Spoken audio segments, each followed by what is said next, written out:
with the vision of the champion trying to stay on Dynamite. This is what Ring of Honor is all about. Every time you tune in, this is what you'll see. You will be back. With the vision of the champion trying to stay on Dynamite.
Death before Dishonor is over.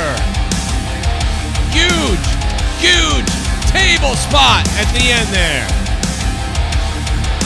A massive explosion through the table.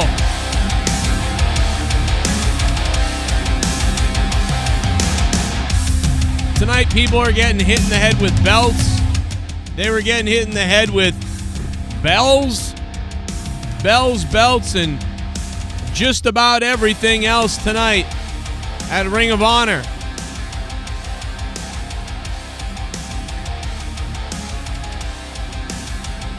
Claudio is your new Ring of Honor World Heavyweight Champion, and it happened right as this show began. I mean, unfortunately, I didn't see it because the BR app was crashing, and then by the time it came back on, it was the end of the match, so that was weird, but whatever. I heard it was very short. Very strange situation that happened, but it is what it is. What are you going to do? And stay tuned, guys. I'm just getting my setup going, getting everything rolling here. Tonight is Ring of Honor, the review, plus Beat the Clock, and this show might transition into who knows what it will transition into tonight. But Beat the Clock will start in just a little bit. But first we'll get into the wrestling, and then we'll get into the insanity, potentially, of tonight. So glad you guys are all joining me. It was a crazy day. It was an interesting show. It definitely felt a little different than AEW. It did feel like Ring of Honor. So that's the good news, is for the most part, it really did. It felt like Ring of Honor. And that's great. Had the look, had the feel, had the right vibe for Ring of Honor, which is great news because a lot of people worried about how that situation would play out with Ring of Honor. But looking good, man. Looking good. By the way, guys, if you want to help me out, we're about to start here. I'm just waiting for the alert to go out to everybody. Guys, please just go ahead and slap the hell out of the like button. Spank it like it's a cock, all right? Spank the like button. And we're going to get into this. We have some wrestling news. We have some fun to talk about tonight. I do want to mention this, the show tonight. I thought this main event was great. The main event was wonderful, man. Even if you were a little bit let down by the show before that, which some people were, that main event was wonderful in my opinion.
There's 9,000 people who are going to stand up and say, fuck Ric Flair.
Craziness.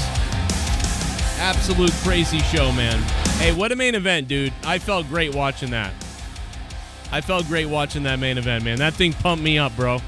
I wish there was another match after that main event because that thing was so solid. I thought at times Low felt a little quiet tonight. That was my only thing. I'm surprised.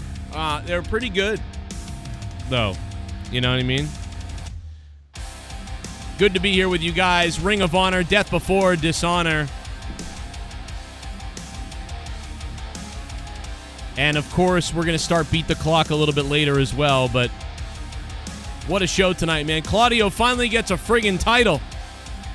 And it looks like there's going to be some kind of tag team challenge for FTR as well. They probably won't lose that. And then there'll be other things that go on from there as well. So there's a whole bunch of stuff to get to. I do... Duncachino? Oh. Don't mind if I do. Whoop. What's my name? Duncachino. It's a whole new game. Duncachino. You want creamy goodness? I'm your friend. Say hello to my chocolate blend. Best tag team match in the last 30 years. Tell me, Joe, what top guys out? Well, I would say the last time I saw a match that was kind of that great might have been FTR and NXT. I think FTR had a great match in NXT. I forget now. Who was it against now? I don't really remember, but I want to say it was their tag team match that they had in NXT. And, you know, FTR, when they're on, when they're working with somebody that they gel with really well and there's something booked the right way, they are on top of the world. FTR is finally where they should be, man. They're finally at that sort of young buck status or whatever. I think I like them better a lot of times, but because the way they wrestle is more diverse. But they're a top team in the world. They are top guys now. They weren't quite top guys for a little bit when they came in AEW. We wondered if they would be misused, and they weren't used the best, and they were kind of, you know, floundering a little bit, just like they were on the WWE main roster. But then they snapped out of it here, and this really launched them into another universe tonight. This match absolutely did. So, and yeah, Briscoes signed a long-term deal. They got paid like $1 million for 4 years or something like that. I don't know exactly what the numbers are, but I thought it was $1 million each for 4 years. If that's a long-term deal, I don't know. That's what I heard. I don't know if that's true. But what I do know is tonight, I do want to thank Todd Fair, man. He became the king of Monetize This again last night. Once again, Todd Fair becomes the king of Monetize This last night, which was absolutely unbelievably awesome for him, man. 2 weeks in a row. And by the way, I don't think this is the first time that he's gone back to back to back like this. But he did accomplish that last night. Red Comet Man, thank you for the $10, Red Comet Man.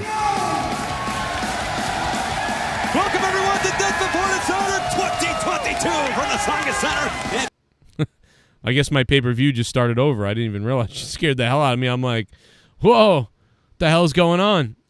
We're going to go in a minute to Mustafa, who's on Discord, and we're going to talk about it. We're going to have people on the show, hopefully, and we'll break it down. But I will put the top dog. Speaking of top guys, let's put the top dog up here, which is right now Red Comet Man with that $10. Thank you, Red Comet Man. How you doing, man? We're going to go into some other things, too. I got to get to the beginning of this show. I mean, Claudio, I was surprised how it started. I was a little bit shocked that that's how they went. They wanted to start it with the world title, and that tells me they don't think much of the former champ. You know, they kind of just said, let's get the belt off this guy and get out of here. You know, like, I don't know. That was a very, very strange to me. I don't know, but okay. They wanted to start. It was almost Vince McMahon-esque to start the show off that way, in my opinion. But, hey, you know, it was pretty good. It was great for Claudio, and I don't think it was the best thing for the world title, but, hey, whatever, I guess. You know, I always think, you know, make that match go a little bit longer. But then again, my BR app was crashing like you wouldn't believe. And so I had problems with the BR app. And, you know, that really messed it up because it started and then it stopped, and then it stopped again, and then I caught the last few seconds. So to me, it was a 5-minute match. Maybe it was a little bit longer than that, and I don't know. But to me, that was a 5-minute match. It just didn't it didn't translate well for me because of you know, the crashing of the BR app, and I had no other choice to watch it on the BR app because I was still working. So I had to go with the BR app, and unfortunately, that was a big issue, you know, for me. It was just hard to you know, it was hard to you know, keep focused on the show with the BR app just crashing over and over again so many times. Yeah, they had to get the belt off Gresham. I agree, you know, which is fine. But you know, I get it. I get what happened. You know, it was just a little bit. I was surprised by it, to be honest. Which, you know, some people weren't. They know the deal. They know what has to happen. But you know, keep focused. I almost got out there to see the show. If I didn't have to work today, I would have gone out to see the show. I actually forgot that it was at the Sawgust Arena. I thought it was at the Lowell Memorial Auditorium. I don't know why I was confused. So I kept thinking it was a tiny little arena, or not even arena. I mean, the Lowell Memorial is very small. So I was thinking it was at that small venue. And so when the show started and I went Sawgust, oh, like, damn, it's a huge place. Like, I forgot. I mean, that's you know, I forgot all about that. So I was actually blown away by that. You know, to be honest, if I had bought tickets for the show, I would have driven to the wrong place because I had it locked in my head that it was at the Lowell Memorial Auditorium and not at the Sawgust Arena. So I thought that was really funny. And, which was the same place where Samoa Joe, I believe, won the NXT Championship on a non-televised match, which was awesome. I remember when that happened. Big muscle buster to, I forget who it was. It wasn't AJ Styles. It was who was it? It was Finn Balor. Yeah, he beat Finn Balor with like a muscle buster.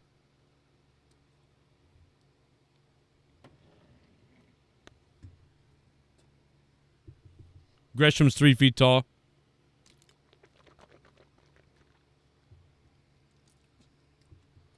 Yeah, no identity politics here, Senegal. They took the belt right off of him and gave it to Claudio. See you later, midget. The midget Gresham loses the Ring of Honor title. That's terrible, man. Thank you, bro. The chat voted earlier tonight. Tonight also is Beat the Clock. It's not just Ring of Honor review. We're going to hear from you guys about Ring of Honor and what you thought. But tonight isn't just Beat the Clock. It's also, you know, it's the Ring of Honor review and it's Beat the Clock. And, you guys voted in the chat that you wanted to see me down shots for $20. So whatever, okay. That's on the table too. We'll put everything on the table if you guys want. So $20 shots. You guys voted on that. You wanted that to happen. All right, $20 shots. Red Comet Man, the top guy right now. Absolutely awesome main event. I mean, I really loved it. Even if you weren't into the rest of the show and you didn't love the rest of the show, I saw some people being like, oh, it's a little bit of a downer. You know, I get that. But the main event was fun, man. But yeah, Gresham looked like a tiny little midget there trying to maneuver Claudio. And I I think the match, let me find out how long the match actually was because, again, like I said, I was busy trying to get my app to work. So, about, it's more than a 6-minute match, but I only saw 6 minutes of it. But within about 15 minutes, Claudio had the victory at 14 minutes and 37 seconds. The match really didn't begin for a minute, so the match was about 13 minutes long of wrestling, and Claudio with a pretty big victory, or pretty, decisive victory to open up the night with the Ring of Honor World Heavyweight Championship. Guz, I will put you through a table. I'll put you right through a fucking table, naked, and through thumbtacks as well, my friend. All right? You want to go through thumbtacks, brother? There's 9,000 people that are going to stand up and say, fuck Ric Flair. All right, Ric Flair, your last match is coming up. Your last breath might be coming up, man. Ric Flair and his last breath might be coming up. Let me go ahead and bring Mustafa over here, man. So Ric Flair and his last breath. Get ready for it, everybody. And we'll be excited. I mean, I'm probably going to watch that, too. I'm going to watch the whole Ric Flair thing. I'm into it. Wings! So Claudio gets the victory. He is the Ring of Honor World Champion. I thought Ian Riccaboni did a great job, as usual. Like, I don't, love him more than anybody ever, right? But I do like Ian Riccaboni. He's a weirdo, which I like. So, and his broadcast partner, I think his broadcast partner is called, what do they call him? They call him Filling a Quota, I think his name. No, I'm just kidding. No, but I enjoyed both of them tonight. I thought they were fine on commentary.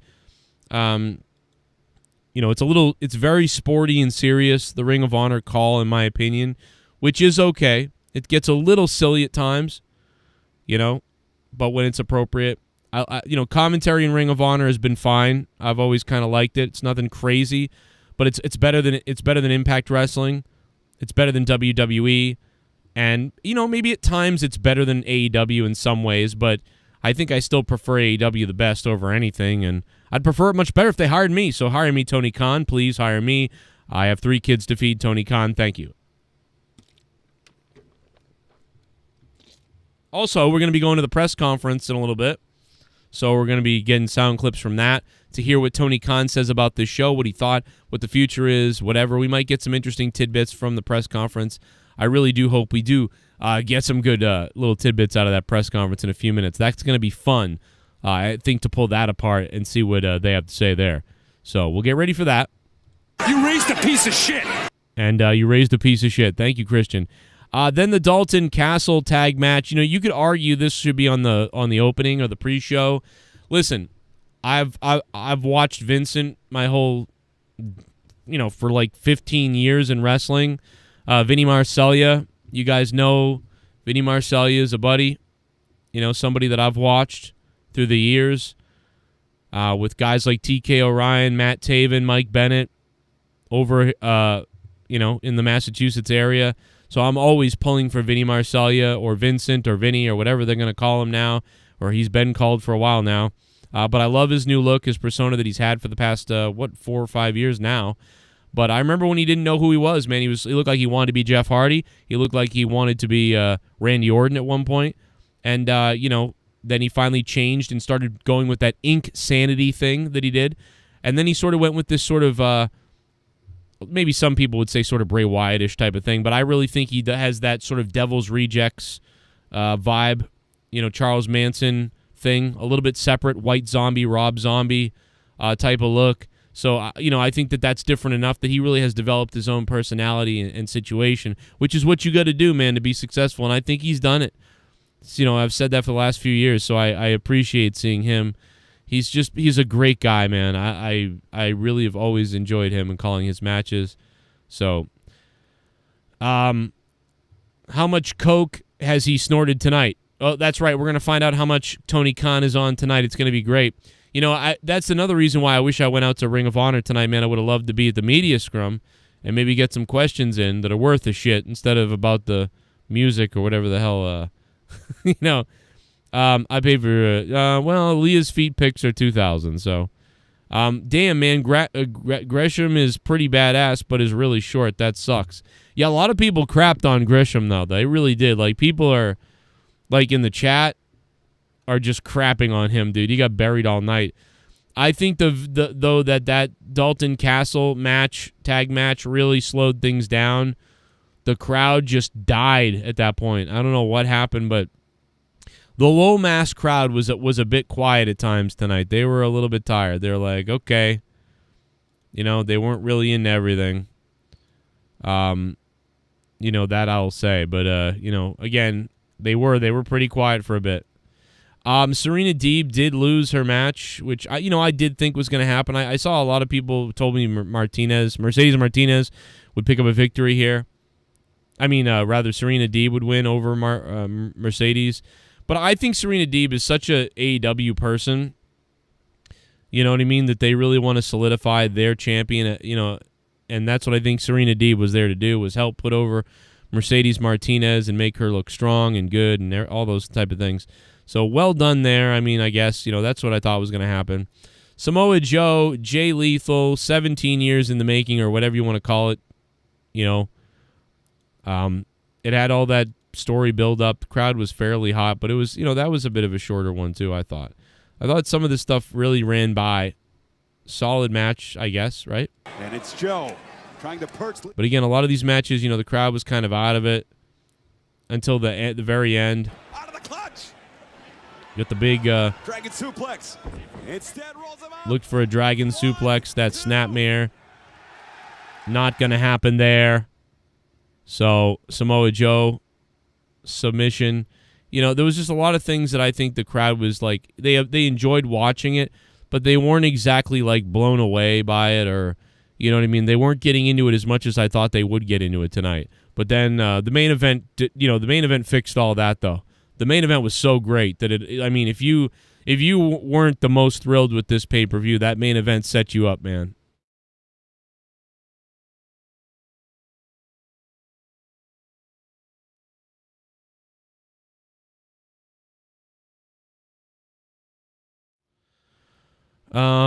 So, a nice pay-per-view. Overall, like, if you got rid of the main event, I would have probably given the show a 5 or a 6 out of 10. But the main event put it over the top for me to making it worth it, that it was a 7 out of 10. But also you got to keep in mind that my BR app, like, I constantly was getting logged out. I constantly was losing everything. So it's like in the middle of matches, booted. Like all the time I was booted out of the BR app. So, it was like I had to keep dealing with that. So it was interrupting the flow of a lot of matches. It was irritating the shit out of me. Like, it was pissing me off, the app. You raised a piece of shit. I live next door to the Songus. Can't believe this show was a walk from my house. This show hit and the crowd was hot.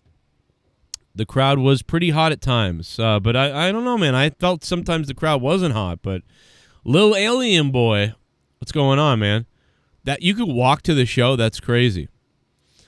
There's a few people that I know in Lowell, but they couldn't, well, I don't think they could have walked to the show, though, but, I knew some other people, man. But yeah, I was at work, so I couldn't do DirecTV. I couldn't do order pay-per-view. I had to buy it on my phone, and I had to watch it on the BR app. I had to. Because I was at work, unfortunately. So I wish I could have been at home to see it from the beginning to the end without interruption. But yeah, I've seen I've seen NXT pay-per-views that I thought were better. I've seen AEW pay-per-views that I thought were better. So I'm not going to give it a 9. I'm not going to give it a 10. I'm not going to give it an 8. You know what I'm saying? So I'd probably give it a 7, a solid 7. Press conference is late. TK is on his second 8-ball. We are going to be paying attention to the press conference here. I can't wait for the press conference. We are waiting and standing by for the press conference. Right now. I'm live. They're not. Make sure to spam Joe Cronin Show in the press conference of AEW. I'm just kidding. Don't do that. Well, actually, I do. Fuck it. We are waiting for the press conference to start. I might rewatch the pay-per-view again tomorrow so that I can get a better look at it. I might do that. Just that way I get a more honest look at it and whatever. But right now I'm at a solid 7 out of 10, which I think is good. I couldn't find it on the Fight app. Shit bum. Colonel Stutters. The show had great pacing, barring the app connection issues. Started off hot, then slowly cooled off, and then right back up through the Lethal Joe match, and it hit the crescendo with the main event. Yeah. 7. 5/10. Colonel Stutters giving the show tonight a 7.5 out of 10.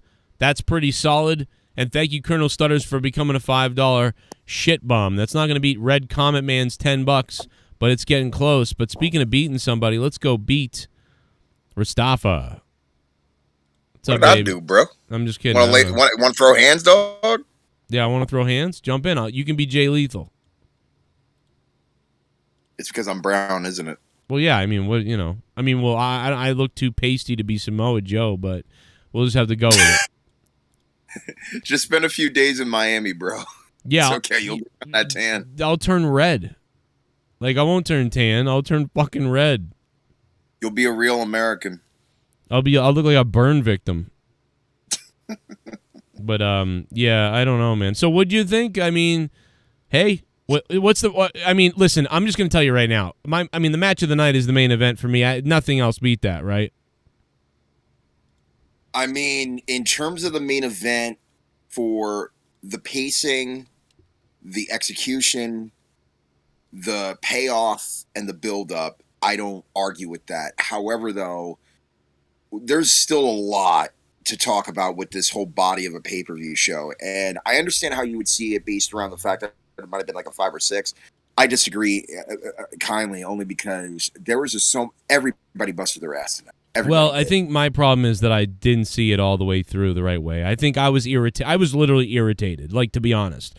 I was. Well, now you know how I felt for the past 2 months when I was watching, I think it was the last WWE pay-per-view, as well as I think it was Double or Nothing. Yes. But because I was going through a lot of technical issues myself. But yeah, I mean, at this point, when you're dealing with the Fight app or even a pay-per-view, at this point, I'm just going to expect lag and problems, no matter whose company it is and where it's based out of. But I didn't want to be at work. Obviously, if I was at home, this wouldn't have happened. The BR is great usually on the computer. Usually you can cast it to your TV and that's fine. But when you're on like 5G or 4G, for some reason on the phone, it is just a nightmare. So, I think their app is almost good, but no. So, yeah, I don't blame them. But, yeah, without the main event, man, I'm at like maybe I would maybe have given it a 6, without the main event to be the right way. 6. But that main event was good enough to put it at a 7.75 for me, which is about what Colonel Cocksucker just said. But I have a feeling there are going to be a lot of people out there that maybe give it an 8, you know what I mean, tonight. And maybe you're in that category. And again, like I said, though, to me, it's hands down the main event that's the best match. But I think Samoa Joe and Jay Lethal is number 2 for me. And then it's probably might be the opening match. Women's match? Well, no. You know what? That's really? I got to be honest. You know something? That's the match I saw the least. So if that match was really good, I saw 2 minutes of it. Wow. Yeah. I mean, you have to rewatch the pay-per-view in real time. I think just because there was just so much good psychology in every match. I mean, again, I know that there's the one match that I will say that's probably the least. The second match, which is, I believe, the trios title match. Yeah, that's the one I mentioned that should have been on the pre-show, it felt like. Mainly on... Yeah, but I will say there were a few spots in there that I thought were actually the trios title match. Yeah, that's the one I mentioned that should have been on. Oh, my bad. I got to fix this. Let me see. We had all kinds of problems. There we go. That might be better now. Can you hear me? Hello? Yeah.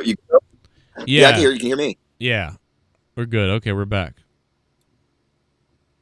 All right. So, you know what? I'm going to move us in the other room. Yeah, I think let's go. This room's fucked. Let me bring us. There we go. Now we'll be able to hear you. My bad. That room's jacked up. We live? Yeah, we're good. We're live, pal. We're live, pal. Let's go through this show. I mean, we're not going to go through the pre-show because I actually missed that. Sounds not good. that there was really anything. Not that there was really anything eventful about it, but the first match you alluded to, Claudio Castellino with William Regal, who ended up going on to commentary with Jonathan Gresham for the Ring of Honor World Heavyweight Championship. I mean, yeah, there was a lot of different technical difficulties on various ends. I was looking at it on Twitter. People were going nuts. But based upon what I did see, just a number of suplexes, uppercuts, swings, and just German suplexes everywhere. I mean, this is like a traditional, Ring of Honor style match. Now, I understand that, Gresham, yes, he is short. But, Joe, let me ask you this. Do people people sleep on Bruce Lee, but then all of a sudden when you see Bruce Lee kick a lot of ass, whether it be in a movie or in an actual martial arts match, do people really care how big he is? I really don't. Everyone else does. I saw a lot of people crapped on him, though. I saw a lot of people in the chat and everywhere else were crapping on him, and they were like, oh, he's a midget and all these things. I have not watched him enough to say whether I think this guy sucks or is great. I don't know either way because I barely watch him, which could be a reflection of why I don't really care. But I really don't watch him a lot, so I'll just say that I really can't. I can't judge him because I haven't seen him enough. But I did see a lot of people disparaging his size and stuff. Can I say a few things? Yeah. Yes. Oh, Yes, go ahead, Dave. Dave. What's going on? Hey, what's up, man? Okay, so I know that you guys are getting ahead with Gresham and stuff. Fact is, before they shut down, before the buyout, they made him champ. Over lethal. Okay, that I think says a lot about his ability and so forth. And yeah, they might consider him short and so forth, but the guy's fucking a powerhouse. And I think it's just unfortunate that they sort of diminish him, just like they do with John Silver, when he's also a very capable guy, pound for pound, and is certainly skilled.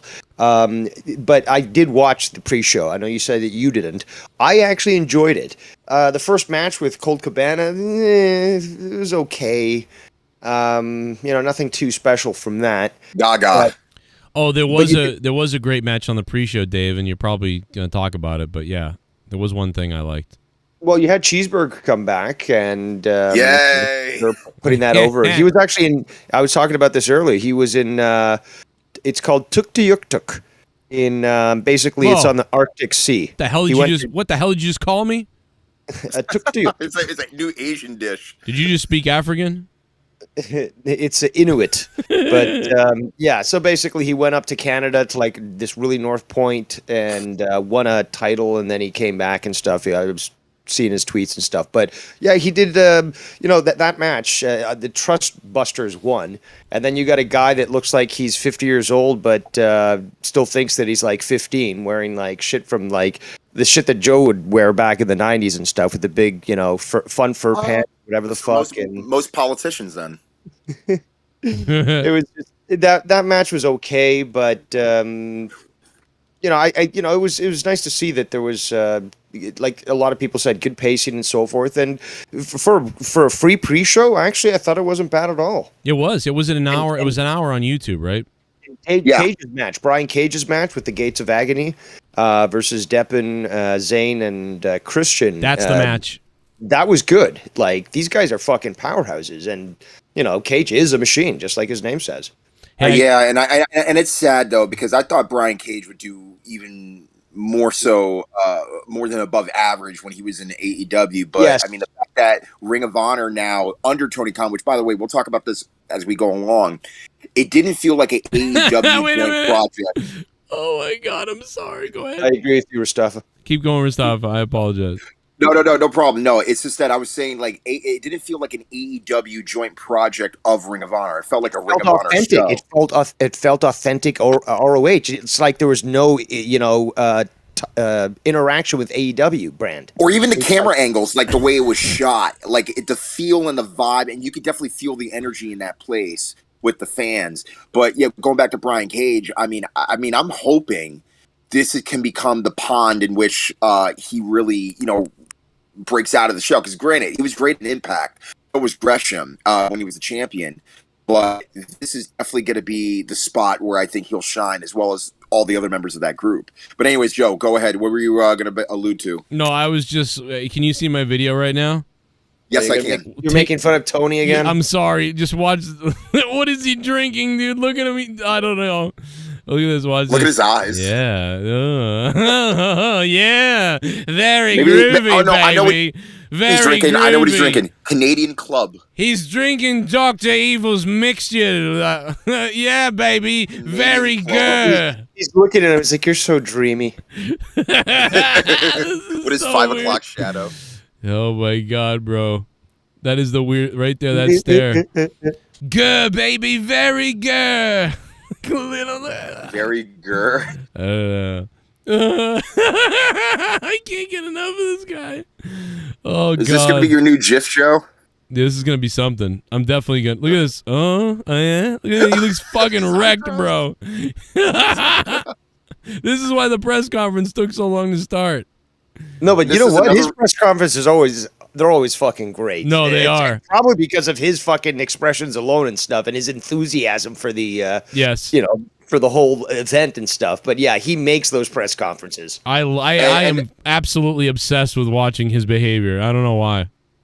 And the worst part about it is, and this is probably because we were nitpicking at every time we see Tony during a press conference, this is probably another reason why Joey's not at them. Like, come on, Joe, we need to get you in there. Come on, I know. be nice to Tony. No, I tell him I love him. Hey, listen, he DM'd with Jake DeMarco for a night, so hey.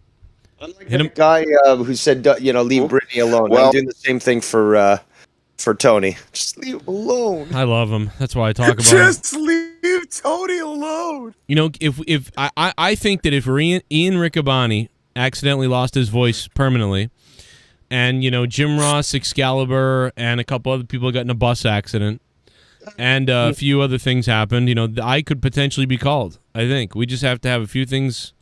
I'm sorry, that's terrible. But no, To relocate your whole family. no, I don't need to. I don't need to relocate anybody. Oh, so you're willing to take the trip all the way back and forth? Wow, that's What, that's to Florida? No, well, dude, they tour, so like they go all around the country, so you have to keep flying in and Yeah, out. but just and on go a to the studio Wednesday. sometimes. On a Wednesday, Yeah, but isn't there like pre-production sometimes? Yeah, I mean, you get Sometimes to. maybe at the Jacksonville office. Maybe Vince is going to be selling his. Maybe Vince is going to be selling his jets soon. I mean, might be on. Oh my gosh, dude, he's going to be flying everywhere from Beijing to freaking Australia in that jet. He's not giving that thing up for any time soon. I know. Especially when he gets acquitted of all charges, but that's another story for another day. But I want to just say the last match of the pre-show, Yes.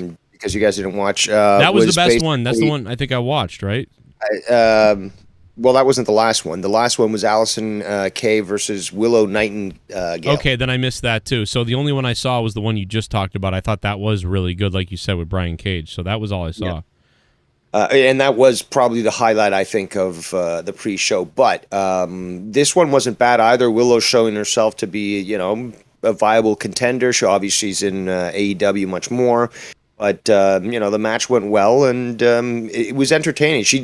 You don't always have to be brooding and stuff as a character in wrestling. You can be uppity and not uppity. Sorry, that's the wrong word. It can be like happy and like, Yeah. it doesn't have to always be like, anger and all that sort of thing. So I Right. think she plays it off well. Her character's enjoyable to watch. She's got, moves. And yeah, she's a bigger girl and stuff, but she Moves. certainly can handle it. She's got. I'm sorry, that just got me. I don't know why. At any rate, so back to the first match. Can I just say, for the first Oh boy, did we match just did we just lose on him? top of the card? And yes, we'll talk about titles and where. Wait, can you hear? You're like in and out. I don't know what it is, but you're sounding in and out.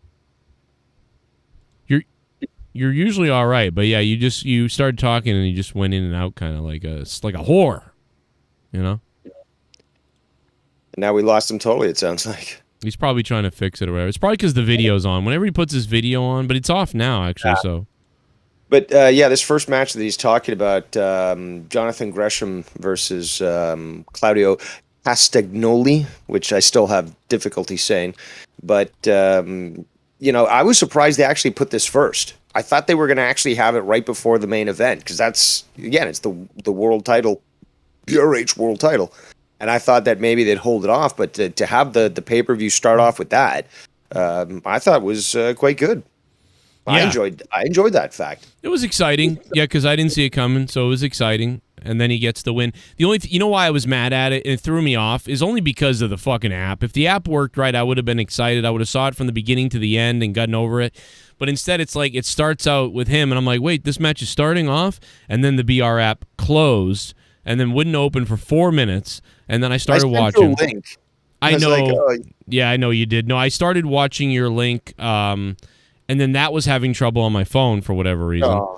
And it was you just got fucked over today. Yeah, the wrestling gods did not smile upon you. And then when it was working, I got interrupted at work. So like that, so it was, and then I had to drive home during the Samoa Joe match. Like it was just not fun to watch the show for me because of all the problems I had. Nothing that they did, but I had some great. Are we live, pal? We are live, pal. How you still doing? live. So Mustafa, what were you saying? I'm sorry. Yeah, no, I apologize, man. I actually had to go outside the humble abode. But yeah, no, dude, can we just talk about how good the selling was in this match? Holy God. These guys were selling for like what felt like minutes, but it was just a matter of like maybe 30, 45 seconds some of the time. And the amount, and again, I understand that. Oh God. There's a lot of people that are saying, Good it Lord. looks like a mismatch because one guy's taller than the other, but dude. Oh, What man. happened? Yeah, you're still having problems. Oh, It's like, it's my just what they God, say the dude. point. It's just like God. what? Right? It's like right as you're about to say a point, like or get to the point of what you're talking about, like you go blank for like 8 seconds. Like, I'm Then going to tell you about this, the best and it's part just about, silence for like 10 seconds. and that's when Samoa Joe did the. Yeah. And so, oh my God, man, Mustafa, somebody pay for his internet. Can we get somebody on this? Himmel God, are you around? We need to buy Mustafa some internet. Is Obama still good enough free phones? Was something wrong with your internet? Yeah, we need to get you an Obama. Well, that's probably what it is. You have an Obama phone. You look like Obama. Am I still choppy? Well, while Mustafa figures that out, let's peek in a little bit and hear exactly what is going on here at the press conference. Hang on a second. I got a clip here. Already. Hi, my name is Dishonor. I wish I was with Wrestle there. Purist, IC Scoops, and Late Night Grin.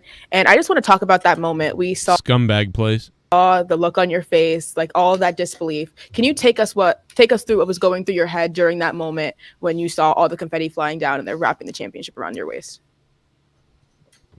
Yeah, I don't know. I really wish I went here because they probably don't have a lot of media here.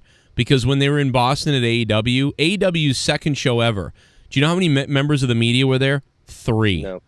Wow. 3. A guy from WrestleZone, me, nobody else. So a guy from WrestleZone, me, and nobody else, and they called it. They called it off. They called the media scrum off, and that was on the second show ever of AEW. And I was pissed because I was like, "Oh man, I had all these questions," and the fact that there was only 2 of us, I'm like, "Oh, cool." And I even said to Cody, I was like, "Hey, if they're worried because like, what are you gonna have a press conference for? You know what I mean? I mean, I've got a ton of questions. I can throw them out. You know what I mean? And we can make the press conference look good." But then he was like, "Nah, they thought They hoped for like 15 people, or something. So like they called it off. But I bet you there wasn't a lot here either because who the fuck wants to go to Lowell, Massachusetts? I mean, maybe some people traveled there, but Is that what it's called? Lowell? Yeah, Or Lowell, Lowell? Mass. You wouldn't like Lowell. It's a very No, but isn't it spelled Lowell? well, Lowell? Yeah. Lowell? But- Lowell? dude. You should look up Massachusetts names and what we say. How we Oh, call. yeah. You ever seen that? I have, and I can't pronounce half of them. Haverhill is like Worcester, and like Worcester, Haverhill, like I mean, Medfield, like it just everything is weird. Like we just pronounce it differently, so we're used to it. So then when people say it weird, we're like, what? They're like Haverhill. You live in Haverhill, and we're like, no, it's Haverhill. But it looks oh like my god, that doesn't even make sense. that's where I was born. It's a piece of shithole too. But Lowell is too, man. Lowell's a mess. Lowell's kind of like a college, very liberal college town. So you will Still were able to fill this place though. That place looked packed. There was a good, shocked. you could hear. It didn't sound like anything was being piped in. No, I'm surprised. I actually mistook this. I had a mistake. of my own where I thought that they were at the Lowell Memorial Auditorium, which is a small venue, like a small, like 2,000 people venue, which is where I've seen a lot of shows, and I love the Lowell Memorial Auditorium. But this was a Saugus Arena, which is like it's like a 6,000 seater, So this looks like they filled the entire place. They probably did pretty well. I mean, 6,000 seats for Ring of Honor. That's pretty damn good, man. We're saying that on the broadcast that this was their best ROH pay-per-view ever, the most people ever attending. I don't know if that's factually correct, but that's what I did hear. So I wouldn't be surprised if it's one of the biggest, and definitely one of the biggest in Massachusetts, because you don't see a crowd like that often. I was actually shocked. Like I said, I was like, oh my god, Sorry. No, I was just gonna say they tried to sell this place. Holy shit! I was in shock. I mean, dude, if I had tickets, I would have mistakenly driven to the Memorial Auditorium thinking it was there. I was definitely convinced it was there. I don't know why. I just like the fact that you've got a brand that has struggled in the past, and I think Mustafa said it the other day. I don't know if he's now missing, but he was saying that. Oh fuck! What was I saying?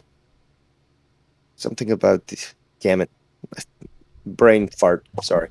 Sorry, we did a lot today, man. It's a tiring day. I feel fucking burnt. I don't know what's up with Mustafa. I'll try to invite him in here. Says he's in the chat. He says, I'm back. I'll try it again. So, okay. Try to get him. But I can certainly go through, because, again, Try I it watched again. it. Okay, right, so he's let's back. try it again, baby. Take 3. Let's hear a Holy little God. bit real quick. Let's see. It's just, the years. Look at Tony Khan looking at him, dude. What is this look? I fucking love this guy. He's like a fucking rapist. Look at his look, how he looks. I love Tony. Dude, he's just eccentric, okay? The guy grew up with money, and he probably painted his walls with gold just on a lark. Yeah. I mean, No, I love Tony. I get him. I get it. He's a sweetheart of a guy, I think. he gives hugs to people. I want a hug from Tony Khan. I really do too, man. He really embraces people. Like, I want that. I'm a sensitive person. I wonder if a hug from Tony Khan costs anything, or what the value of that would be. It could cost him something if I say that his pecker was hard when he did it. But that's me, No, not in AEW. They're woke. I mean, Nyla's got a pecker, so I mean. Oh. Oh God. The man beast. So I'm sorry, Mustafa. You sound like you're okay now. Go ahead and take it back away again, man. Yeah, I apologize for that, guys. So at any rate, the selling in the Claudio Gresham match was just phenomenal. I mean, a lot of hard hitting moves. I mean, I was surprised that Claudio was getting the strap. I mean, at this point right now, I'm like, let's look at this. When Claudio Cesaro was in WWE, I mean, the fact that he was not seen as this type of caliber of a superstar by Vince goes to show that in Vince's mind, it explains, well, okay, he's got a bit of an accent, so how is he going to favor in the main event? Or, oh, he doesn't talk the way we want him to talk, or this and that. I'm like, dude, have you ever seen him on Up, Up, Down, Down? Have you ever seen him off camera? This dude's not only hilarious, but is smart, speaks 5 languages, and the fact that Tony got him, yeah, dude, he does it all. And the fact that he is, got bought by Tony Khan via contract, and now he's going to be an ambassador, not just as a champion, but also as a legitimate, somebody that can go around the world and speak on behalf of AEW. That's a great asset. Is that a new thing? I mean, WWE does it. No, but he's been named that. He's going to be doing that. I mean, I would think he would. I mean, dude, Mark Henry and Big Show are doing a lot of outreach work besides their own volition. So yeah, absolutely. And the fact that he's the Ring of Honor World Heavyweight Champion, I'm not sure. And correct me if I'm wrong, Dave. Did he ever win that title before? No. Wow, dude. I mean, again, this is great for him. No, it's great for him. I'm just saying, I agree that he's not a megastar. He won't be a megastar. No, because he doesn't. Unless if he decides that, okay, I'm going to wake up one day, come up with a promo that's going to shoot me to the moon. Yeah, absolutely. But it's a slow burn. Give it time though, because the guy is, even when he was in WWE, pound for pound, he was the strongest guy there. He was capable of doing things that physically somebody of that size should not be capable of doing. He's got technical skills. Again, full package, like Mustafa says. Let it build. You can't just immediately throw this guy into like championship contention and all that on the higher brand. You've got, obviously ROH, and this actually brings prestige to ROH. And obviously he's gonna, lay it down for somebody back, in ROH. But it will help to start to build the credence of the Blackpool Combat Club. Yeah. Blackpool Combat Club. It'll, that's going to lead to some sort of issues with FTR and stuff, but that's good because that will, bring attention to it, and he can drop it to somebody in ROH, and then, that continues on with them. So this is just, I think, I see it as a building block because I totally see this guy as potentially being AEW World Champ. He can, honestly, God, if he wanted to, and I'm saying this, he could definitely be almost like a Jericho type of a star. Now, Jericho, has he crossed over like Rock, like Austin, like Hogan? No. Has he done films? Yes. I mean, again, he cannot be a Chris Jericho type star. I got to stop you there. I don't think, why? No. Because he can rap in French. That's why. Yeah. Well, no. What I mean by that, Joe, is that, for example, was Jericho an overnight sensation? Jericho's been a sensation almost since the day he started, almost. Wait, even before WWE? Yeah, Jericho was very over in WCW and came up with some funny angles, and people wanted to see him come to the WWE. Now, right. But I'm just saying more so in the sense that even looking back, when you look at Claudio's like rise, like he had a couple maybe gimmicks that didn't necessarily cross over through that. He's been doing this for like 15, 16 years. Jericho was already into the WCW stuff after 5 years. You know what I'm saying? Like, I mean, listen, Claudio is great. He's a machine in the ring.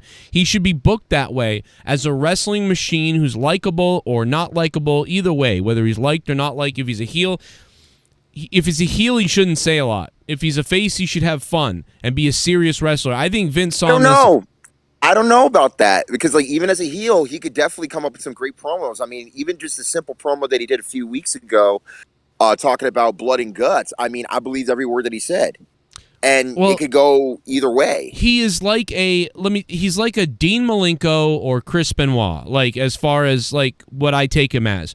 Work rate. A work horse. Yeah, he's a workhorse guy. He's also likable. People like him, but he doesn't have an extra piece like Eddie Guerrero had that extra piece. Claudio doesn't really have that. He's likable and nice, and he can be a bad guy, but he's never, his mic skills are not good. Or at the very least, he can say things, but they're not very great. So he can't improve? He can't improve? It's, how long has it been?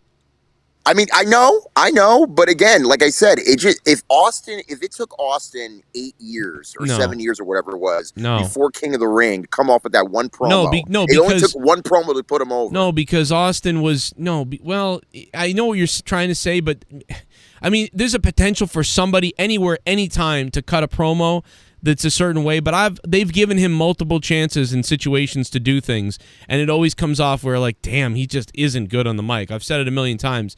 So no, I don't see that. I don't see that happening.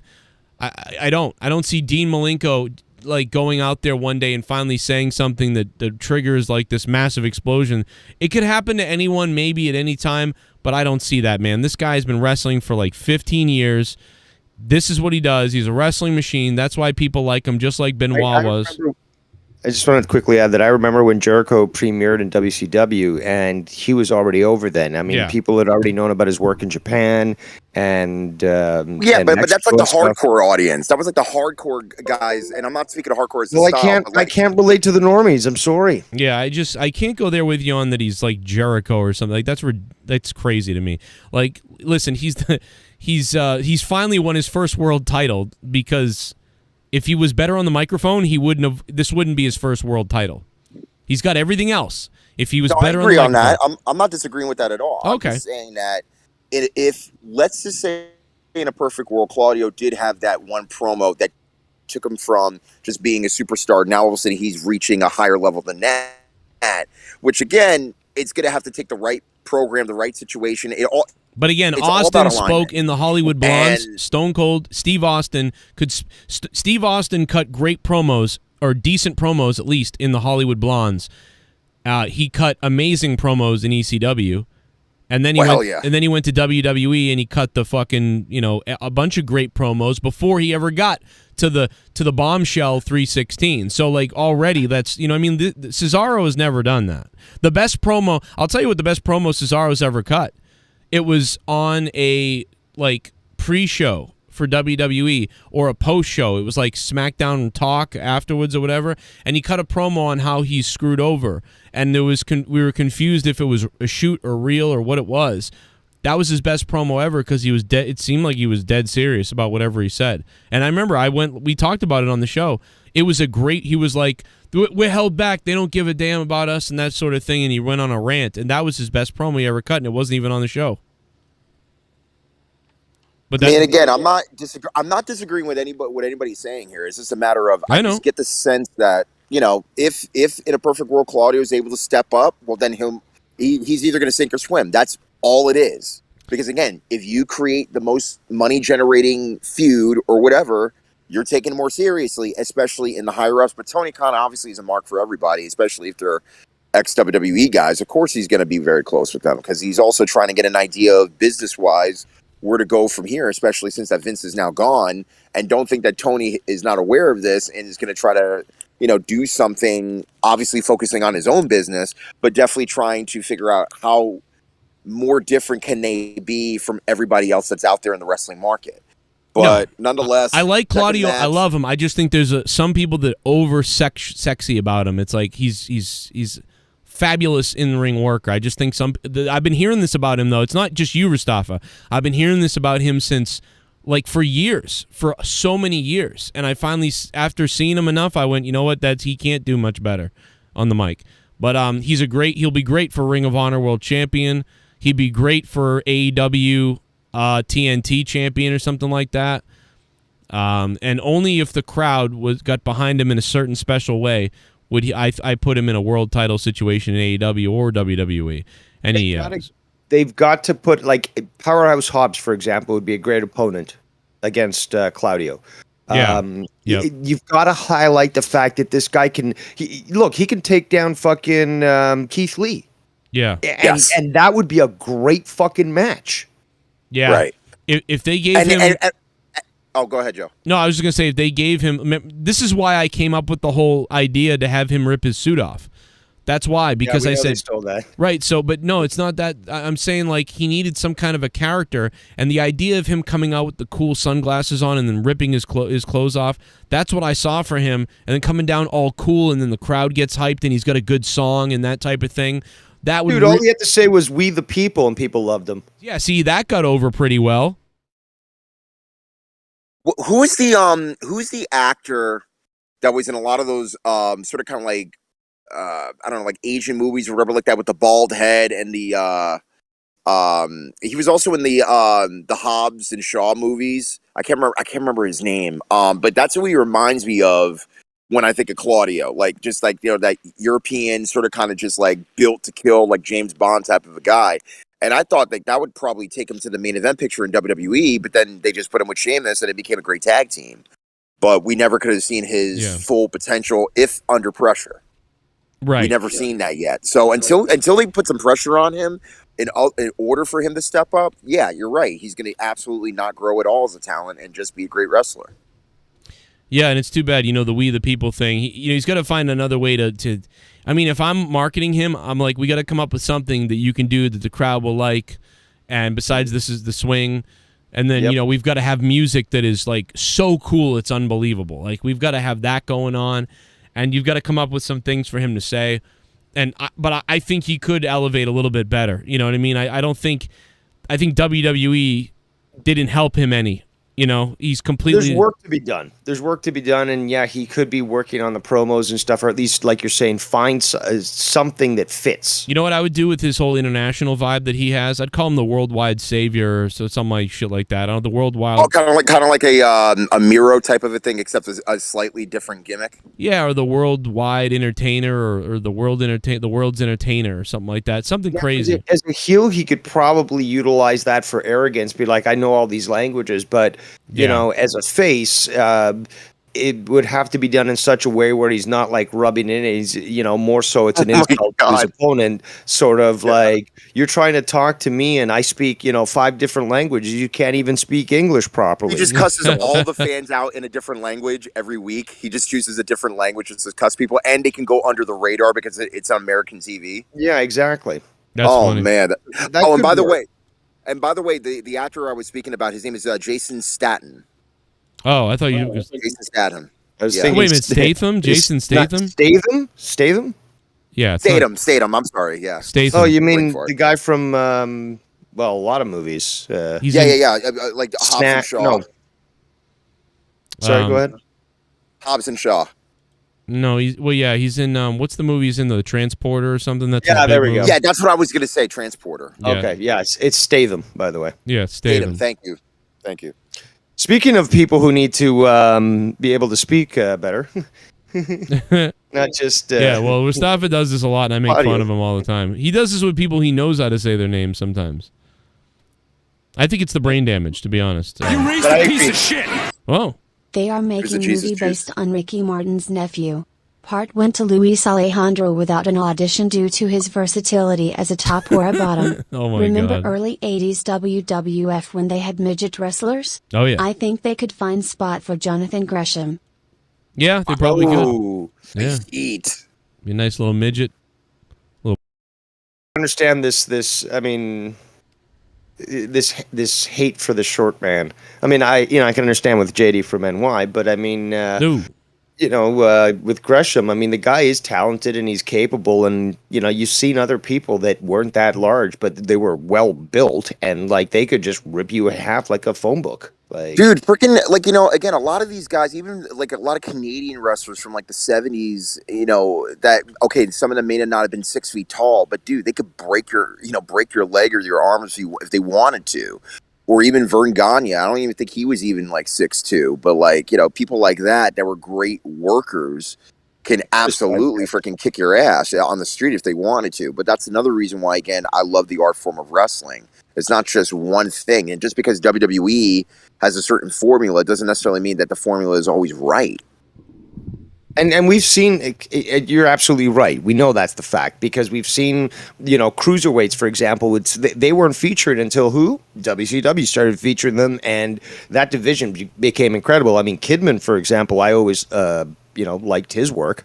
He got kind of tubby after. he was one of those guys, Dave, that you probably remember too, like Kidman and Jericho. Those were the guys we were like. Absolutely. I love that fucking that division Yeah. in WCW. That was And one of my fun. favorite stories is how Conan even said in an interview where he would watch women's wrestling out of Japan, and a lot of the men would steal a lot of stuff from the women's division and add that to their style. So like that tells me a lot about, especially the influence of, Japanese and Mexican wrestling in the States. Yeah, no, it was that was they did a lot. It's amazing how it's changed over the years. It sort of started there. WCW's division changed brought that lucha style here. It really was only in southern areas before And that. obviously you had people like Rey Mysterio, Psychosis. yeah, all these people that became big in WCW, and that opened the door for them to go to WWE because then Vince finally realized, oh shit, there is a market for these Mexican wrestlers and stuff, and this strong style. Yeah, I mean, and for the longest time, obviously he ignored that. that's one of the biggest. There's a lot of contributions that Eric Bischoff made. That's one of them for sure. Because So, which, was by the good. way, if you even look back at the ratings, especially 97, 98, that first hour of WCW Nitro killed Raw. Like, murdered it. Like, Yeah. I look at the numbers, and I'm just like, Raw's numbers were all about promos and just trying to, again, there was only legitimate talent that you could look and say, okay, that guy's a great worker, that guy's a great worker, that's a horrible gimmick, why is that even on TV? This guy can't do this. And WCW, they just had him out. Now, even through Goldberg and those types of guys that came through and they had to, rush them in there and stuff, I mean, there was only very few cases where a lot of them worked. In WWE, it was like, there was a lack of consistency in that. But then by the time Austin came out, Brett was still around, Taker was stepping up, then you had a reason to make it work. And again, pressure, especially under the unique circumstances of which we're in now, creates diamonds unless you're going to break under the pressure. That's why I think that Claudio and people like him really need to find a way to be bigger than what they think they are, not just as wrestlers. You got to be a superstar, and you got to think like a superstar, and you have to go above and beyond what goes on in the ring. Outside of the ring is just as important. I agree. And that's Tony's got to start pushing that with his stars, and I think that somebody like Darby Allin certainly is, because he's been doing all these appearances, getting his ass beat at fucking signings by Brody King, like attending these, like the guy did like. He got a trike or something, and he attempted to do a 360 jump off a ramp at some like sports event, and he landed on his neck or something, but he survived. And the guy is like out there fucking, again, Johnny Knoxville, man. Dude, he's but he's bringing attention to it, and he's again, these signs and stuff were out of the blue. It's I think it was like a Hot Topic or something. Brody King comes in and fucking just throws him through a fucking table, and just wrecking all the merchandise and shit. Like, I've got to agree with that. That's how you get. And imagine if Claudio is now going to be out there, let's say attending a wine tasting or something, or rap battling some people somewhere.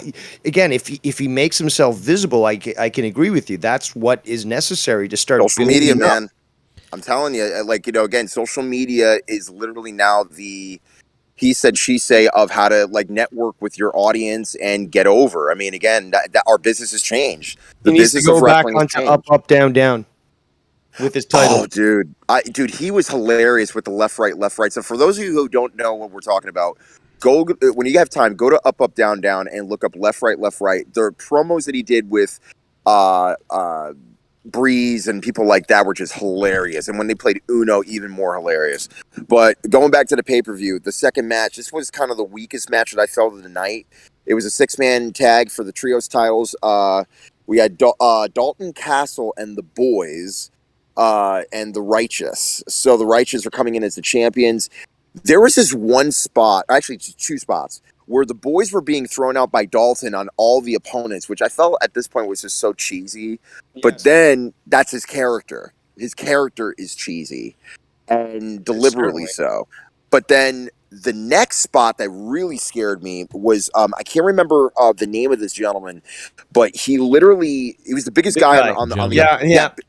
I think his name is Dutch or something like that. This dude does a barrel roll over the top rope and lands on both of the Boys, who, by the way, small in stature, but at the same time, though, tough as hell, and just squash them with his body weight. That was a great spot, and a lot could have gone wrong, especially with his size. Yes. And you see that he's able, although it's not easy, you can see that he's able to complete the move. It's not like fucking a 10 out of 10, Olympic score, but it works, and he accomplishes what he's supposed to do, which is to crush both of them by barrel rolling out of the ring. And it was a fucking great spot. Oh, wow, Andy just pointed this out on the chat roll, and again, you could probably verify this if you can, Dave.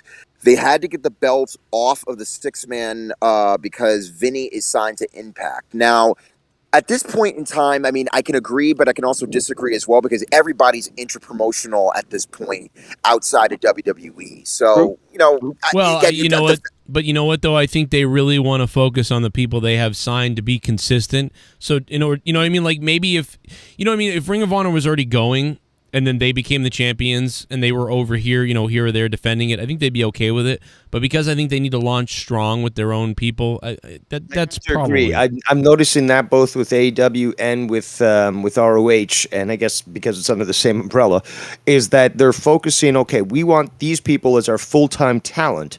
These other people, they're on the roster, but they're certainly not going to be around every week. They're not going to be doing 3 recordings a week or anything like that. And then they can easily go do the independent scene and all that. And they'll still have a spot here, but we're not going to be using them as consistently as we might be using with some other character. And Ring of Honor, it's funny. They don't even have TV yet. They just have pay-per-views. So realistically speaking, it's like, are they just going to have pay-per-views going forward until, I'm assuming, 2023, when we get maybe Ring of Honor TV, if they find a TV deal? And if so, where are they going to land? Well, that's the thing. This is smart. Instead of going crazy, because people think Tony Khan is crazy, and he's not. He's a gem. And I want a hug from him. But, yeah, basically, he's planning out perfectly. And I've been seeing way too many HBO commercials on fucking AEW on the pay-per-view the other day and stuff. And dude, there was AEW commercials TV. all on USA Network, which, by the way, is not a new concept. TNA did that. Ring of Honor did that. New Japan did that. I think there's a deal in play when it comes to HBO. Some people in the chat were talking about it earlier, and I've seen that again the other day with so many HBO commercials, especially with this House of Dragons crap. It doesn't seem that it's necessarily HBO paying for them to feature that. I think that there might be some deal in play where there might be a potential of starting to air pay-per-views there, because obviously Joe's talking about this BR app, as are other people that apparently it fucking sucked tonight. Mm-hmm. So obviously Tony Khan would be looking for a piece of shit. Oh, something FTR is good, but not as great as tag teams like the Moondogs, American Males, and Strike Force. If Terry's one thing I hate about wrestling besides lack of female nudity is the 43 false finishes. A small package or sunset flip would win now at 17 super. Wow, Mustafa reads coloring books. Or actually, they're kind of entertaining depending on which one you get. Well, it might have said Mustafa reads colored coloring books. I'm not sure. Oh, well, I mean, again, sometimes you need historical reference, That's right. Little CRT for you, Yeah. But yeah, so listen, and by the way, people are starting to lose it in the press conference. Let's tune over to the press conference real quickly and just catch a little bit of this. But some people are losing in the press conference. They're like, please talk about the show already. So I don't know what's going on, but the crowd is getting antsy in the chat. Let's see what he said with Claudio earlier, though. Actually, just rubbing one out in anticipation. On the way up here, that I had a hell of a run in this first month. It was like Forbidden Door, Blood and Guts, Fighter Fest. And now Death Before Dishonor. So I think that's, like a Hall of Fame or like an all-star Mount first Rushmore, month. You know what I mean? Mount Like of things in that, topping off with my first World Championship. What made me so happy is the reaction of everybody. To me, wrestling is about the fans. It's about the interactiveness. It's about feeding off the energy. And that's what's always been so much maybe the English isn't the greatest interactiveness. I don't know. Fun. And, to hear the crowd, to see it. And then I just wanted to take it all in and just soak it in because, no need to rush. Just sit there and enjoy it. I waited for a long time. So, just wanted to enjoy it. And it was amazing. Hi, guys. Jesse Collings with WrestleNomics. Claudio, see, I think they'd be cool if they turned him into kind of a Chuck Norris type, because I think Vince saw him as a Steve Blackman type. So I think it'd be cool if they gave him like a cowboy hat. Like, I was just gonna say boots. that. Like I'm a little bit like Vince in a way that like I want everybody to have a thing, but I think it'd be cool if he was kind of like French cowboy. Like if he put a cowboy hat on and had cowboy boots on, I'd buy him more than Adam Page. You know what I mean? So sorry, Swiss cowboy. I apologize. I said French. Well, he does speak French. Oh my God! You just did it. The Swiss cowboy. You just fucking did it.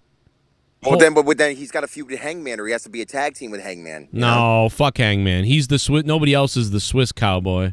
You know what? It's like you said. He's got to go back to the gimmick that you created and that they stole.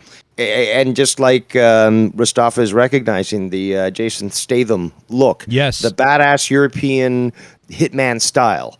If he goes to that it'll be a clean look. The Swiss hitman. There, exactly.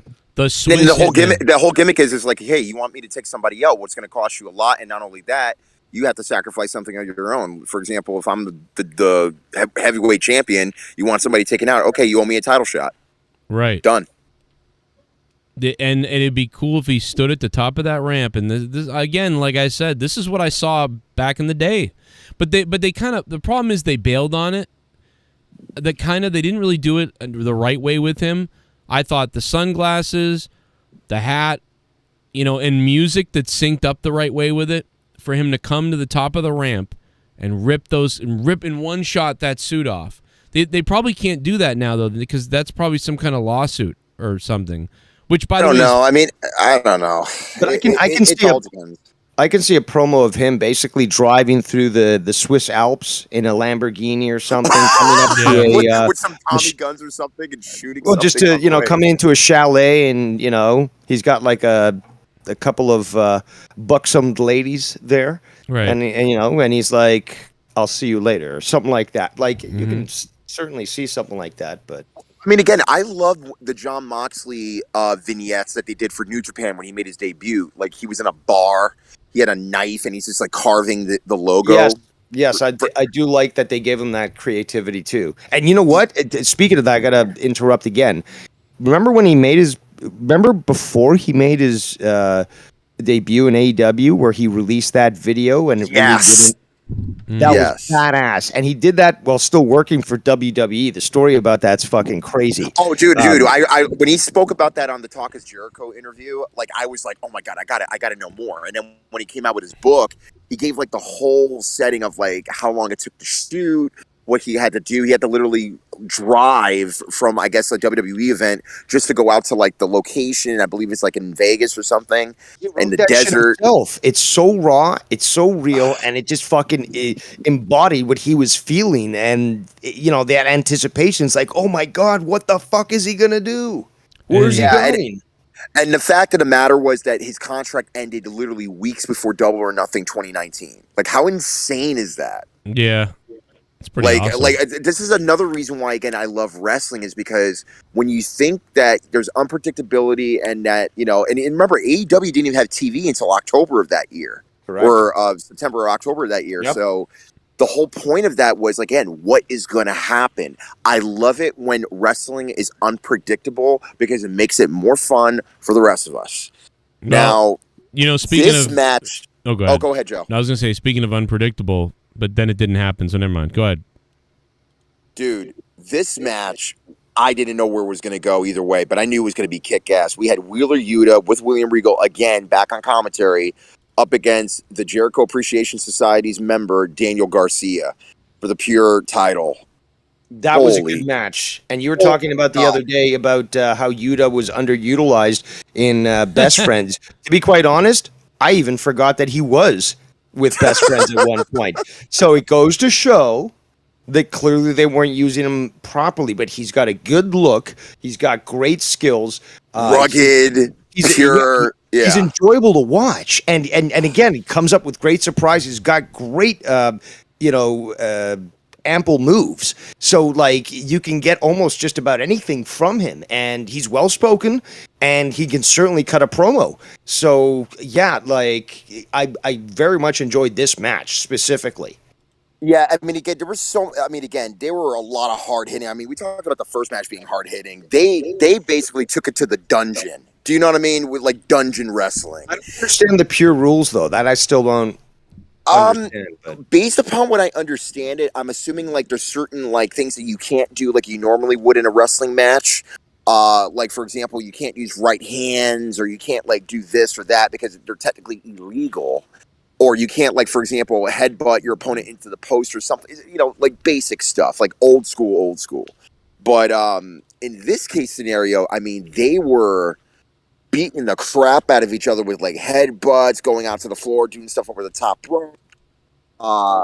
And again, the best part about it was at the end of the match, which a lot of times in Ring of Honor, after a match, the winner would always extend the hand, and it's up to the opponent whether or not they were going to shake. And this dude just flips him off. It just walks away. Because originally, if Yuta lost the title, the JAS were basically going to take the belt, put it on TV, and just smash it up into pieces, as they said in the program earlier before. But either way, this match, I mean, you want to talk about guys like Jericho or Owen Hart or Chris Benoit. That's the type of caliber we saw here. And again, I cannot wait for Yuta when he grows a little bit more and he steps out, whether it becomes a heel or babyface, whatever. and just goes after solo titles and just kills everybody. He's going to basically be like that next era. He could play a good heel. Superstar. Oh yeah. Oh, absolutely. And dude, he can even change his look up. Maybe even put more. You know what he won't do? Body, like You know what he won't do? Put 1.5 million people watching TV. That's what he won't do. Damn it, Joe. We were having a moment. I know. Listen, I'll be the bad guy. I'll be the heel. Yuta is about as fucking entertaining outside of wrestling as a fucking watching paint dry. Well, dude, you always were the heel, especially when you were doing the WWE commentary things when you were playing the video games. So of course you were the heel. I'm just you might saying, as well be the heel. You know, I like you. Actually, I like you. We were all heels doing that. Because me, Yeah. Bailey, and Joe doing that, Yeah, we're all basically heels. No, but Joe was hilarious as a heel, though. That's the thing. He was hilarious. I love those. I listen to those over and over again.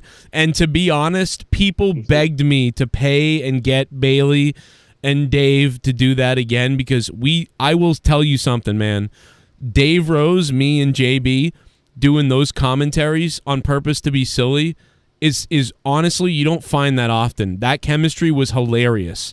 Like, it was so good, dude. Well, honestly, if I was like the middle guy, I obviously would get buried. That's supposed to be the job of the play-by-play. I buried myself.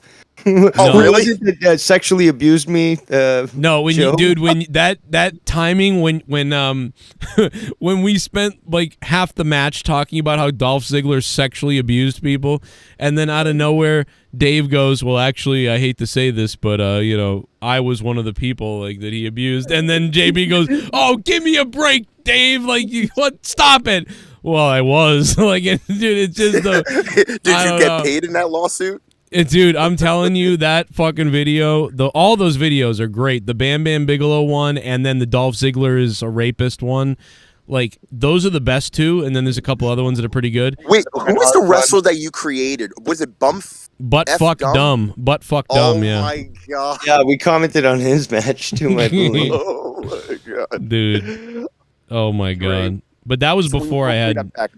Oh my god, Bailey and Rose and me though, that crack, like, because to this day I can put if you're having a bad day, if you put one or two of those good ones on, I think it's hilarious. Yeah, it'll change. I always put the Bret Hart calling the cab. That's the one that I do. If I ever have a bad day.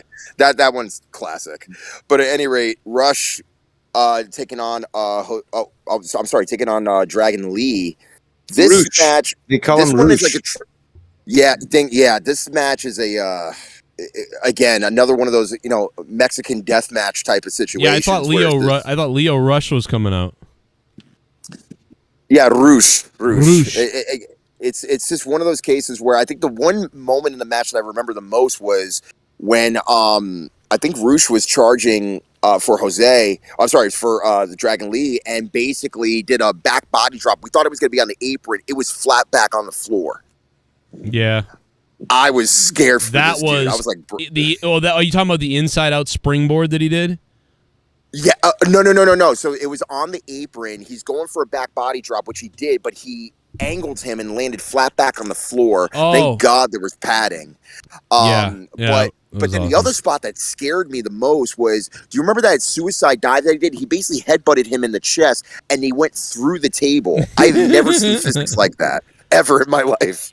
Yeah, it's amazing that ended up clean, like a couple other things too. That was awesome, and I did catch that live. Luckily, there was only a few things that I missed. A lot more of that match after that, but that part I had seen, and that was good. I'd never seen either of these guys because I don't really watch ROH. At least they're mainly. I think they're mainly Triple A guys, aren't they? Yeah, they came from mostly from AAA and somewhere else. But again, that's I don't understand why so many people have this hang up. Oh, I don't know who this person is. I can't get invested. It's the opposite for me. It's I don't know who this person is. I can certainly get invested. I don't want to see fucking Randy Orton for the millionth time do his stupid little presenting his ass from out of nowhere. Yeah, he's preparing to do that and stuff. It's just like he's literally popping his ass up in the air. I mean, if a guy did that in real life, you'd be like, that guy's gay. He just wants somebody to fuck him. It's exciting to see and try to decide what you think about somebody, and you start seeing moves you haven't seen or a style. So yeah, no, you love that, and that's the problem with WWE is same guys, same matches every week, same thing. What I appreciate from this, I got to see two people I'd never seen before and see a match that was actually quite enjoyable, and they certainly did. I noticed some like strong style moves, and like it looked very rough. You know, like they certainly weren't taking it easy on each other. Right. But I mean, but again, this is another match where one guy's shorter than the other one.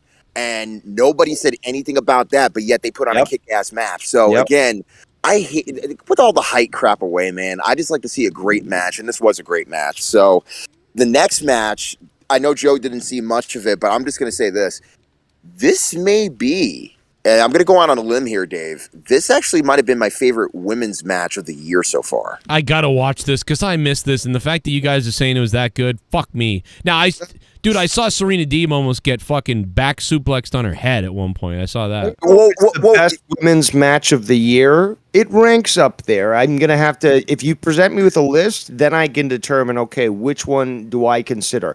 It certainly wasn't a bad match at all. It was very good. I liked the technicality that was in there. And personally, I kind of thought that Deeb was going to win it, and Martinez kept it. So so far, the best matches that I've seen thus far this year are Bianca and Becky WrestleMania, the Britt Baker versus Thunder Rosa cage match, and of course this match. The cage match certainly ranks up there. Can't remember. There was another Jade Cargill had a good match. But yeah, let's move on because I don't want to. Well, let's continue to talk. I should say about this match. But yeah, this was a very good match. I love the technicality. I love technical wrestling, and I love wrestling. Period. Okay, but obviously this worked well because both of them are very skilled in that technical wrestling, and we got to see some fucking moves where like the submission moves that Deeb was using and stuff. Where she was like, Deeb is a beast. Okay, and I've said this for a million times. She reminds me so much of Dean Malenko as a female, and also using the yoga and the way she bends her body, kind of like Melina did way back when. But she, in my opinion, Serena Deeb does it better. But she just is a kick-ass machine, especially as a heel.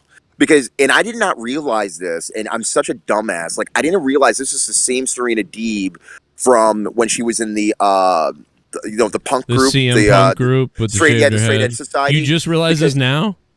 No. This is like literally a year or 2 years ago. You know what I mean? Because I hadn't seen her in a long time. And then when I put two and two together, and then she comes out months ago saying to like Dustin Runnels on AEW TV where he's like, I shaved my head to try to get over, and I still couldn't get over. And I'm like, powerful promo.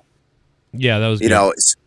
So this match, I mean, again, they're out on the floor. They're beating the crap out of each other by using, the ring ropes. Like, I remember at one point there was a almost like a dragon sleeper type of maneuver out of the corner, but then had to, relinquish the hold, and various other near fall attempts, just kick out after kick out. The crowd was into this. I mean, at one point or another, I think there might have even been like a standing ovation at some point because it was just, there was so much going on. And the finish of the match that I forget what she calls that move, but it was almost like a dragon sleeper, but they're like kneeling down. Brass City Sleeper. Yeah, dude. Serena Deeb is like looking like a squid trying to find air. Like it's just like, what am I going to do? Can I get out of this? And then finally she taps.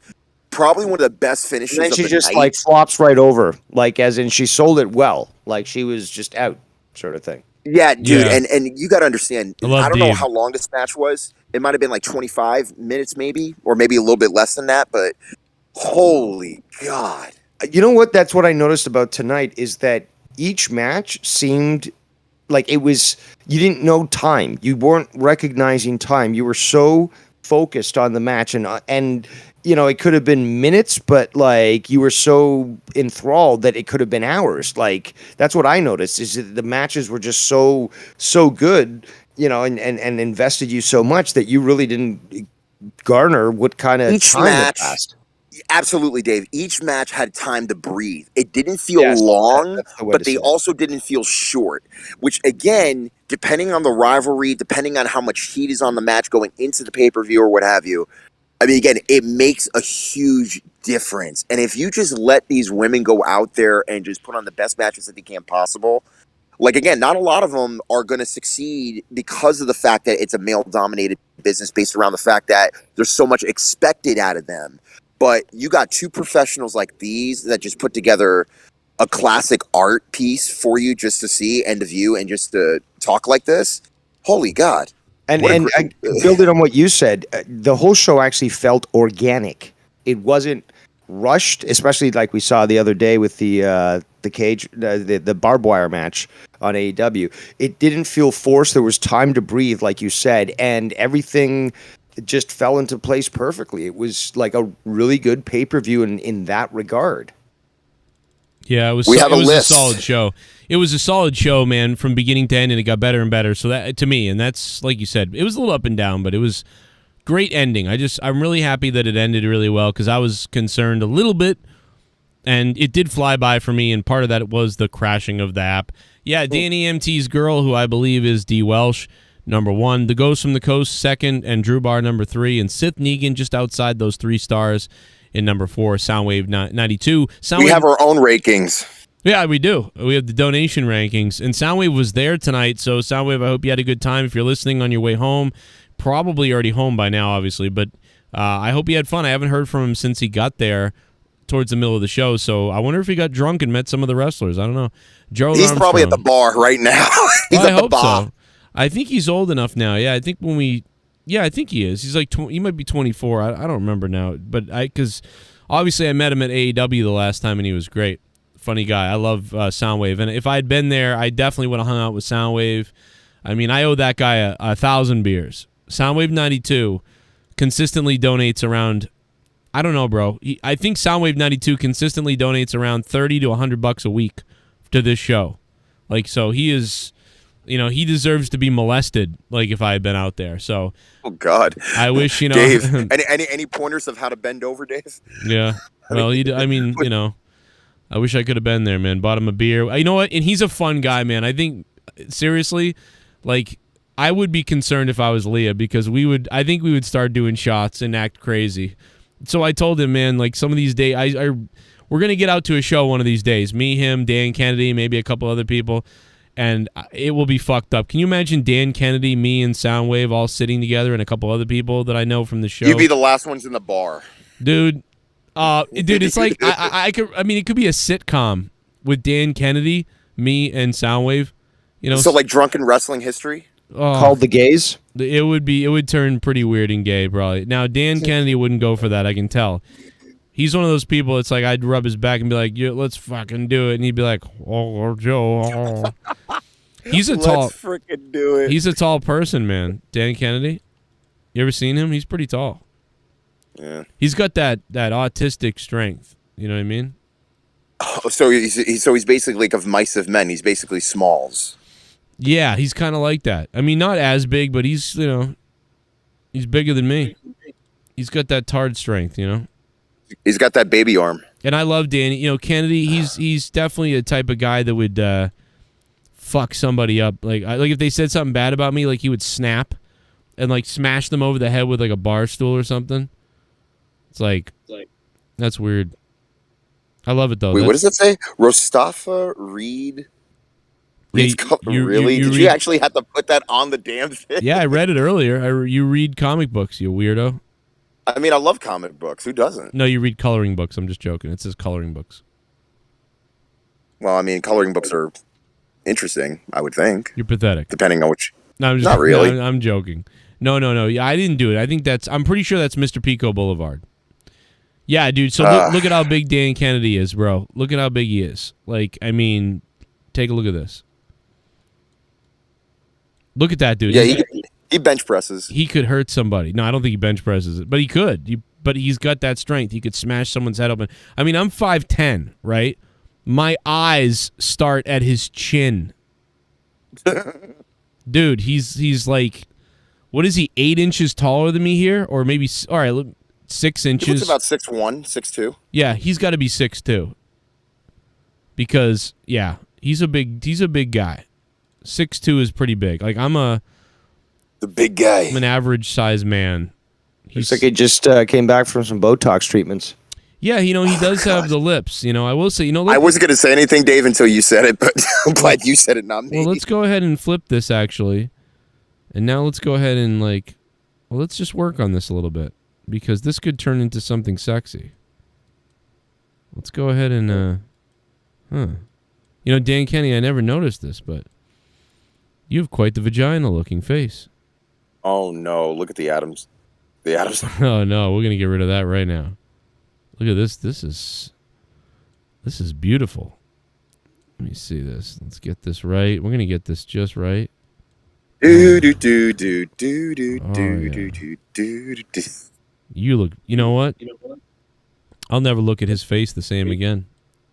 Oh, my gosh. Look at this. No beard. Yeah, he doesn't need one. I mean, he shouldn't have one.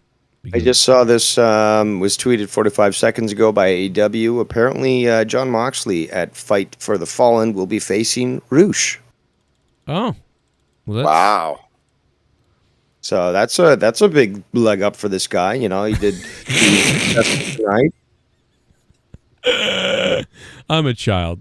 But yeah, no, so that I mean, listen, I didn't see Roosh that much. He was exciting, but is Jon Moxley going to really compliment him much, or is that going to be like a 5-minute little I think he will. I think he will. John is in a different place mentally, and he wants to make wrestling better, just like everybody else. I would assume. Mm-hmm. Now that he is the guy, he had a great match. What's his face with from New Japan about a week or two ago, and did an amazing job with him. And yeah, why not put over talent from other areas? And again, it makes it more into a world heavyweight title. The fact that you're taking on all comers. You know what I mean? I'm in love with how now it's like the attempt that McMahon had or tried, which was to destroy the territories, it's all been for naught. Because, again, you've got partnerships between all these smaller, companies compared to the WWE, but they're still not small. And you've got people taking championships from one, promotion to another and stuff, and sharing that and bringing eyes to other promotions and again, recognizing, the talents of other organizations and not with this jealousy that, you see with WWE, where you can't even mention a company because, they don't even exist. Yeah. Again, it's great. I mean, again, I still remember when I watched Wrestle Kingdom, and this is when the Bucks came in with like 4 titles, and they were coming in off the ramp, and they were like defending, I think, against Becoming Vice. I think it's Becoming Vice. Which is basically the best friends. And yeah, dude, I mean, again, that just goes to show that, again, a small promotion like PWG, and you're wearing their title in Japan. Yep. And it's a major show. And that was the same show that had Okada and Kenny Omega going at it and putting on a 6-star match. So again, that just adds more of a notch. It's great to see that they don't see themselves as enemies. Competition maybe, but they're not enemies. They work with each other. They share promotions and titles and have it go back and forth and again help each other out. Frenemies. I wouldn't even say that. I would just say that they recognize that it's just better to be friends with this sort of thing. It's not again. Like I mean, motive. Vince McMahon Sr., for those that don't know or don't remember, did a lot of dealings with Eddie Graham when he was in Florida. And one of the biggest interpromotional matches that they had, at least in the 70s, was Dusty Rhodes and superstar Billy Graham. And they sold out the Garden. And Dusty had never really been in New York. If you watch that video footage of that first match, dude, the crowd is going nuts. And this is when, wrestling fans were still reading magazines, because they've heard about all these guys from the territories, from different parts all around the world. And, dude, I mean, in the New York crowd, I mean, again, I still remember that promo that he did. He was like, I'm the hit maker, the record breaker, that whole deal. And he's just getting the crowd all riled up. And, again, this is another reason why I think interpromotional events and various other means is great for wrestling overall because it's healthy. Yes, it's hard to see one of your guys get beat because you're trying to put somebody else over or you're trying to put themselves over. But again, that's another reason why for long-term booking, make You it scratch work. my back, I scratch yours. So yeah, Exactly. my champion loses, but that means now my champion's going to be in your territory, fighting up a storm, and wins it back in your territory. You know, not on home ground, but in your territory. Like, there's so much potential. Right, but again, no, everybody gets butthurt because they're like, well, wait a minute, my guy is better than your guy, and this and that. Dude, Ric Flair didn't care about that crap. He literally went out against a lot of guys that weren't top You're basically contenders. just talking about WWE. Everyone else is totally good with this. AAA working with AEW, working with Impact, working with PWG, like, you know, all this stuff. Oh, by the way, tonight, GCW. G1 Climax, 2 a.m. Eastern. Oh my God, that's tonight. Is this part 2 or 3 or? I think it's. Fuck, I don't remember, but it's airing. It's all right. No, I don't either. The last 3 days, it's apparently been airing shit. So tonight, 2 a.m. Well, actually, I'll watch it in the morning. So basically, in an hour, 20 minutes, you're gonna have G1 Climax. That's gonna go live. Jesus I'll watch Christ. it in the late morning and catch that because I know for a fact that it's going to be good. And there's a lot of great. That the card looks stacked. Yeah, And Jeff Cobb's in there. I love watching Jeff Cobb, especially since he did great work there in Lucha Underground. This is the first year I haven't seen a thing from it yet. You know. Well, again, like I said, I normally watch NJPW stuff like hours after the fact because, dude, it's too early in the morning to. Yeah, so, but I've been hearing great things even after they started, putting on shows, especially since that, the fans are going to be starting to chant soon. It's going to happen fairly soon. I think it's just in a few months, but they've just been putting on great matches. I'm loving Switchblade as the champion.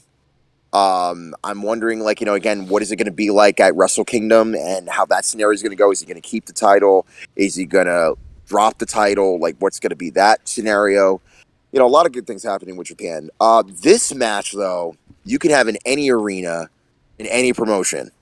Samoa Joe defending the Ring of Honor World Television title against Jay Lethal. Now, I thought there would be a run-in by Flair.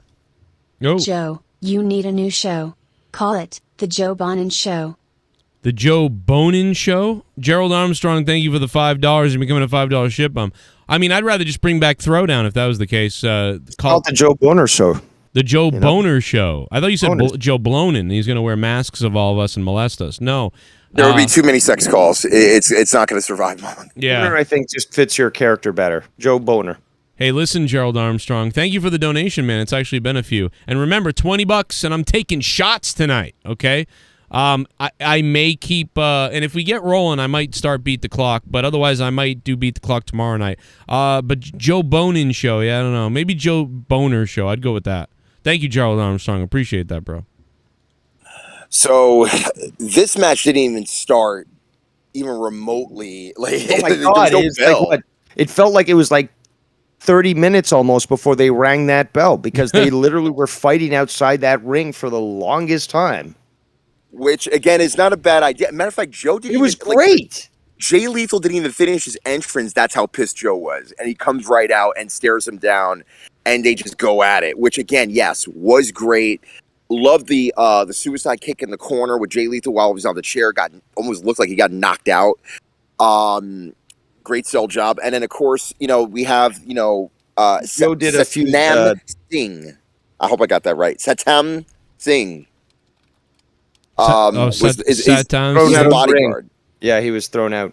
Yeah, he was thrown out, and back and forth, just a lot of lethal injections, 2 count, and then Lethal and Joe exchanged chops. They buried the lethal injection tonight, I'll tell you that. Oh, God, it was just too much. And then Lethal hit a European uppercut on Joe, and Joe responded with the palm strike that nearly knocked him out. Again, more... submission attempts and this and that. Tries to go for the muscle buster. And then the the rear naked choke at the end, I mean, again, goes for a roll up, which, by the way, when he got out of that, I kind of thought it looked a little bit awkward. But then finally, when Joe was able to like kick out of that and put him right back into the sleeper, I was like, okay, now it makes sense because it just looked awkward. But no, man, Joe chokes him out, and he is still the ROH World Television Champion. And I thought I think everybody thought that was going to be the way it went. And Samoa Joe is killing it in Lowell, Massachusetts over the years. There was great emotion. There was great emotion from Lethal as well. He was certainly, because even with the vignette that came prior to the match, you could see that he was certainly playing it up and being very emotional and so forth. And you could see that displayed during the match itself. So obviously he was, still following that. And it was. I thought it was a really good match. A lot of great technical moves. You had, I believe, Joe actually somersaulted out of the ring at one point. He did several high flying moves. And again, for a guy that size, when you see Samoa Joe move, it's it's breathtaking. Well, I wouldn't say that, but I mean, maybe you want to have a little private vacation with Jesus the guy. Christ, you are weird. Regardless, hey, again, it's 2022, and you love the gays, don't you? But bottom line is happy. It was again. I liked the technicality because they both can wrestle quite well, but you also have that emotion there, and they were certainly going hard at each other. You had the chest slaps and such, the high flying moves. There was the interference from the manager as well, but there was those spots where they were able to do a little extra damage and such, and it was an enjoyable match.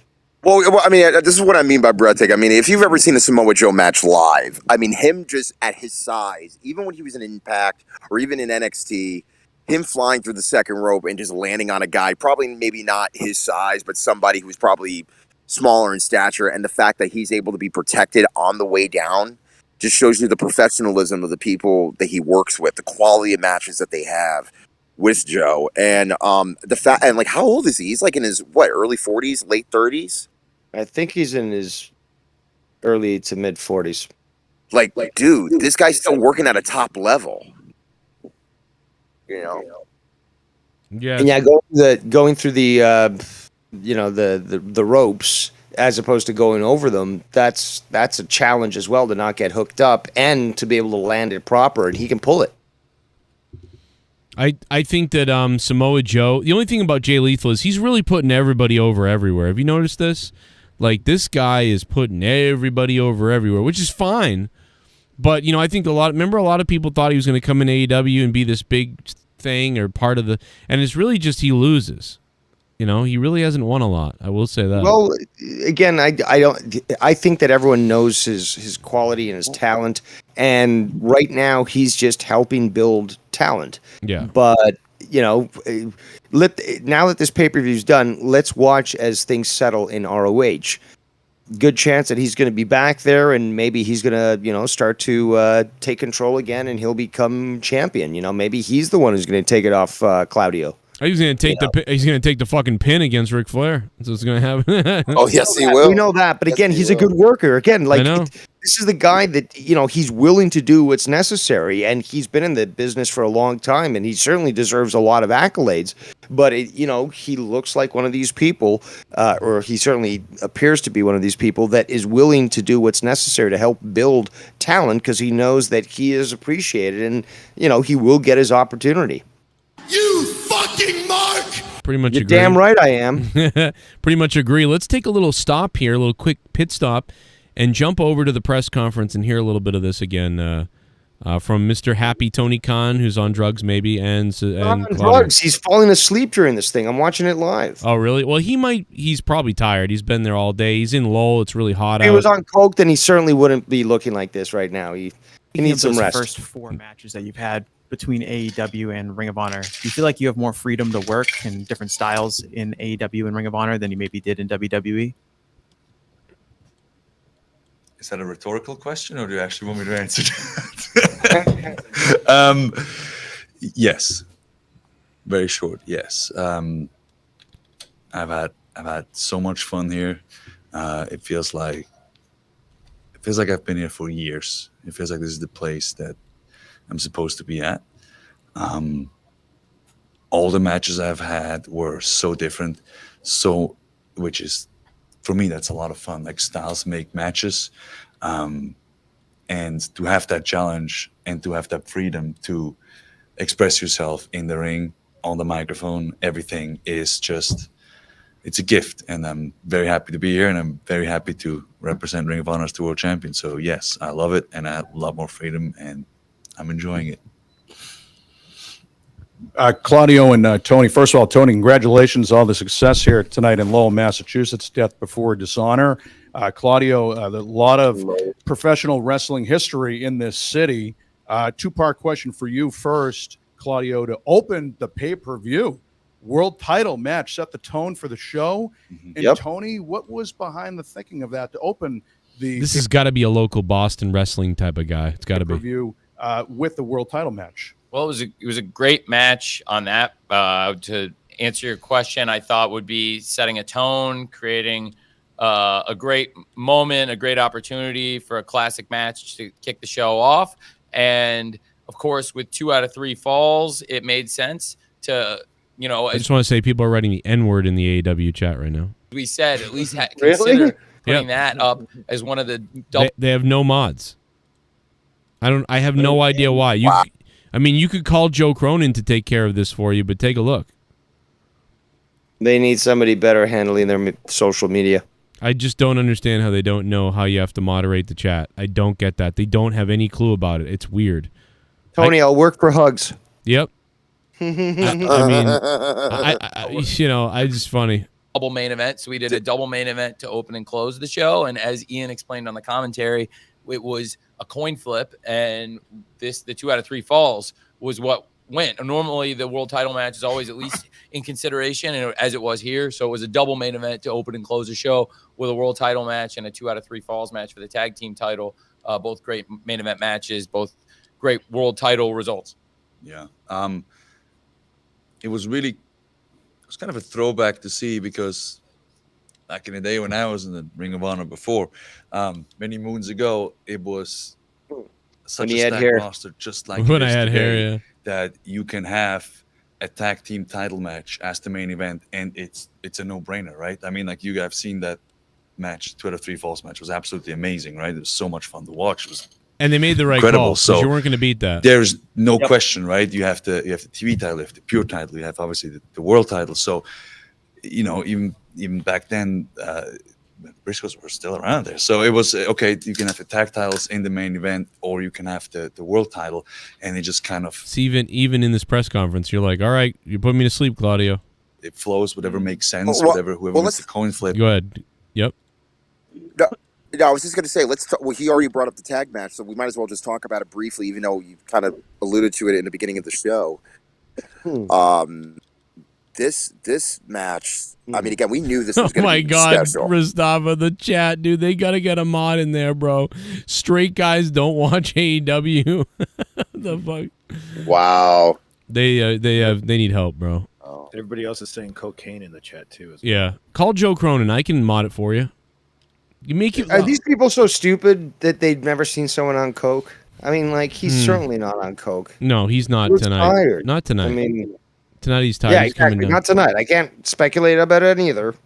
Yeah, but tonight certainly not. Not tonight. But yeah, he Maybe looks he's on NyQuil or something. He is tired tonight. I can see that. Like, he doesn't. And that normally people make jokes about him being on coke, and he's like, "Oh my God, I fucking But tonight you can see it. He's kind of like, "Where's the bed?" Like, he looks done. The other pay-per-view, who is handing out hugs like they were going out of style. Like, I mean, there's a big difference between those events and tonight.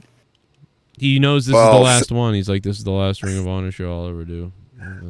Well, I mean, again, he bought the company. I mean, again, could he have just kept the archives in the library? Yeah, but this guy's a workaholic.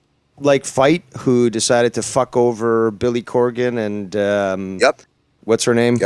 Daisy. No, Dixie Carter. Dixie Carter, and just take the entire fucking video thing and then just fire all these people like that. Yeah. it's still frustrating. You know what? I can't fucking stay sour on that because obviously shit has moved on and so forth. But imagine what could have happened. Imagine what could have been. Well, if, I mean, remember, things didn't go in that direction.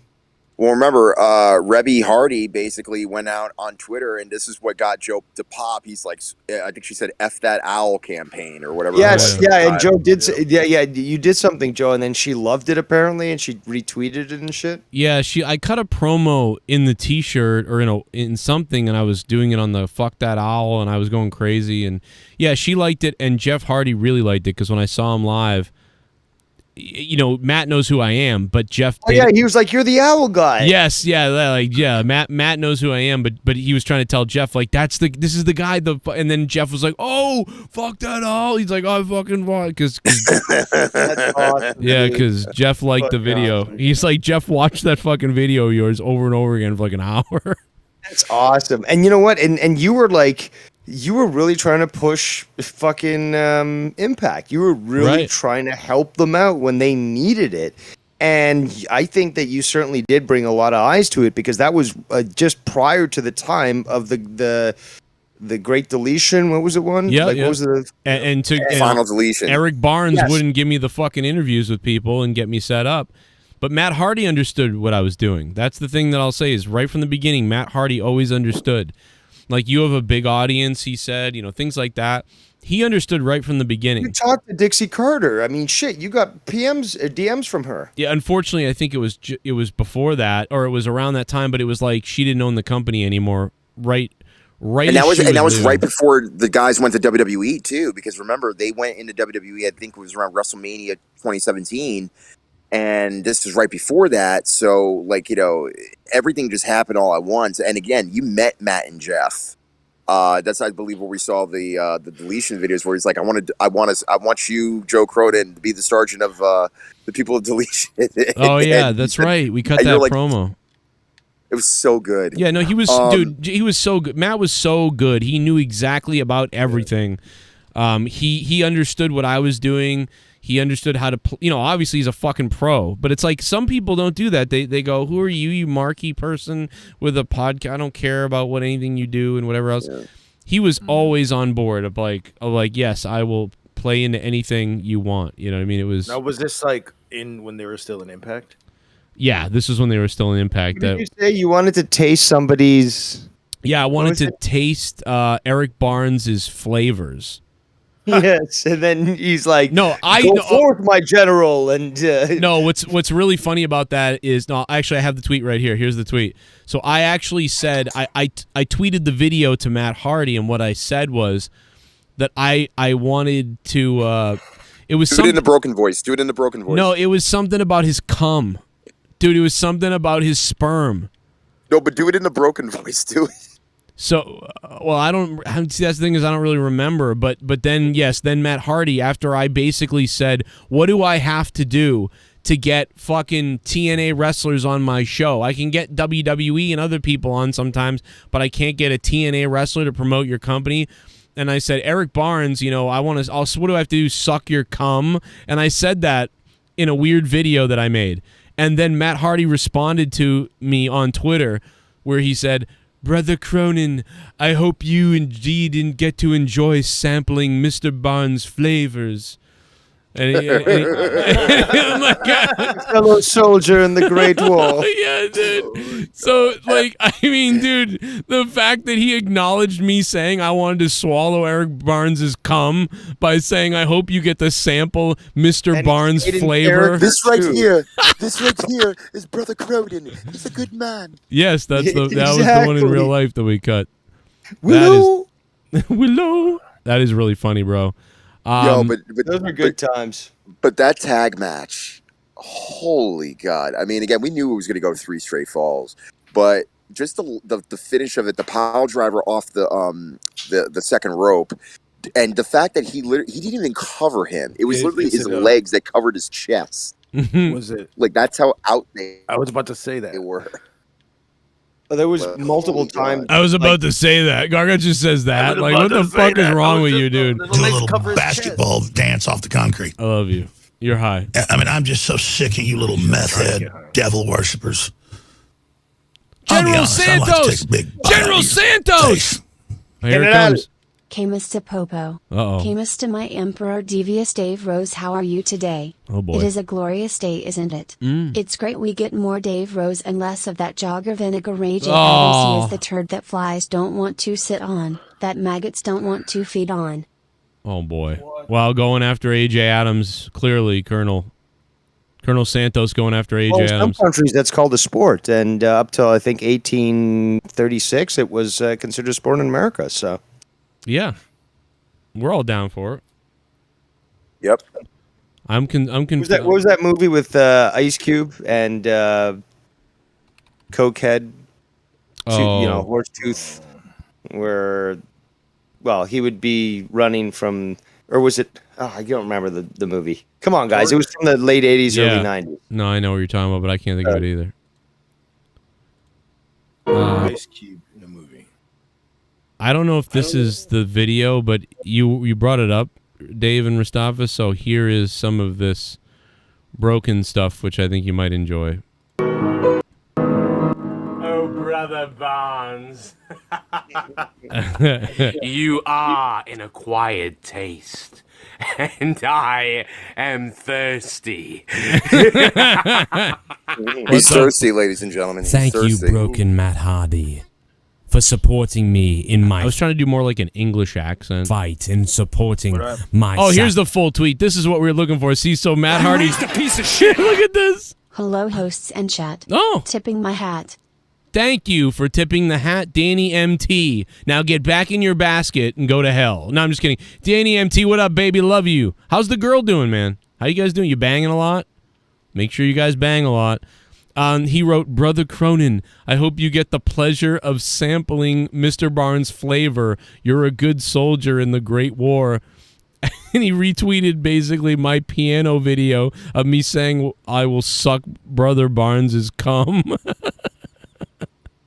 Dude, Matt This Hardy's... is why, and this is why 2017 was an interesting year. Sacrifices. Oh, man. Soon Brother Barnes will pay the consequences for not allowing TNA talent on Brother Cronin's show. And I will indeed do as you suggest by sampling his flavor. Follow the Great War. What the fuck?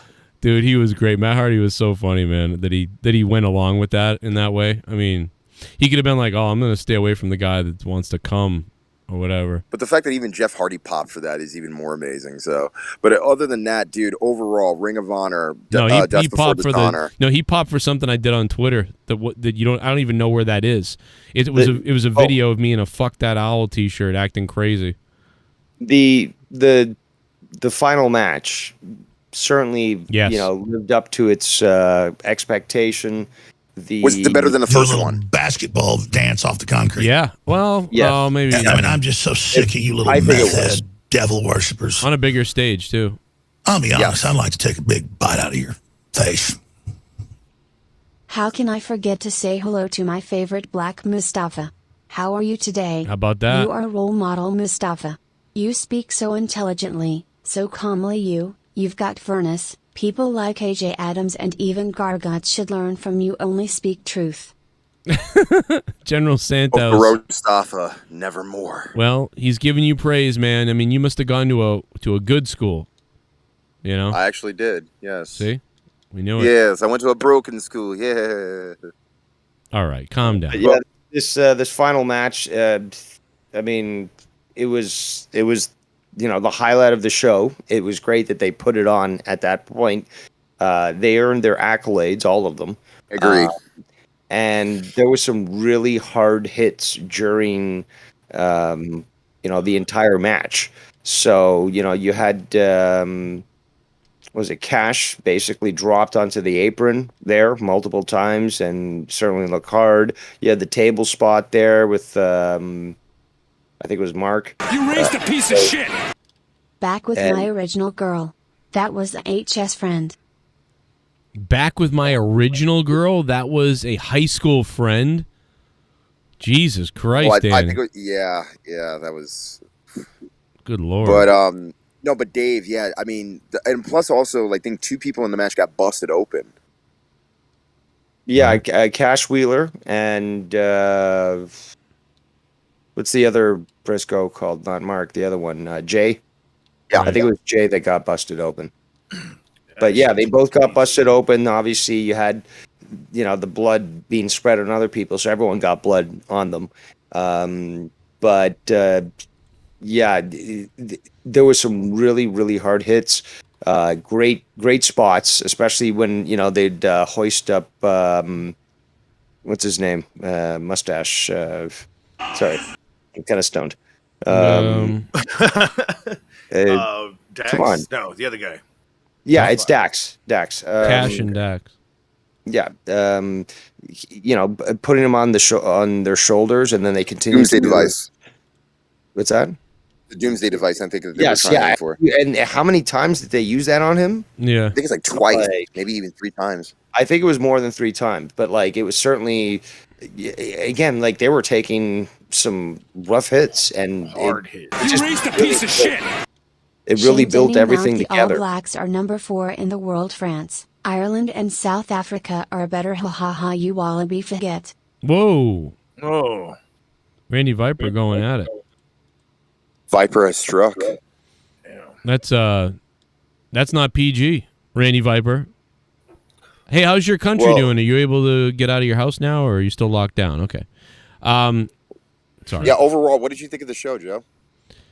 Overall, I liked it. And again, the BR app kind of ruined it a bit. But I will say that I'm pretty confident that if I rewatch the show, that I would be somewhere around a 7.5 out of 10. Now, the biggest thing that I missed was the women's match. And from what I hear, that was really good. So, I'm going to go out on a limb, and I know you're going to disagree with me on this. I actually went with an 8.5. The reason being was because it was just the execution, the flow. Now, I wanted to bring up this topic. Okay. When it comes to titles, right? When it comes to titles, now, obviously, there are certain matches that call for the main event. You could have put, now, obviously, the women's match wouldn't have been, in this scenario, the main event, even though it could have been. Or the world heavyweight title could have been, but how are you going to follow that tag match? There's just no way. I mean, it was too damn good, and also, again, it was an hour long. Yeah, dude, almost an hour, almost an hour. But again, it made sense. Everything just made sense. And my question is, in this type of scenario, should your world heavyweight title or your women's world heavyweight title always be the main event? In this case scenario, no. But in the long scheme of things, is this going to be like the new norm where it's just like a free-for-all of what we think is best? Well, hold on. WWE has done this too, where you've had a women's match as the finale or a match of course. You didn't expect, and it turned out great. I don't think that it should necessarily end with the championship title. You raised a piece of shit. We can go out. I'm going to LA for Mania next year. Oh, I'm going. I wouldn't go to LA unless you fucking paid me $1 million. Dude, if Rock is in the main event, I'm going. I'm not going to Cali. That's a lot of money. I'm going, bro. I don't care because I've never been to California. A, B, I'd be going there for various other reasons other than just Mania in terms of going on the LA Strip and going to the beach. Other than that, but there you go, Mustafa. I found a clip of this. Yes. This is my dear loyal lieutenant, Brother Cronin. I look like a fucking popsicle. That's funny. Play the whole video, please. No, play the whole video. That was just a clip of it. I have it somewhere. I don't know where it is. Oh, okay. Brother Cronin, he's a good man. Garguts, what did you? Garguts, did you watch the show tonight? Yeah, I did. To answer what how Mustafa was saying, this is, dude. I think dude, he was on the pre-show. Format should be, dude. There was a big ass pre-show, but I fell asleep during the pre-show because a lot of shit went down today, and I think I sent Joe pictures of it what happened. But I think working in the wrestling shit in the back, dude. People they have to file matches and shuffle them around and be like, this match shouldn't take away from this match. It shouldn't take away from this match. you know, if you're gonna enter the thing, have a barn burner at the beginning to fucking start out the show. It's like an album. It's like Yeah. it's literally like a It's like music a- album. Yes. You start strong and then you end strong. In between is really have to how have you keep those- people's attention. Yeah, and you have to have those matches that make people feel good, and then those matches that are heels, that you know, and those matches that shock people. But then you have that barn burner.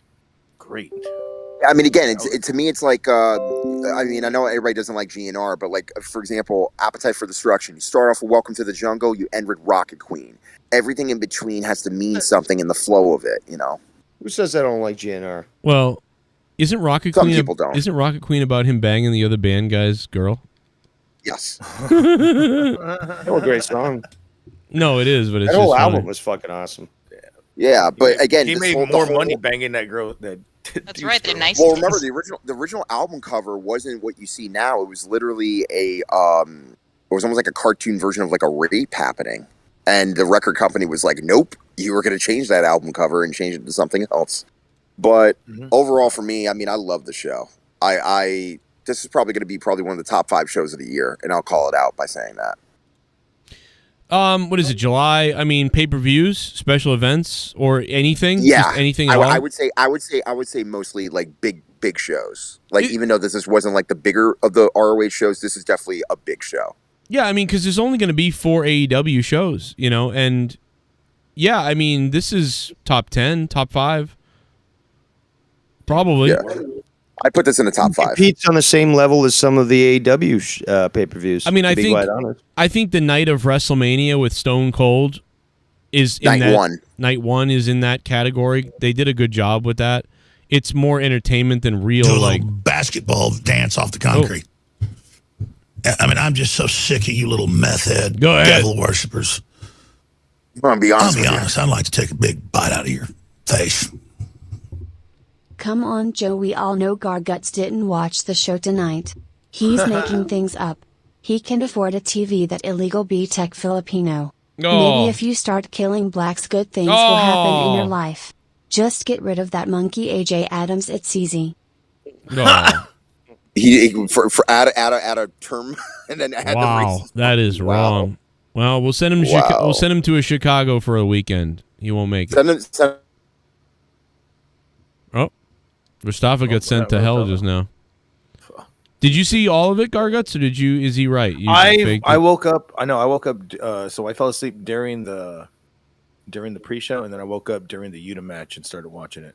Okay. Oh, so you missed the first. You missed the first 2 You matches. missed half of it. Yeah, I missed half of it. Yeah, Right, so right. Definitely did. But you couldn't even formulate a That's why sentence. I think you're scared of Dave Rose. I got to be honest, because you are a mess when he's on this show. I will say that you're all stuttery everywhere. You're scared of him, or you're. It's the Canadian Rocky wins. Yeah. I'm telling you. No, I think you love him or scared of something's up with you in him. I don't know what it is. You like a very uncomfortable. We have another Sean Brett situation. I've got nothing. That's what I'm saying. That's what I'm saying. Well, hold on. I just opened up my first beer. Let me get. All right, get relaxed. It's okay. You're a fucking Dude, staple I here. told you. I was at the hospital all fucking day. Wait, you were at the hospital? What the fuck happened? Sleeping? Yeah. I thought you were sleeping though. I went to sleep during the match because I was at the hospital all day. So What I went to the happened? hospital. I fucking accidentally fell on a glass.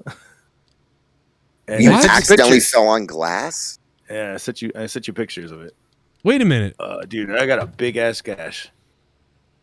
And How went did to you the fall? Okay, hospital wait. Were you sober when you fell on the glass? Yes, I was. Okay. I rolled out of bed. Oh and my thought I'd- god! I didn't see this fucking text you sent me until I didn't even know I had text from you. Dude, Jesus I fucking Christ! rolled out of bed being funny with the girl that I'm like seeing right now, and dude, she had a wine glass down there, and oh fuck. Oh my god, bro, dude, you look like when. So in high school, we had a backyard wrestling match, and this guy fought this other guy, and he put him through a couple of windows, and he got a gash like that, and had to go to the hospital. That's what this looks like. He bled hard way, Joe. Idiots. Dude, how did you? Are you like covering something up? Did you get attacked? No, I rolled off the bed, and the bed's like right. It's there's no box spring or nothing. It's just a big ass king size bed. I Oh thought it my would be funny. God. I was like, I'm gonna roll off the bed and then get out and then go up and go. Get Oh, up you were trying to like joke around, like I fell out of bed, honey. Like watch yeah, this. I fell out of bed. Yeah. And then, bam! You just hear this. She saw it. And You all have decided to take your hard-earned money and to fund my show. Oh, to shit! fund what I do. To fund what I believe in. To fund my godly ass JCS Army. Drinking habit. Donate to me.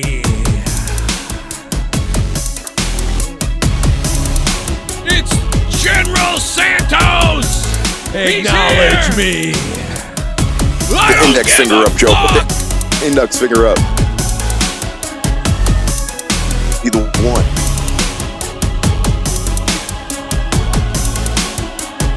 Donate to me. The first shot of the night.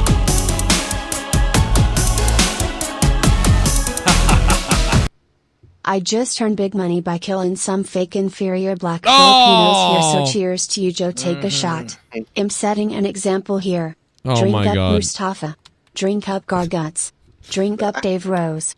Drink up I'm Jack. drinking. Drink up, WJ baby. Adams died. But Let's I all got to have a say one drink. thing. If you're in the Philippines, I mean, with all the black people you're taking care of, I mean, there won't be any left. I mean, like, they don't really have many black people in Philippines, to my knowledge.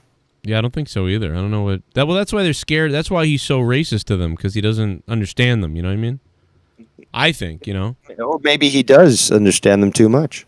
Oh, Matter of fact, this is gonna be the next episode for Frontier News about like the different races of alien species and would they attack one another if anything. well, that was one of the best things. Or would they work together to try to control That is humanity? that is the most well portrayed, I believe, in Star Trek Enterprise during the Xindi situation, because they're not. You like that episode, Dave?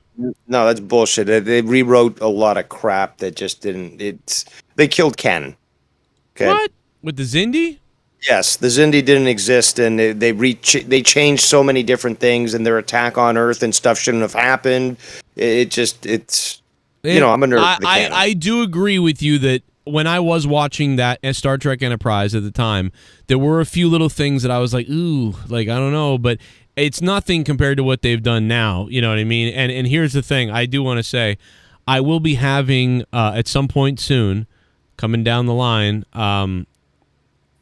two of the members from Star Trek Enterprise will be on this show, and we'll be having. I got a member. O'Hara? No, that's the wrong show. Are you fucking? Oh, my bad. Even I don't watch Enterprise, and I know that Uhura was not.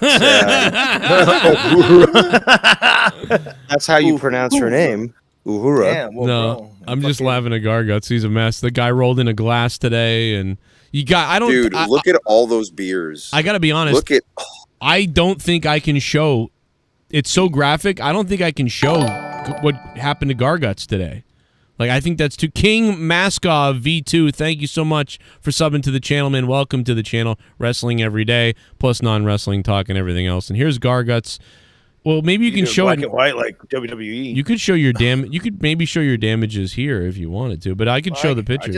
I just got a Band-Aid. Dude. I mean, a Band-Aid, Yeah. fucking big ass thing that goes all It looks like Sabu. It looks like one of those nasty wrestling gashes you see that's like a size of a quarter, and it's like a pool. He went to get the jab, and the stupid illegal nurse didn't stab properly. So, nurse. that would be on this side, and they did it well. Oh It's my like an god! ECW nurse. No, I had to get a fucking shot for there because they thought the glass was dirty or whatever. And I was like, nah, it's clean. But Let me show you Garguts' you can't fucking get tetanus from fucking a glass. That's what I said. No, you didn't say that. You know, what is this? Your arm? You should have just cauterized it yourself with like an iron and just sucked it up. Or get some like crazy glue and just tape it shut like Sabu. Well, actually, crazy glue is very good. It's good. It actually is good. Survival expert myself, I can recommend that. But So- a road flare, Dave- a road flare is very cheap, and you just cauterize it right then and there. Dave, did you ever hear my story? I was in the auto parts store. We had a $5 bin in front of the register, and my buddy was fucking around in the bin. The guy that worked with me, and he pulls out his fucking knife and he pulls out one of the things and he's gonna open it just to fuck around with it. And so he can't get the plastic open on the thing, so he pulls out his switchblade and starts trying to cut through the plastic. And the boss is at the counter. He goes, just put this on my tab. I'm gonna open it right now. And I'm like, dude, be careful. He fucking cuts his whole hand open with his knife, bleeding everywhere. It's going. Shit. It looks insane. So it's like it started from the bottom of his hand all the way up and around like that. What, I have shit on my hands? What do you have in your hand? God damn, what is that? See, I've taught 5-year-olds to handle a knife better than fucking that, and that's just fucking sad. No, but so then inside the bargain bin was Gorilla Glue or some kind of crazy insane glue. And he fucking wipes his hand off with the fucking paper towels and then glues his fucking hand with it. I mean, did it work? Yeah, it worked. It worked great. Now he has the scar still to this day from it, but he sealed the whole fucking thing up with this super glue. He goes, well, what? Considering the alternative in America, a drive to the hospital and then fixing it would probably cost you 40 grand or some shit. I mean, I'm just guessing here, but no, it would have cost him to stitch. It would have been like $3,500, but. That would have been a lot. Yeah, still. That's now if he drove himself to the hospital, $3,500. If he called an ambulance, now it would have been about $3,300 to have him do that, you know. But he still have to pay for parking. You see what I'm saying? Well, I'm glad you're okay, Garguts. But yeah, it was just savage. I was like, bro, you're a nutcase. And he was like, well, what? I'm gonna go down the emergency room. They're gonna do the same thing. He goes, they're not gonna give stitches to this. They're gonna glue it because it's basically, Joe. So basically, he took the bump for no pay.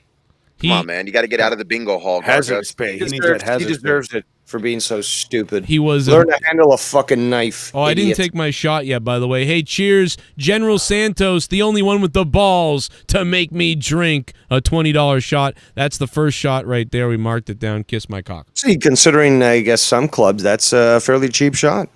$3. At any rate, you call it. Oh, my fucking canker sore is fucking killing it. Really? You got a canker sore? Man, come on, Joe, man up. You know, several years ago, there was this whole fad where women, and I'm going to have to use that term lightly because I wouldn't consider them that, would soak their tampons in vodka and then insert them and then get drunk in that manner. I remember that trend. Oh, yeah, dude. I had a buddy who put them in his ass and did that. And I'm like, you're a fucking idiot. Ew. Yeah, you get cancer from that real quick. That's what I said. Remember the butt chugging craze? Yes. Yes. Yeah, that was. Remember the story I told about that at a party? This guy butt chugged, and I was like, dude, what the fuck was going on? My God. It was 04 around when that happened. Like burn your rectum cavity or like what? Was it 04? Yeah, you can get cancer. Like Gargut said, you get fucking cancer in your ass. You can get a lot of different things, and why you even want to do that in the first place? Why would why would you want to put moonshine through a strainer up your ass? Like why? I'm interested in why the fuck that would work instead of just drinking it. Like who came up with that? It gets in your system. It gets in your. It absorbs in your system faster. Because it's not going to your liver. Got it. And more intense, I guess. Because there's certain orifices in your body or certain cavities that have ligaments that allow this to be absorbed much quicker into the bloodstream. I mean, I don't expect so I could like pump it through. I could pump it through my veins in or something. You could do that too, but again, That'll kill you. Drinking it, for example, is not as effective as, say, putting it through your anal cavity, and that's just a sign. Well, that's what I'm saying. You got a filtration system. You have your stomach and you have your liver.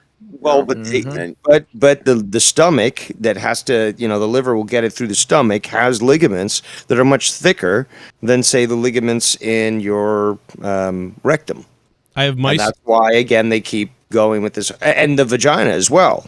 I mean, I can't even imagine women doing that, and I'm sure it would fucking sting. But I guess if they're so, dude, anyway, women have smoked cigarettes through their vagina.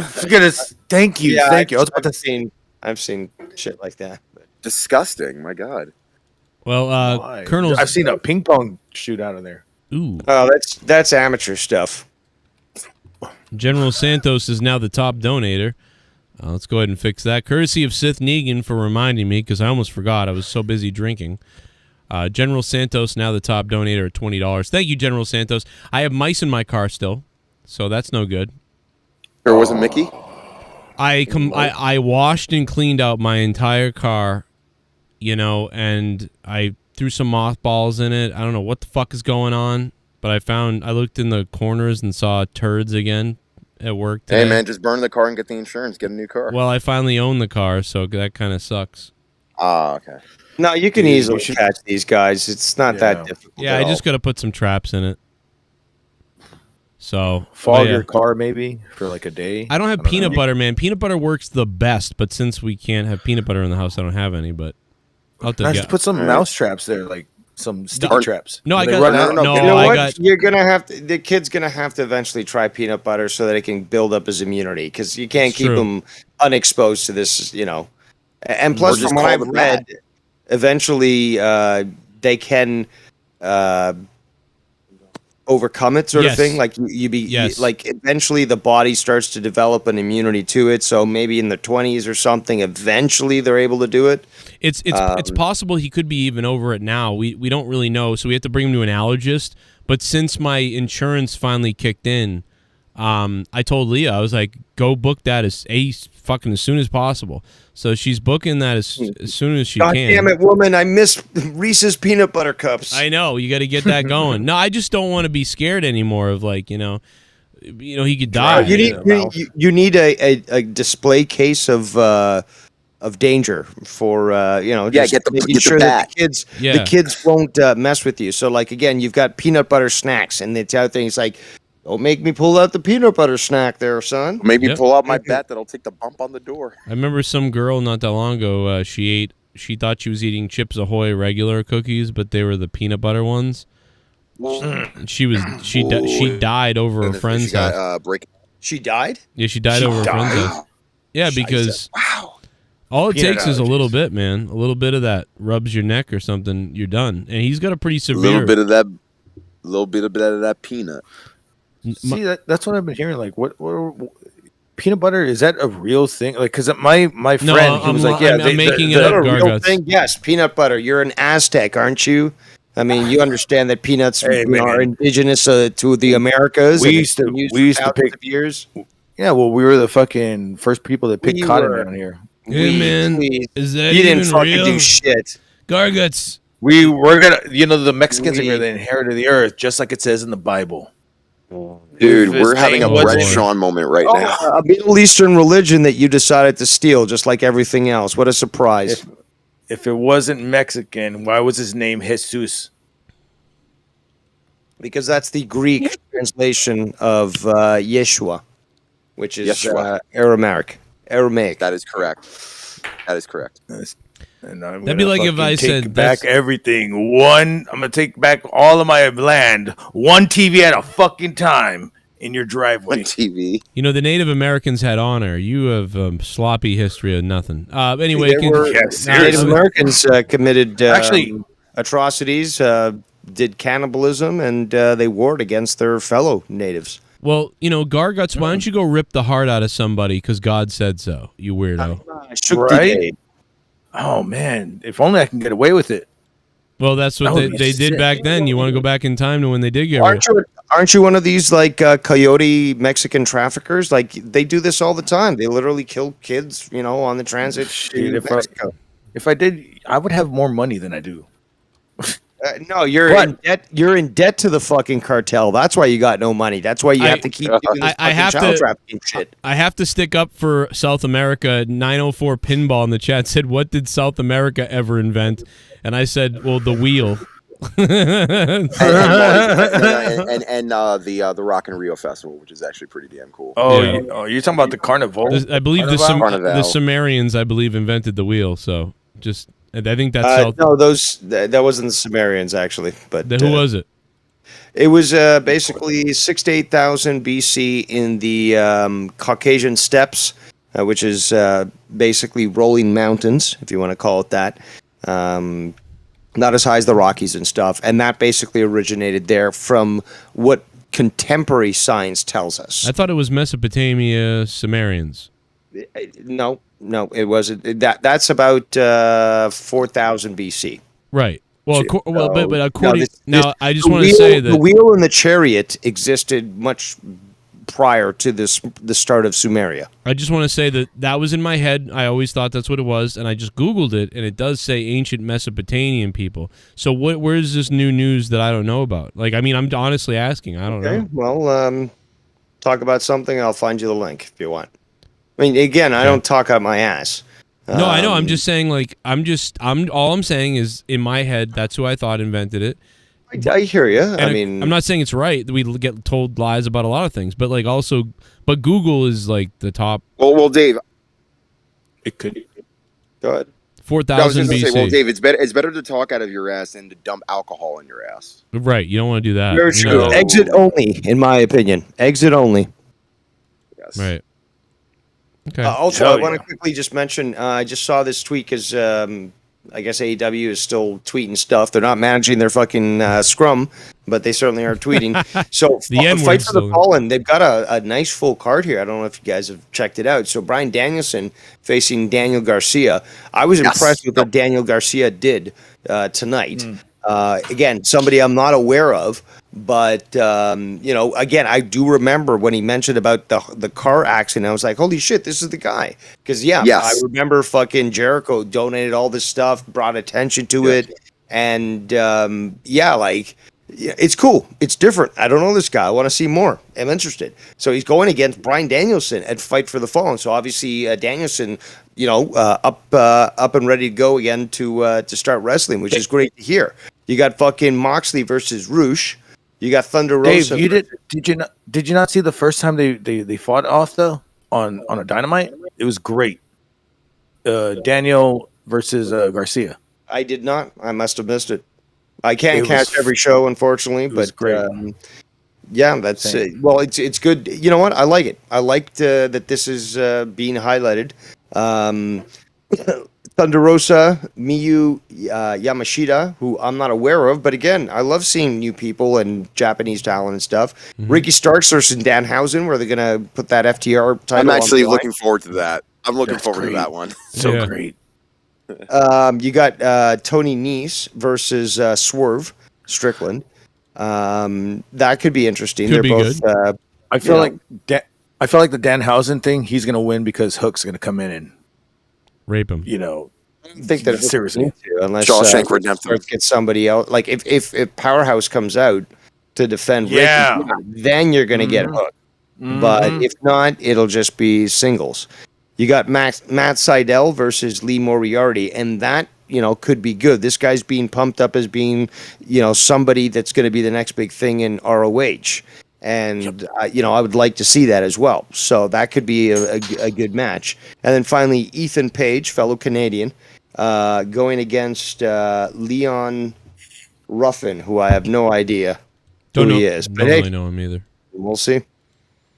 But hey, Bryan Danielson's back. I just wanted to say quickly is that this is amazing at the fact that as soon as the pay-per-view's done, they're already announcing what's coming up this week, all the cards and all that. So again, we're going to get that from now on. I think with AEW and ROH, they're just going to constantly promote each other in terms of different shows. But 1 week from today is SummerSlam, and then the day after that is the Ric Flair's last match event through Starrcast. And the Ric Flair match isn't tomorrow? No. It's next weekend. Oh, it's on the 31st, I guess? That's correct. Oh, shit. We got to wait a fucking week. Damn it. Dave, did you say Leon Ruffin, according to the I was like, that was graphic that I think he was involved in WWE, but okay, Ruffin. I wonder if they changed it. Say Ruffin again really loud, Garguts. I'm going to clip that. Go ahead. Ruffin. We're going to call him Ruffin. And I'm Ruffin her muffin. I'm going to go to the Briscoe's mother's house and shave her twat. My God. Dude, their compound is huge. Dude, they're millionaires now. Yeah. Yeah, apparently, $1 million for the next 4 years, you said? I heard this several different places, but I don't know if it's real. But apparently it's $1 million each, 4 years. Good for them. Good for them. And Yeah. whether I think they should stick with ROH. I don't necessarily, because you start to blur the lines a little too much, and I want to see these divisions stay separate. Although you can have somebody waltz in with the title and stuff, and look how bad I am, blah blah blah, and have some fights. That's cool, but I want to see these brands sort of kept separate, and not too much overlap. Tonight was great. Tonight was great, but we don't need to go full hardcore stuff and just make it just part of it. Because if not, then what's the point of having that brand? Make them all fucking AEW. No, I want that authenticity. Again, some people, even in your chat, Joe, were complaining, shaking hands, like after you try to fight somebody, blah, blah, blah. It's bullshit. Guys, hello, McFly. That's fact is, Ring of Honor. Ring of, what's that, boys? Honor. That's always been the fucking thing, shaking the hand. And those that don't, again, make a perfect heel, but also highlight that, this is not what the whole promotion was set up to do. So And Dave, this is another reason why a lot of wrestling fans who want to talk crap about another promotion without actually watching the product or the history of that product. Another reason why, again, they just want to nitpick. Watch Samoa Joe versus CM Punk. Same deal. Shaking hands. Watch Adam Cole versus Christopher Daniels. Shaking hands. Even though, it was, or even just not shaking hands, but at the same time attempting to do that. That's the Ring of Honor style. Yeah, and tonight felt really authentic. It felt like it was, the Ring of Honor of old. And it fit perfectly. And on top of that, it just it didn't feel forced. Like you said, the breathing room, just the fact that things flowed and it didn't feel forced or rushed. It perfectly encapsulated what we've always expected and saw from ROH. Now, if only Raw and SmackDown can even get an eighth, just an eighth of the flow in the breathing room. TK told media there will be some overlap. Oh, there you go, James Mesner with the update. Thank you, James. I'm sure there's going to be some overlap, so it's just... But they got to be careful, right? Because there's just too many titles already, and add the Ring of Honor titles, and you got Rampage on Friday, and... I do like that Tony Khan has not introduced a trios title. I was just going to say, thank God. I feel like he almost did at one point, and they backed down. Too many titles. I don't think so. But that was cool. And personally, I thought that was cool in Lucha Underground. Yeah. But when they would link it together, that was fucking weird. No, but just they had a trios title. But we already have too many trios titles. We have one in Japan. We have one in Mexico. You got even one in ROH, which is called the 6-man tag, whatever. Right? Fine. But you know what? AEW already has a substantial amount of titles. They don't have to rush into this. And I think that Tony Khan's been doing a good job in not rushing in title for this, title for that. No, it's a slow burn, and it's being decided what's going to be used. And now that he's got ROH, you can bring in, Claudio with ROH title and not have to introduce another title. I believe that's a combined... Put up with too many. Lewis Money said fucking participation title coming next. Yeah, that's what it would. That's what it'll turn into. Maybe in WWE. Well, yeah. Now they have that is the 24/7 title, isn't it? The participation trophy. Yeah, that is what it is. It's that for sure. Bring back at Fighter Fest. Oh, my bad. I played Tony for a second. So y'all don't remember when Alejandro and fucking Sexy Star and fucking Havoc won the title in Lucha Undergrounds, and they found out that all the coins linked together into one belt. I don't remember that at all. I got to be honest, I don't care.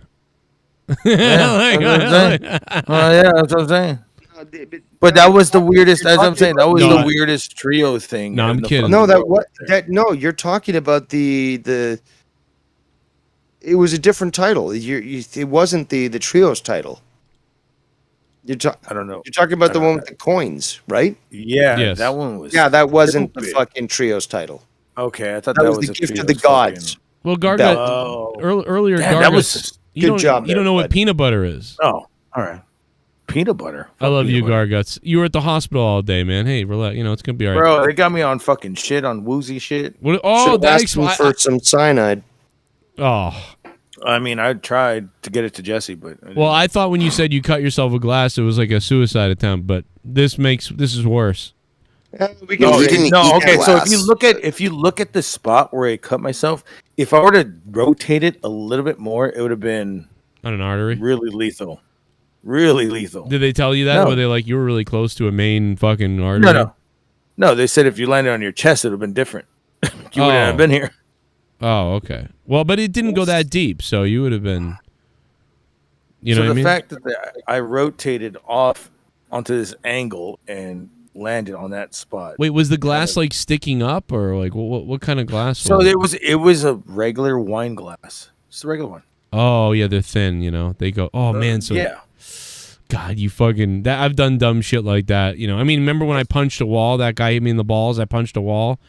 And it was a wall of glasses, and it went right through my hand, and I had to go to the hospital too. So I crushed a glass, one that you would make a drink in, a nice whiskey or something, Yeah. And I basically crushed it with my hand, and the resulting glass shattering actually came very close to severing an artery. And I didn't realize the dumbest thing that stronger than I thought. But damn, the dumbest thing that I've ever done with glass. I was like maybe 7, 8 years old. You know how you're playing backyard wrestling, but you do it in the house. Something you shouldn't do. I did a tilt-a-whirl onto my couch, but I kept on doing it. It was like I did one that was like really good. But one of them that I did, my leg went out for whatever reason, and I had like those, like those glass tables, but they're like split into two type of thing. My right, and it shattered, and my whole entire it shattered. It was done. He thinks we're laughing at his story. Bro, I was bleeding so bad. It was horrible. Oh my God. Yeah, bro, we missed like 10 seconds of what you said. You fucking we lost you. Again, every time you're getting to the point, it just cuts out.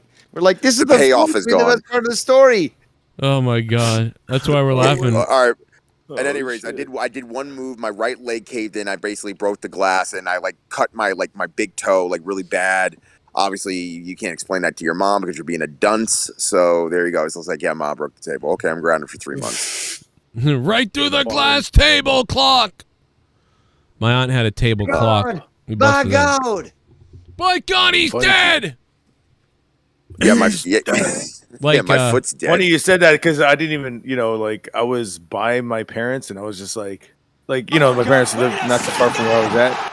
And I was just like, should I tell them? Nah, they don't need to know. Even to this day, I'm just like that. Like, fuck that.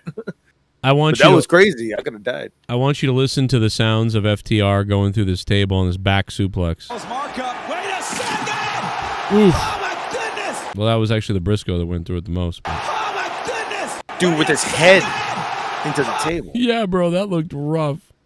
Can you show a screenshot of his head going through it first?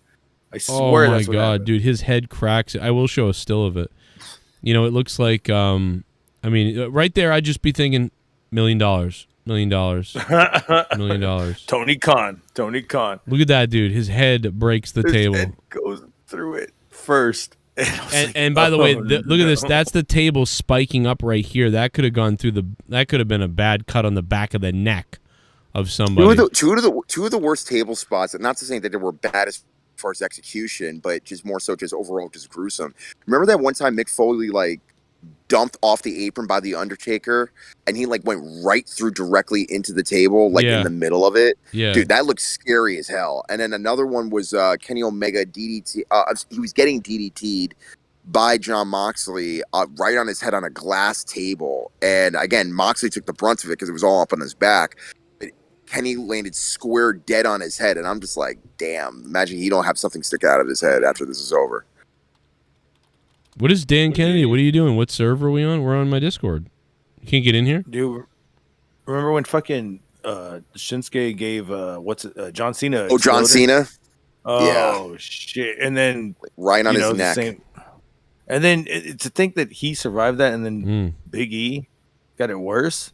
Right. Will Big E? Well, that's another thing. Will Big E actually even wrestle again? I mean, again, he's at like what 275, 280 or whatever, and he would do suicide dives through the second rope. Obviously, he won't be able to do that anymore. I mean, he's gonna have to come down. He's gonna have I WWE. don't look at Edge. Edge certainly did heal himself sufficiently to be able to. Right, go but Edge is back. not doing suicide dives though, Dave. He's been still doing some, as of late. He's been still doing some old moves and such that you wouldn't think that he'd be able to do. It's not as much as he used to, but certainly it's more than you would think. Just you got a point because it's wrestling psychology. You work with what you got. Look at Stone Cold. He had to adapt once fucking Owen dumped him on his head. Right, but both Austin and Edge are smarter workers. No disrespect to Big E, but they're smarter workers than Big E. And but I think that Big E's been in the company so long that he's been working with a lot of smart workers, and they're all in the back. They're not. They're not in the forefront. So I think that all that stuff's gonna rub off, and this is where Big E, might fucking break out a little bit more. But I guarantee it won't be the same. Go. Everyone knows I'm out the window. Yep. Yo, motherfucker, no romance, cause there ain't no chance in my happy pants. Oh, it's Alabama. Alabama. Yo, Dave, you know what time it is? What's the time, motherfucker? Time, motherfucker. A new day. Put it in a happy time, motherfucker. It's Glock. Bang, bang, tick tock. Fucking suck. Oil shock. 2 on consignment, 1 in stock. What's the time, motherfucker? Set Glock. Rubbing your mic in anticipation. Hey everyone, Joe Drink Up Man. Yo, Alabama, Bama. Well, that's Alabama. Sorry. I guess I could pour half a shot. It's supposed to be $20, but I like Alabama and he's a patron, so, and he's on OG and everything else. Alabama, I will have a half a shot for you, Alabama. Thank you for the $10. And let's not forget. What was that? Anybody hear that? Whoa. Yeah, it sounds like somebody's at an airport. Sounds like somebody was. It was me. My bad. Oh, what a gosh. surprise. Just a minute.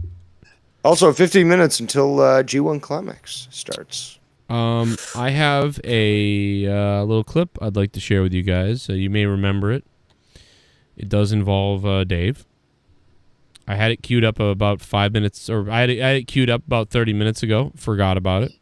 So now I'm trying to find it again while I tell you this. But it's an oldie but a goodie. And here it is. So one of my favorites. Enjoy. Now, you may have seen or heard what a loon call sounds like. I'll do a little bit for you right now.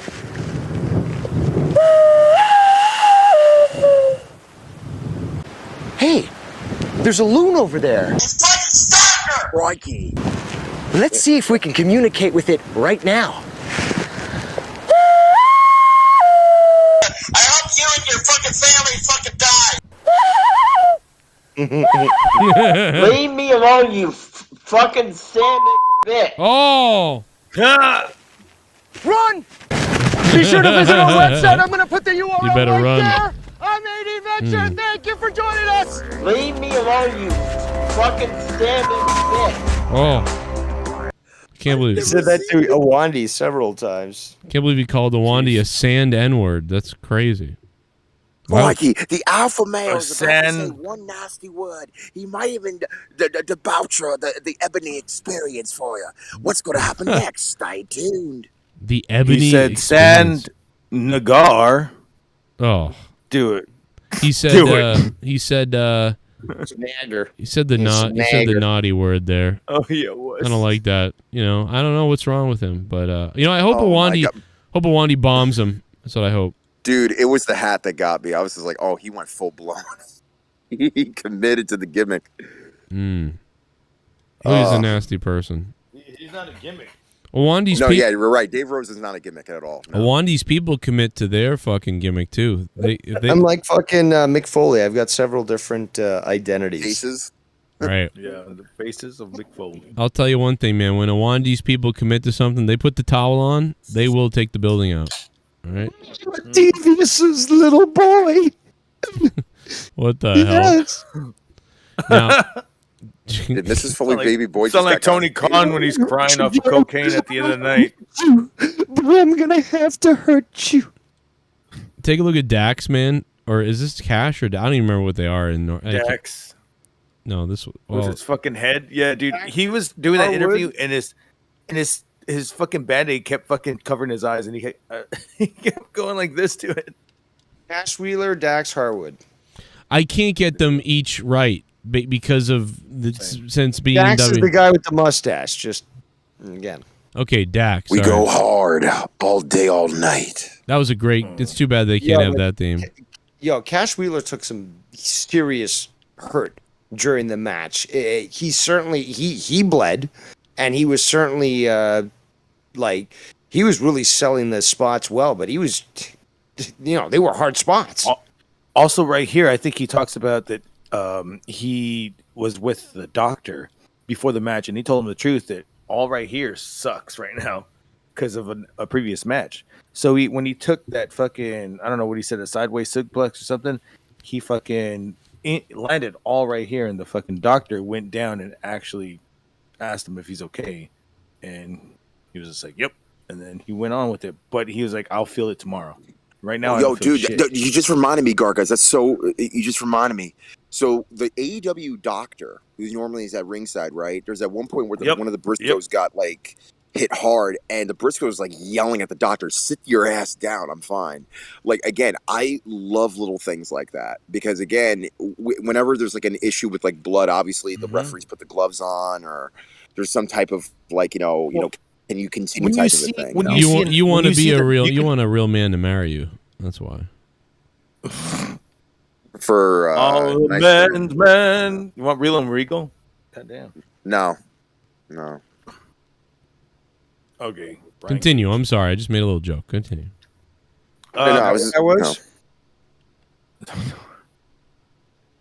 So yeah, no, he talks about that he took it pretty brunt and he's gonna feel it tomorrow. But right now the adrenaline is still fucking pumping, right? Just like my arm right now, dude. Like, fuck. It's just like you. Yeah, it's just like you. It's just like your arm. You know. Just like my arm. Just like my dick now I want right that T-shirt. I got blue now. balls. I want that T-shirt. Fight like an 8-year-old. Oh, yeah, you dude. probably... I don't know who was. Somebody said, "What if an 8-year-old girl it's like spits in his fucking face in the middle of the match?" That'd have been hilarious. Call Epstein. That note, guys, I'm gonna fall asleep because I gotta wake up early tomorrow. Yo, dude, tonight was awesome. Ring of Honor was awesome tonight. Can't wait for NJPW's G1. Gonna watch that tomorrow morning, and then the rest of the week is gonna be, obviously Wednesday Dynamite. See you guys there, and then SummerSlam on Saturday. It's gonna be weird for me watching SummerSlam on a Saturday. I'm pissed off about that, dude. Because remember, I work Saturday now, so this fucks me. Well, also fuck them for making it Saturday because that's AEW's night, okay, and UFC's night. So they're fucking around, and they should stay to Sundays. And I don't want to watch them, so fuck them. Yeah, I'm pretty upset. This aggravates me, like, because now I might have to watch some of the show on my phone, just like this shit.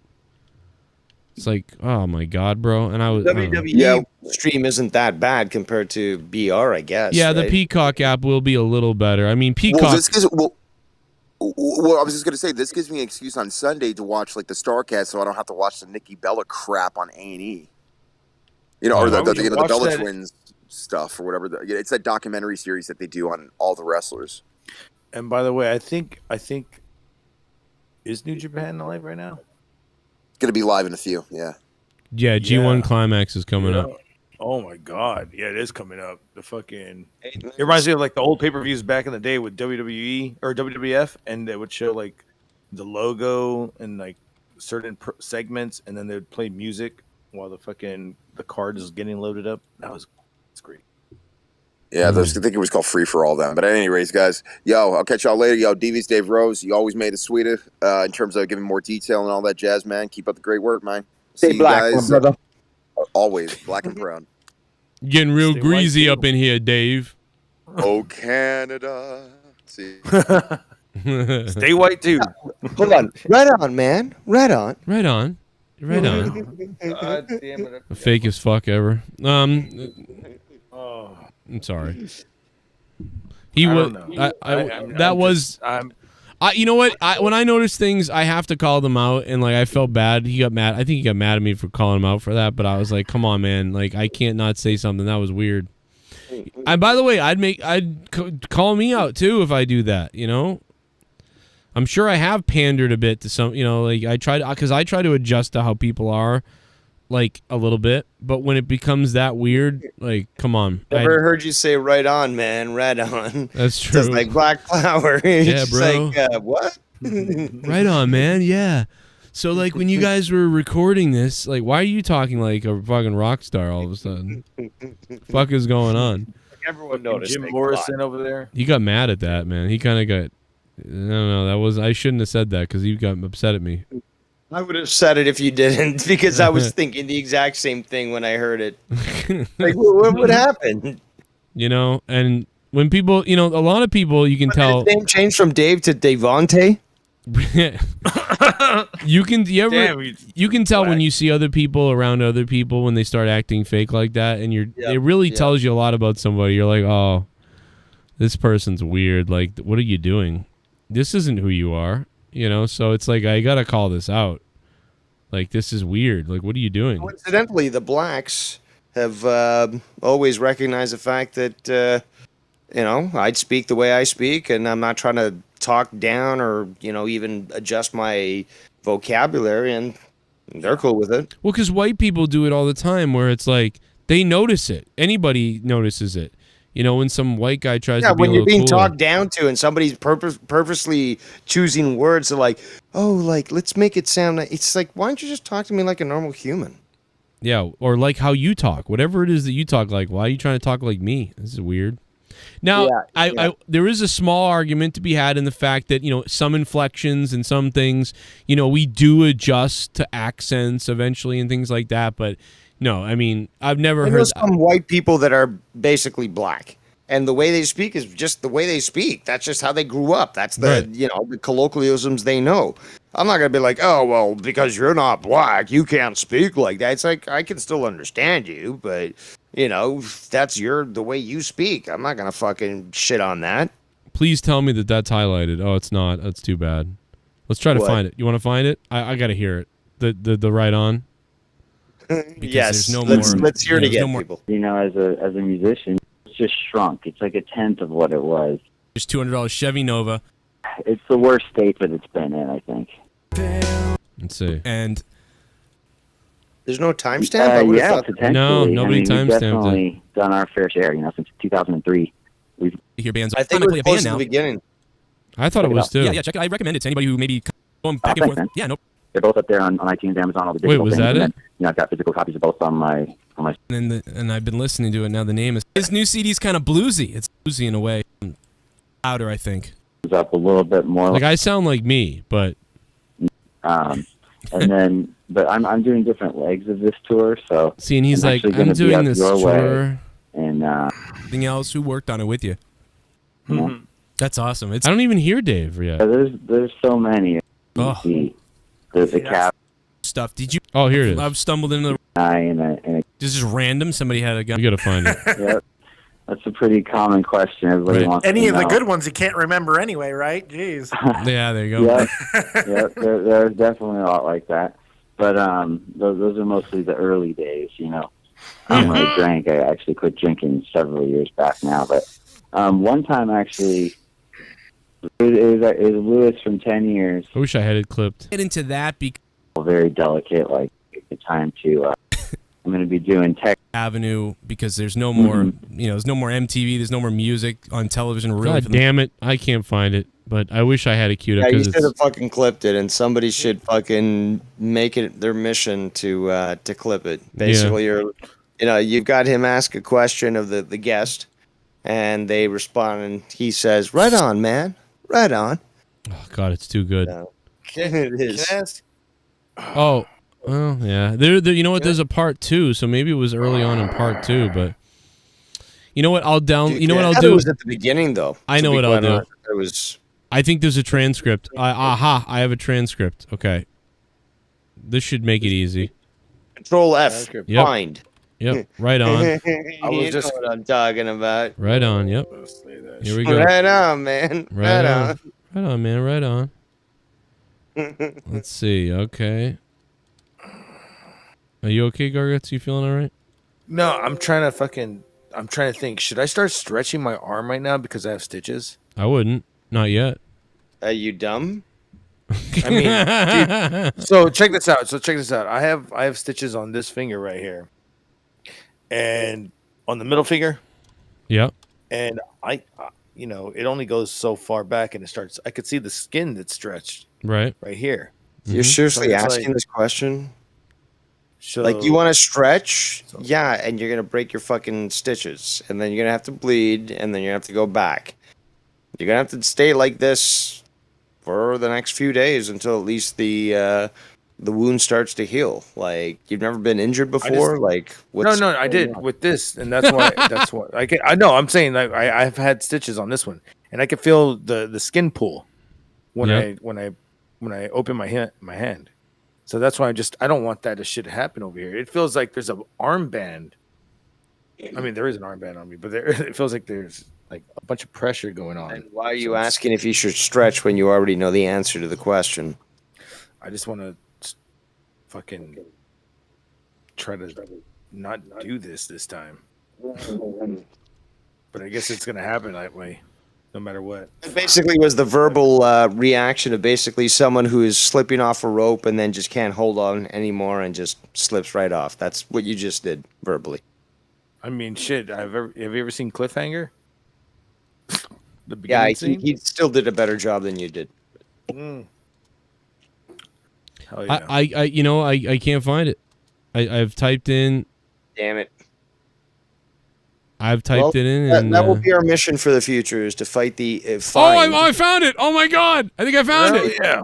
Sweet. I mean, it's a great example. It leads right back into. You know, we're still here and doing it, and got to be grateful for that. Right on. I mean, it's a great example. That guy never. It was in the transcript. I love that tool. That guy has never said right on like that. Like to anybody. And everyone's ears perked up when he said that because he's like, "What? That's Dave." Right on. Yeah, right on. And got to be grateful for that. Right on. I mean, it's a. Yeah. Yeah, right on. Right on your daughter. Yeah. Right on your daughter.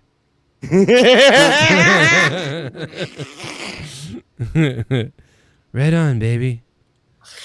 Kill Alabama, right on. General Santos with the top donation of the night, $20, making me drink. I am taking shots at $20. Tomorrow night is Beat the Clock. Sunday night, tomorrow night I'll be live. Right on, man, right on. Sean Danielson has a new CD out with Smile Empty Soul, by the way. Go check that out. Good guy. He's actually a good guy, man. He's a musician. He's a kind of artsy guy, but he's very aware of the world. He's very into the stuff that conspiracy type things and stuff that you'd like. And he's a Red Sox fan, so. Like your buddy Tom McDonald? Yeah, kind of like that. Yeah. I'm surprised you still haven't had him interviewed on your show. Well, I mean, let's go back. I mean, he talked to me in the DMs, but he never came on. He hasn't yet. I mean, I just got to hit him up again. I just stopped after I didn't get him the first few times. Done that before. Where is he? But fuck it. Tom McDonald. Do what you did with fucking Willie Nelson and call him... The last time I talked to McDonald, we had a little conversation, and the last thing he said to me was, "Fuck you, Wigga." Hey, hey, brother. He said, "Hey, brother, maybe we can work something out. Let's chat this afternoon." I hit him up, and he didn't respond back, and then I hit him up again, and he didn't respond, and then I hit him up a couple days later. his popularity was really exploding and stuff. So it's kind of understandable. Yeah, I could probably get a hold of him now. Oh, that'd be cool though. Yeah, hearing you interview him. Yeah, I'll message him now. He does follow. We follow each other, and he's said he likes the wrestling. He's into wrestling, and he's into the shit we're into. So yeah, he's a guy that would come on the show, Tom McDonald. So he makes if you get him on the show right now, that'd be kind of cool. Yeah, that would be wild. But dude, he makes the charts like every time he releases something. Yeah, that's true. Those things really hit the top of the playlist when he releases them. So I think at one point, he kind of got into a lot of the same stuff over and over again, the song. So he's tried some other things, I think, and he'll be all right. But he did a lot of those. My God, Dave! Oh my God, you in this suit? I look great. Absolutely fucking awesome. You do look good, man. Look at that. The first time I've appeared in a suit, but That's right, they're nice tits. All right, Leah, relax, you whore. Well, guess what? I've got nice balls. How about They're that, nice Leah? tits. They're fucking beautiful. They're fucking wicked awesome, man. Dave showed up immediately when Leah showed up too the other night. I just want to say, the minute she showed up, she was like, I didn't even know couldn't she wait. was fucking there. Yeah, you were jerking off. You were like, oh my God. And then Leah said, "Did you notice Dave showed up as soon as I showed up? It's because he likes it when someone else who's smart is here." Well, it didn't hurt that she was, there, because we actually had some conversations prior to getting interrupted. I told her I've got some clips of Dave you might not like, though. But she didn't, I don't know. I love you, Dave. It's too funny. Also, let me see Dave. I'm there on the screen. I'm the Terminator there with the sunglasses. Yeah, those... You've seen me on screen with the fucking suit and stuff. It's too bad you're not a Star Trek Enterprise fan, because I got to be honest, I do love that show. I really do love it. I got to be honest. It's like TNG and Enterprise, and then in TOS, and then I do like Voyager and Deep Space Nine, but I really like TNG and Enterprise. I didn't like Enterprise. I did try to watch. I know that, until season 3 or something, it was kind of sucking, and then they really did make an effort to try to make it better, and, it got canceled prematurely, blah, blah, blah, blah, blah. Yep. But my biggest problem was that they retconned a lot of shit. And, to me, growing up with old Star Trek, you just don't fuck around with that. And I do find a comical Mastodon says, Dave looks like Danny Tanner. What, Danny Tanner that, life turned wrong on him and he decided to become a hitman or something? Like, what kind of Danny Tanner are you talking about there? I certainly don't look like fucking Bob Saget. The reason why I brought that up is because there's a character that is in most of the series called Silic. And, the Enterprise. Oh. And the actor that plays Silic, especially in the show, although I think you guys do look different, you don't quite look the same, he really reminds me of you. Like, I think you look a lot like this guy who plays Silic. And wasn't he one of the temporal officers, or like what was that other group, the Mako? Yeah, not the Mako, the this guy. Temporal. Yeah, they were the guys who had the green skin, kind of, and they were he looked like this, but very... Are you fucking kidding me? Yeah, I think... Fuck you, Joe. I'm sorry, I'm not... This is a bad picture of him, by the way. This is the only one I can find. My ears certainly don't look like that. I think you look a lot like him. Your ears look fucking terrible. Now, and I certainly am not a reptilian either, okay? Well, you do look a little different. I mean, I will say the guy is a weirder looking person, but you got a vibe. Even the way he speaks in the show is. You're exposed to too many people with soy. What are you talking about? Look at that prominent chin. Delicious. Yeah, I don't quite have that chin. Yo, Nikki J, the Weed God is here. A mega producer, $50 a month on Patreon. Nikki J, the Weed God. Stop on in, Nikki, if you want. Come on in the show. 420. Jump on the show, bro. Come on, Nikki. 420. Nikki J. Lewis Money is here as well. He's getting head in the chat from some people. Pinche feria. What the fuck? Did you just call my mother a white cunt? I called him fucking money. That's what he is. My reasoning when it comes to Star Trek, obviously you're a nerd like me. Basically, during Generations, that ribbon that came through the galaxy, rewrote all time. So basically, anything that came after Generations isn't part of canon, in my personal opinion. You know, and that's what it all does start to go downhill around Contact, because unfortunately, what people don't know, and this sucks, but unfortunately, Patrick Stewart kind of sucks. Like, as far as in real life, he demanded to be an action star and to do something different, and didn't like the uniforms and all these things. So, you know, they had to try to get him out of his Starfleet outfit. I'll be honest, Shatner did the same thing, because that's why he wanted all the different fucking uniforms and all that shit. So, and I got to be the director. It goes to their head. Yeah, it goes to their head, and unfortunately, what happens? It's almost like, you know, YouTube world. Eventually, you know, you get a little slighted, you get a little upset at being, you know, the wingman or the co-host, and you got more pull, and you know, despite liking everybody, you decide, you know, I'm leaving, or I want more money, or I want this or that. Or you're like, didn't work out for Tasha Yar very well, did it? Not for her. No, went to her head too quick. She was like, I'll be somebody before I'm somebody. Oh, that didn't work out. But no, it's, you know, the character of Picard changed a bit right there, because he demanded to be like emotional. So they had to have this, you know, scene where he's damaged by the Borg and he's going to get angry later. No! I'm drawn here. Yeah. Now. And it's a great line, and it's a great scene. It really kind of is. But it would have been better, and honestly, it would have worked better if they had shown flashbacks to him being a Borg and being like, you know, like tortured and things like that. Yeah, if they build it up. But also, they also fuck things up by putting the Borg Queen. Because previously to that, Star Trek basically had the Borg is basically this ominous force that had no centralized command, that was unstoppable, and only through human ingenuity were they able to get out of that.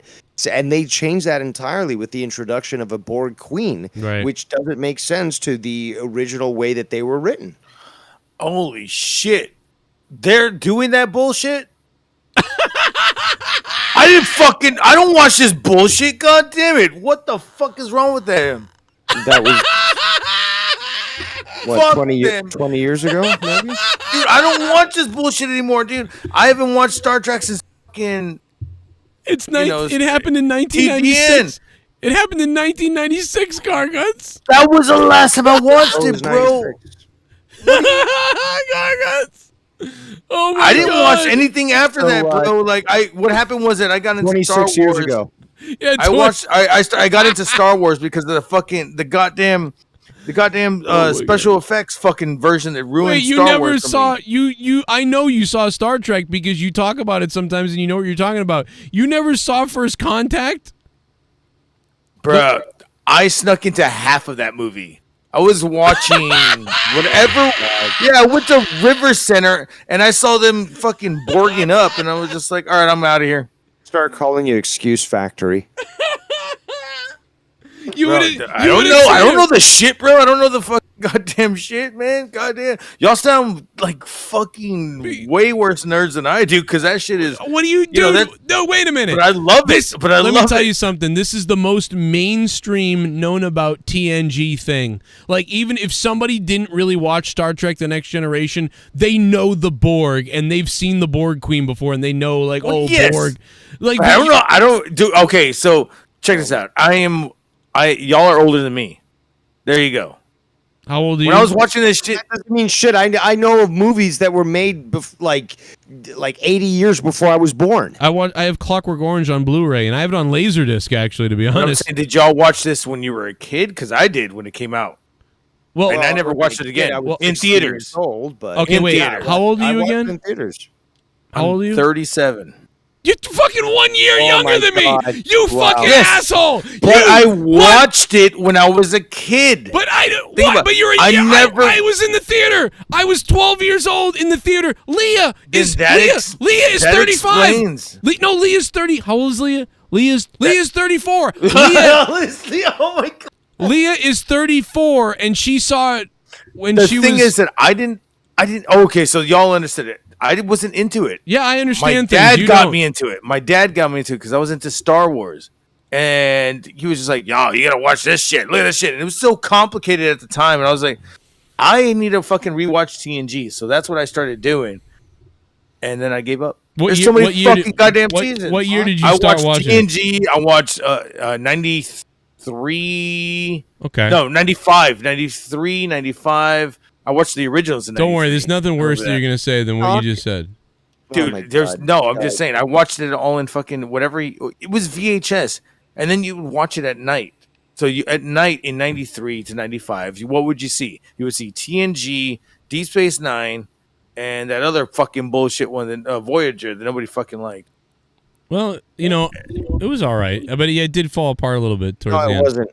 Voyager was never all right. Terrible. The first And episode even when I was watching goes to show that Janeway is not concerned with her crew, but you get hypocrisies from her throughout the entire fucking Do you know series. what? You know why that is First too? she supports the fucking was it the Prime Directive? Then she does, and then she does, then she wants to protect her crew. Then she does, and then she does. It's right. No, they could have easily gone back that first episode, and that would be the end of the fucking show. Well, and then the other problem. I hated that. Whole I liked Voyager, but yeah, it's a mess. And the problem is the goddamn studio versus what they wanted to do, and they brought them. Janeway was one of the worst captains ever. Oh, you hate women?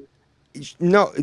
Well, let's not go that far. You do have have an issue. Something happened with your mother mother when you were a kid, and I don't know what it is. No, but my mother's a saint. Keep her name out of your mouth. But was she? Bottom line no, is, I don't know. I'm just asking. Well, I'm telling you. But the bottom line is that Janeway just was such a hypocritical captain. At least with Picard, you saw consistency, and you saw him have to face the repercussions of actually having to adhere with the Prime Directive, despite the fact that it, caused havoc with interacting with certain alien races and stuff. He was very clear about that.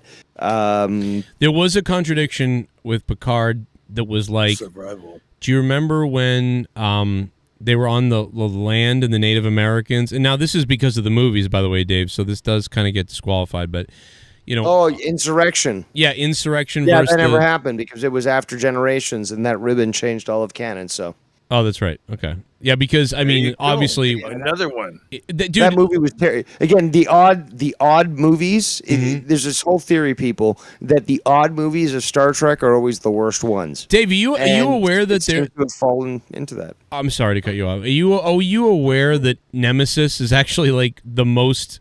They're the most like they are in the TV show in Nemesis, and people don't like Nemesis. But seriously, the characters of Next Generation are most like, other than they are a little actiony, but other than that, they're most like their characters from the show. Think about it. Yes, that was probably the movie that was closest towards the characters that they portrayed during the show. Absolutely. It's so weird that that's what's up. And yeah, in Contact, they're just over. It was a good way to wrap it up because that's the way that we remember them. Again, you know what? They could have. Well, you're gonna get to remember them next year for the last time. Dude, they could have easily ended without doing feature films with All Good Things. Yes. All Good Things is probably one of the greatest Star Trek episodes of all time, of all types of Star Trek. I agree. It came together so fucking well and was such a great way to wrap up that fucking show. Dude, when I watch All Good Things, when I watch the series from the first season to the last season and I get to All Good Things, when they sit at the poker table at the end, dude, I'm a fucking ballo cry. Yeah, just the way that it wraps up with him joining them, and saying, you know what, it's time for a little bit of a change. And he sits down with them and he plays poker with them, something that, they didn't expect, but they had always wanted anyways. But, it's such a great way. Some shows have really shitty endings. Yes. Star Trek had, again, probably the most perfect out of any show, really. Yes, you can easily pretend if you just take TNG and you don't need the movies. The movies are like a fun side story. I almost treat them like novels. You know how novels are like, you read a novel. I used to read a lot of Star Trek novels. They're great, but that they're not the real deal. Yeah, you're almost reading I like had the Next Generation one, dude, and that was the movie, and that was that was. Wait a minute. It, Wait a minute, Garguts. Yeah, they. What do you have? Yes. What do you have? That movie where fucking the 1995 movie where they did Generations? Yes, I have that With the one Nexus? on fucking novel. Yes. Okay, you got Or it's that like one. it's a scholastics whatever bullshit fucking thing.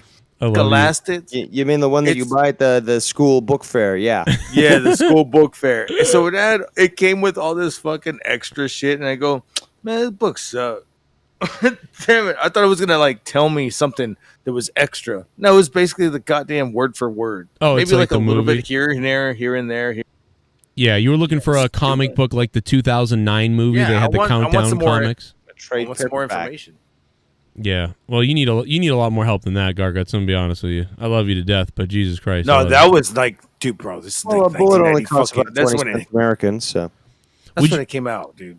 Garguts, Like, you were 95. when you were at the hospital today. Did you see anything out of the ordinary, like nurses choking fucking COVID patients or anything like that? I'll tell you Just this. heard a TikTok video. I'll tell you this. I fucking, by the time they got around to me, I was gone. Like what? Waiting for your papers to get out of there.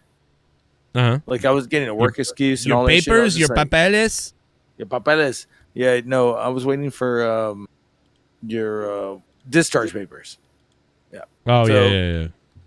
And I was like, dude, where the fuck is the goddamn doctor? Where the fuck? He just sewed me up, and I'm just waiting there for 2-3 hours. I'm like, bro, I got things to do, like go to sleep.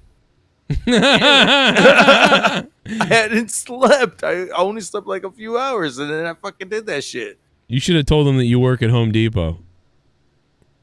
I was like, bro, I'll fucking clean your You don't gutters. You don't do shit. Oh I my won't. God! I'll get somebody else to do it. Dave hates you. Let me go ahead and. Oh yeah. Anybody? No, I'm just kidding. Come on, we're being nice. You are giving them layups, though. I will say that you're making it really Oh, easy. dude, what's a layup about being truthful? No, being truthful? No, I'm just stirring the flames. Don't do that. You guys actually got along pretty well, and I think he's been nice for your condition tonight. You know. No, dude, no, I don't really care. I know. I love. Fuck 'em. I love you, Garguts. Man, you were at the hospital all day. I mean, that's crazy. Dude, from like 11 to like 5:30. Try to figure it out. You're the fucking mestizo Seth Green. Or Seth Rogen. Yeah, there we go. Seth Rogen. Oh, God. Mestizo. What? There you go. I'm the Mexican. And he's Canadian. And that's very embarrassing. You're trapped in a small room, Garguts. You're trapped in a small room. Actually, it's a big room. And you have to. Even he can pronounce it properly. And you have to give a sponge bath. Oh. Who do you choose between? And you have to do it. It's Justin Trudeau and or Jesse J. Ooh, well, I'd go Jesse. I mean, I don't even know who Justin Trudeau is personally, but I know. I knew that would get. Just go back to Mexico. Let's just. You know what? Take a guess. Take a guess who Justin Trudeau is. Go ahead. Take a guess. Canadian fuck. But what is he in Canada? You think? There's a lot of Canadian fucks. Be more specific. Yeah. What kind of? I'm Canadian, one of them. What do you think he does in Canada? I mean, he probably lives in Ottawa. Nope. No? Oh, okay. But he could be connected to that government shit. Yeah, you're getting this? close. You're getting close. He's Googling it. No, he's got his hands. Look, my hands right here. Dude, like, No, I believe this. Oh, my hands. Take a guess. right Keep here. taking a guess. Hey. Rhymes with Hey, sinister. Alexa, what is a Justin Trudeau? Oh, boy. Justin Trudeau is a faggot. Oh no! Wow. Dude, look at him. He ran out to go check. He pretended like he was laughing so hard, but now he's typing. Justin Trudeau, birth name Justine Castro. Justin was Castro. a homosexual born from I a don't- liaison between Castro and his mother. His mother's pussy hair acted like a net to keep his head inside, so the doctors cut it off. cut her pubic hair to release the baby infant. I think Justin Trudeau is just some motherfucker that y'all fucking follow too fucking closely. And some political listen to this things. fucker. I don't know. You follow him too closely. Don't Then care. why would we? Why would we? Like, what importance does he have that we would follow him so closely? What is President he? of Canada. What your president is. We don't There have you a go. president here. He's Thanks a, for he's coming. what rhymes it is, with your s- minister. There you go, A censor. minister. It's a prime minister. It's like Optimus Prime. Well, he's I call him Oh my god, I would call him that all day. I would call him the Optimus Prime. primed minister, like because all the little boys prime him up before he goes out there. All I know is that there are photos of him shirtless with children. Ooh. Also shirtless. So. so him and Biden are pretty close. Yeah, together. they have the same hobbies. It's called Hobby Lobby. Yeah. That's why the Epstein list didn't come out. Got it. Hell yeah. Well, I mean, Justin Trudeau did actually visit Epstein's Island. That's on the record. Whoa. And he enjoyed it. Biden? You know? Biden fucking swam there. I could swim there and not be detected. I could swim there, guy. Get ready. I'll punch you in the face, pal. I love that guy.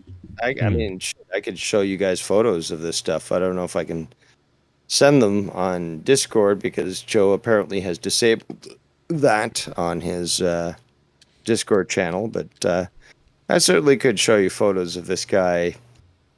Again, being there.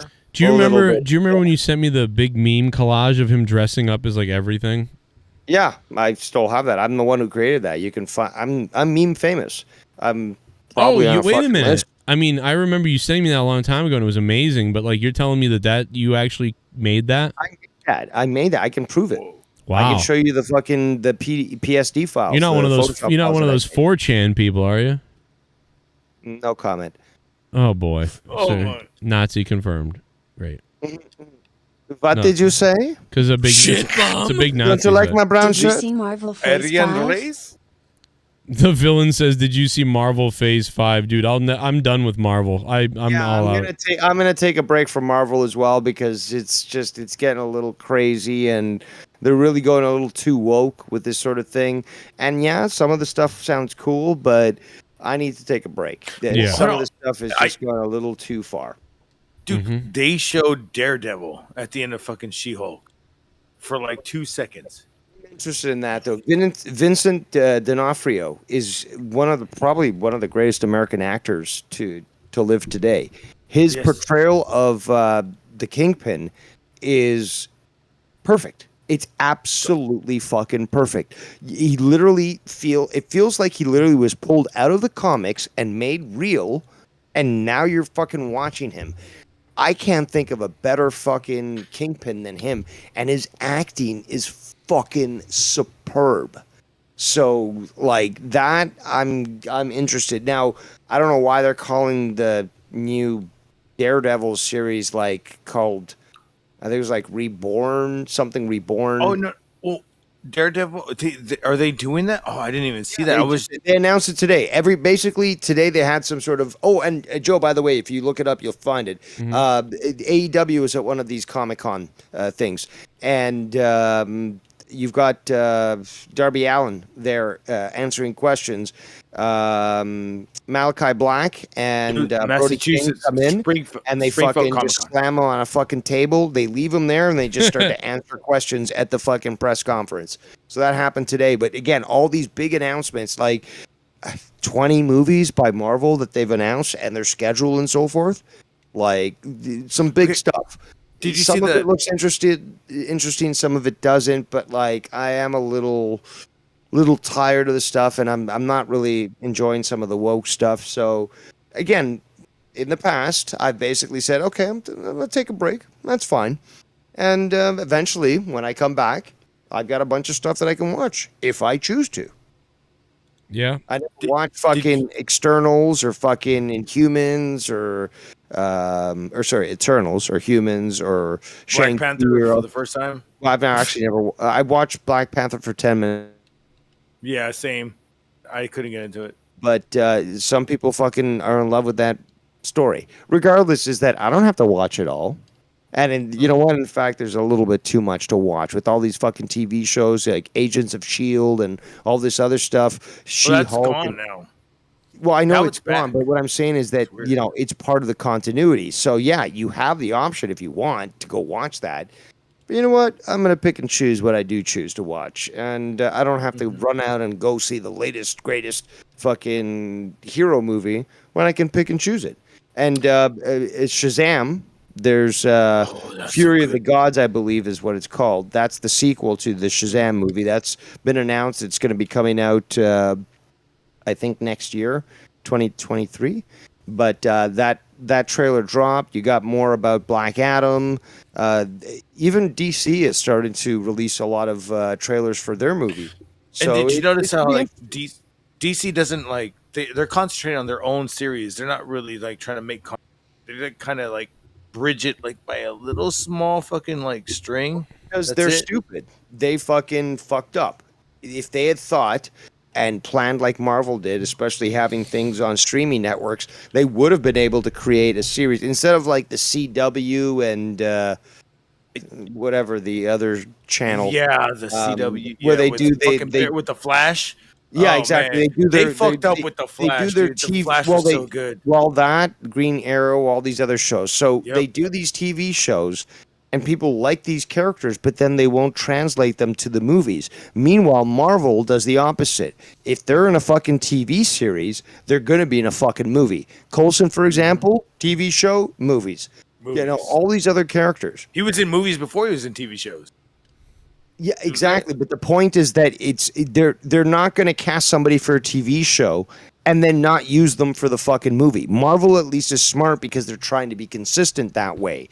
When it comes to Warner and DC, you've seen people that, you know, have played a great version of the Flash, and then they get the psychopath fucking pedophile Ezra Miller fucking to be the one that's fucking you know, playing the one in the movie and stuff when people just said, fuck it. I mean, you've already got the guy from the TV show. Like, we like him. We fucking make a full action movie. We want to see consistency. Guys, what's up? Sorry, Josh Grisham deleted his Twitter account apparently. Oh shit. Or John Grisham. It's not that bad. It gets better. Oh shit. Who's that? Haven't we been talking about fucking ROH for all night? However many hours? 3 hours plus? 3.5 hours? It's him. He's here. He deleted his Twitter account. Who cares? Jesus Christ. What are you? What the hell? I don't know who he is. I think he just tweeted out. I'm not sure, but I think he wrote these words. I'm not sure if he wrote these words, but it says he did here. It bothers me that you can have a white guy, number one, with no character be great, but then you've got a black guy with the same. Oh, he needs a character, but why? Why can't he just be a good wrestler? Jonathan Gresham, ROH AEW, and what the fuck? Now he's Is no that longer for real? Apparently, but he did delete his Twitter account apparently. That's bullshit, okay? First and foremost, this guy's fucking, like, Claudio struggled, like you said, 15 years. Okay, never having, like, a prominent title and stuff. You're going to fucking tell me that this guy that people want to see go over, that know that he's capable of, again, going against these people that are twice his size, and he's still more technical and more efficient than they are, that he's going to try to make this about race now? That's fucking sad and bullshit, dude. Well, I mean, listen, here's the thing. This type of thing has happened to people forever in wrestling. It's not just him, and it's not just any race.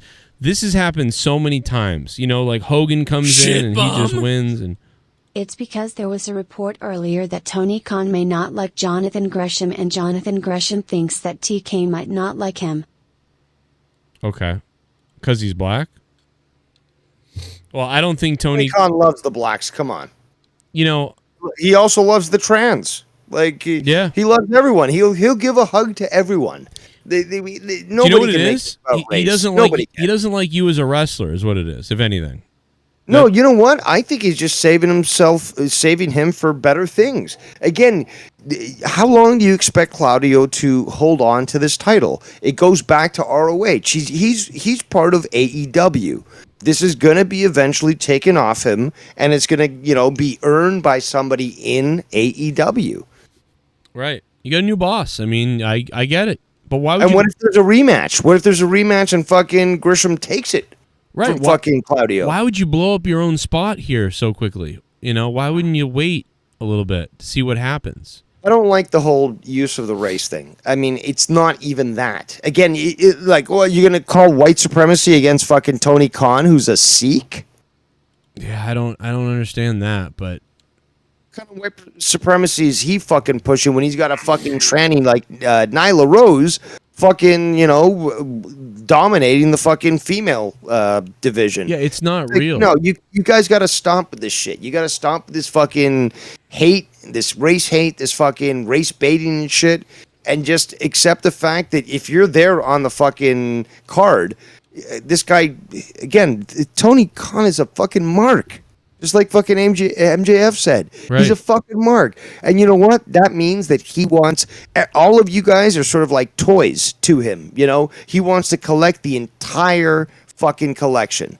That means he's going to fucking protect you and try to treat you well and give you fucking that prominence. So he might make you lose here, but he's going to make you win somewhere else. But he also just put the tag belts on Keith Lee, who's black.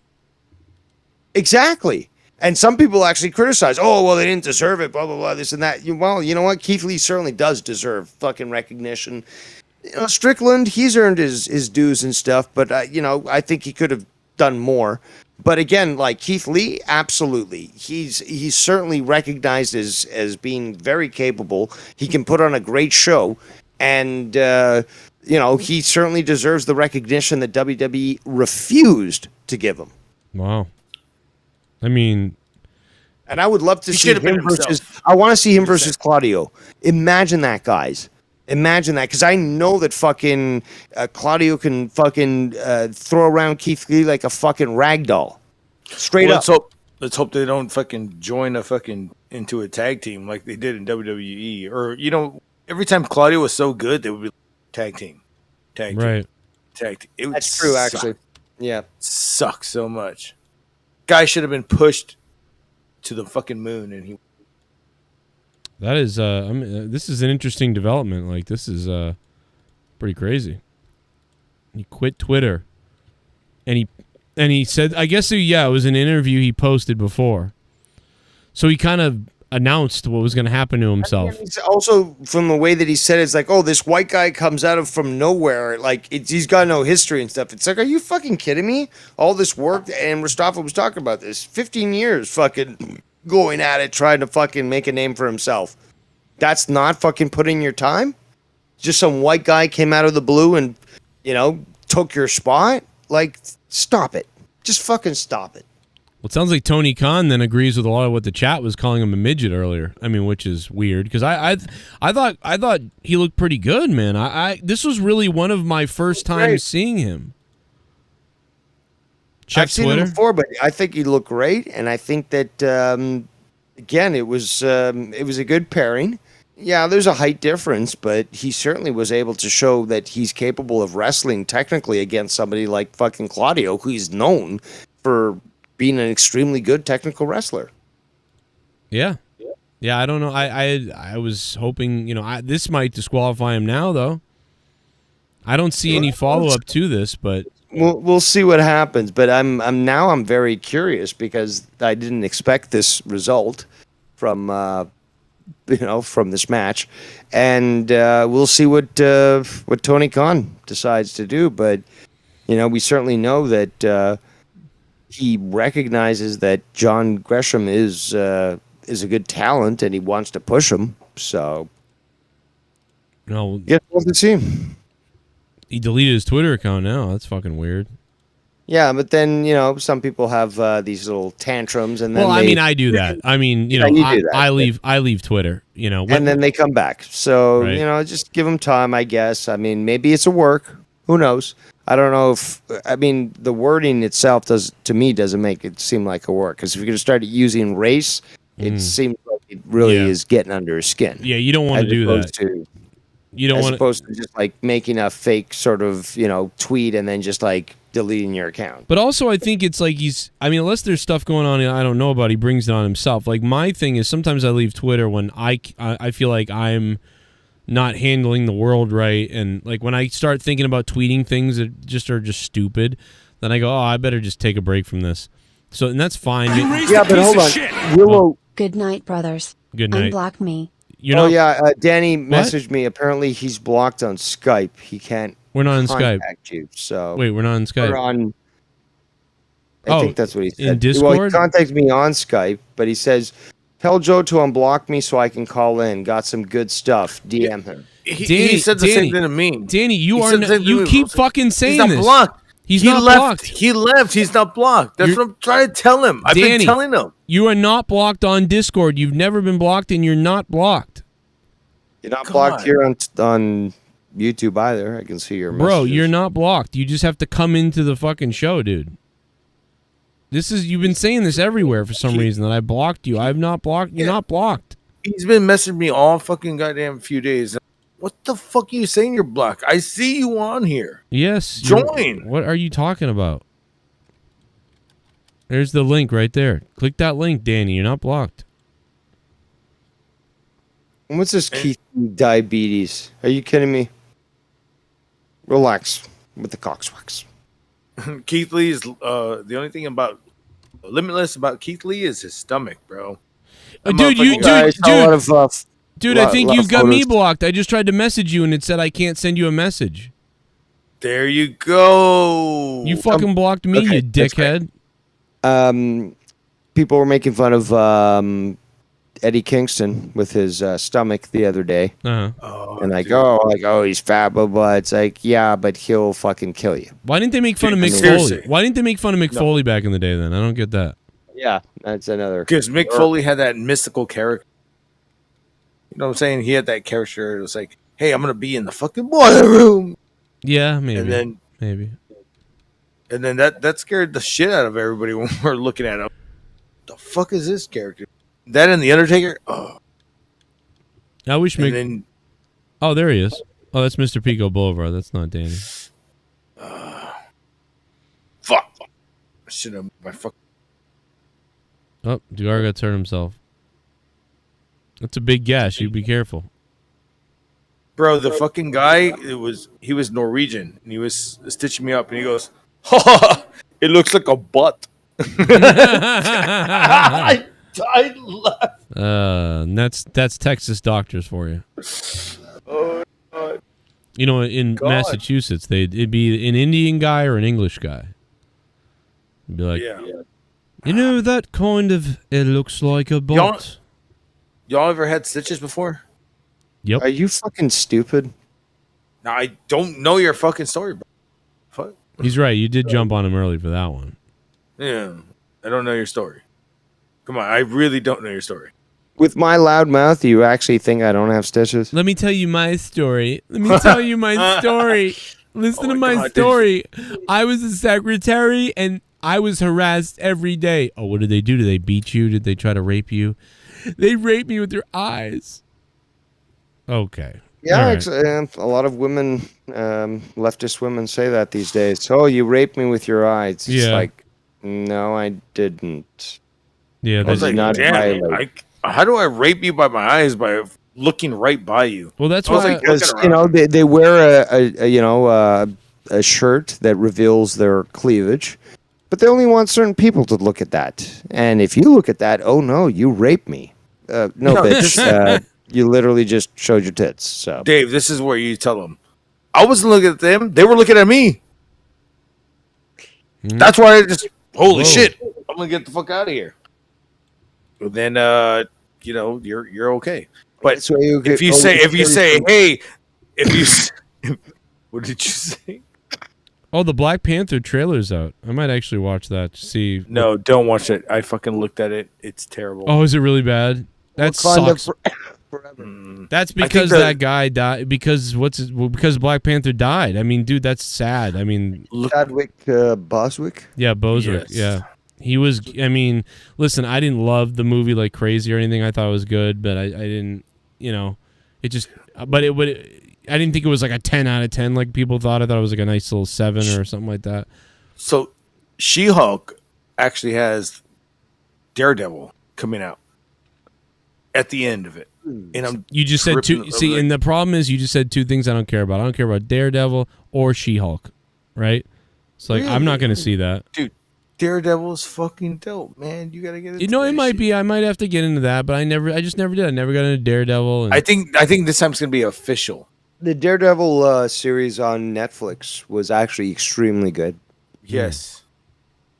Well, yeah. See, And that's don't what know if it's I gonna heard. Be the Is, same guy, but it's gonna be awesome because they're using the old Daredevil suit.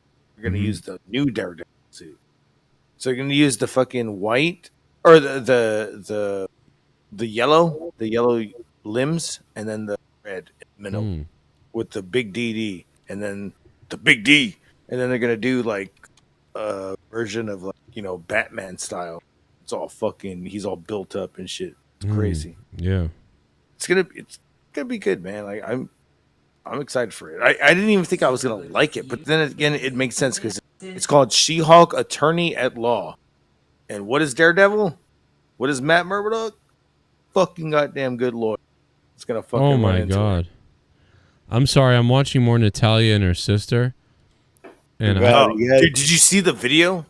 I did. He kind of reviewed that. Weren't you on the show last night? Thanks for coming out. But I'm watching a different one where her sister's gigantic tits come out.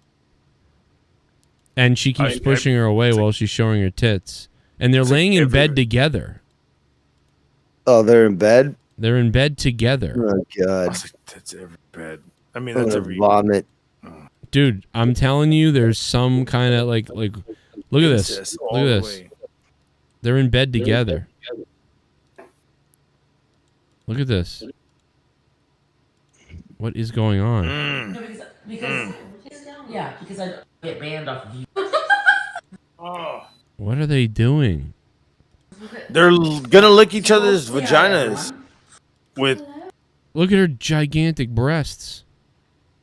Hey, what do you think Natalia's fucking or Natty's fucking husband is? That's what we talked about Dude, last it's night. not- We don't know if he's like banging other chicks or Like he's filming, is what he's doing. maybe he's crying. He might be crying. He's jerking off on the side. He's a cut. He's probably a cuck, and he's just filming it. This for is his so own weird. Personal videos. Oh my god, this is so weird, bro. This is They probably drug him and he falls asleep, and then they do this shit. And he's like, "What the fuck, dude." Hey guys, welcome back. What was that? Oh my god! Look at those big ass knocker.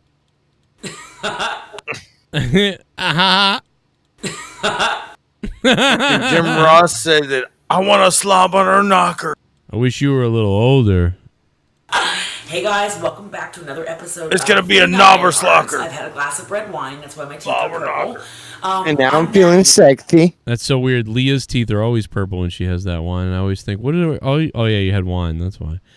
So they're wearing matching outfits that show their tits while laying under covers in a bed. And her sister Yes. jiggles her tits. Now, where do you think the dildo's laying? In which pillow? I- The left or the No, they're already in them. Yeah, they're ready to go. Got you. They're on like a low setting, like the. Yep, that's why every once in a while they go. They got it fucking controlled by their fucking. By fucking. This is so weird. Natty's fucking husband. Yeah. Someone said the other day they're cousins, not sisters. No, bro, they're sisters. They're fucking sisters, bro. It's weird. They are Night Art sisters. Gresham will be big parts of ROH reboot. Tony Khan is currently negotiating with Warner for a TV deal. Yeah, well, Gresham deleted his Twitter and says they're racist, so I don't know. My beautiful sister, Jenny. And we wanted to do something really fun today. A really fun episode where we Double look hood back. It's the first time dildo. we've actually ever done anything like this. We want to look back and watch an old Total Divas. We should get Ryback back over here to stare at them or whatever the fuck. Like, it's not right without Ryback here. Hold on, let me see if I can get him. Ryback, come back. Where is he? Do I not have that? Where is Ryback? You know what's weird is I found it last night so quickly. Where the fuck is Ryback? Ah, whatever, fuck it. Right episode from the past. I'm right here. A little blast from the past. Jenny is going to try to keep this PG-13. She's gonna try to. Why does she always have to try to? Fuck that. Actually, I think that was horrible. Kidding. Man, I never seen this fucking episode of the Cheetah Girls. So where that hurt? That actually really hurt.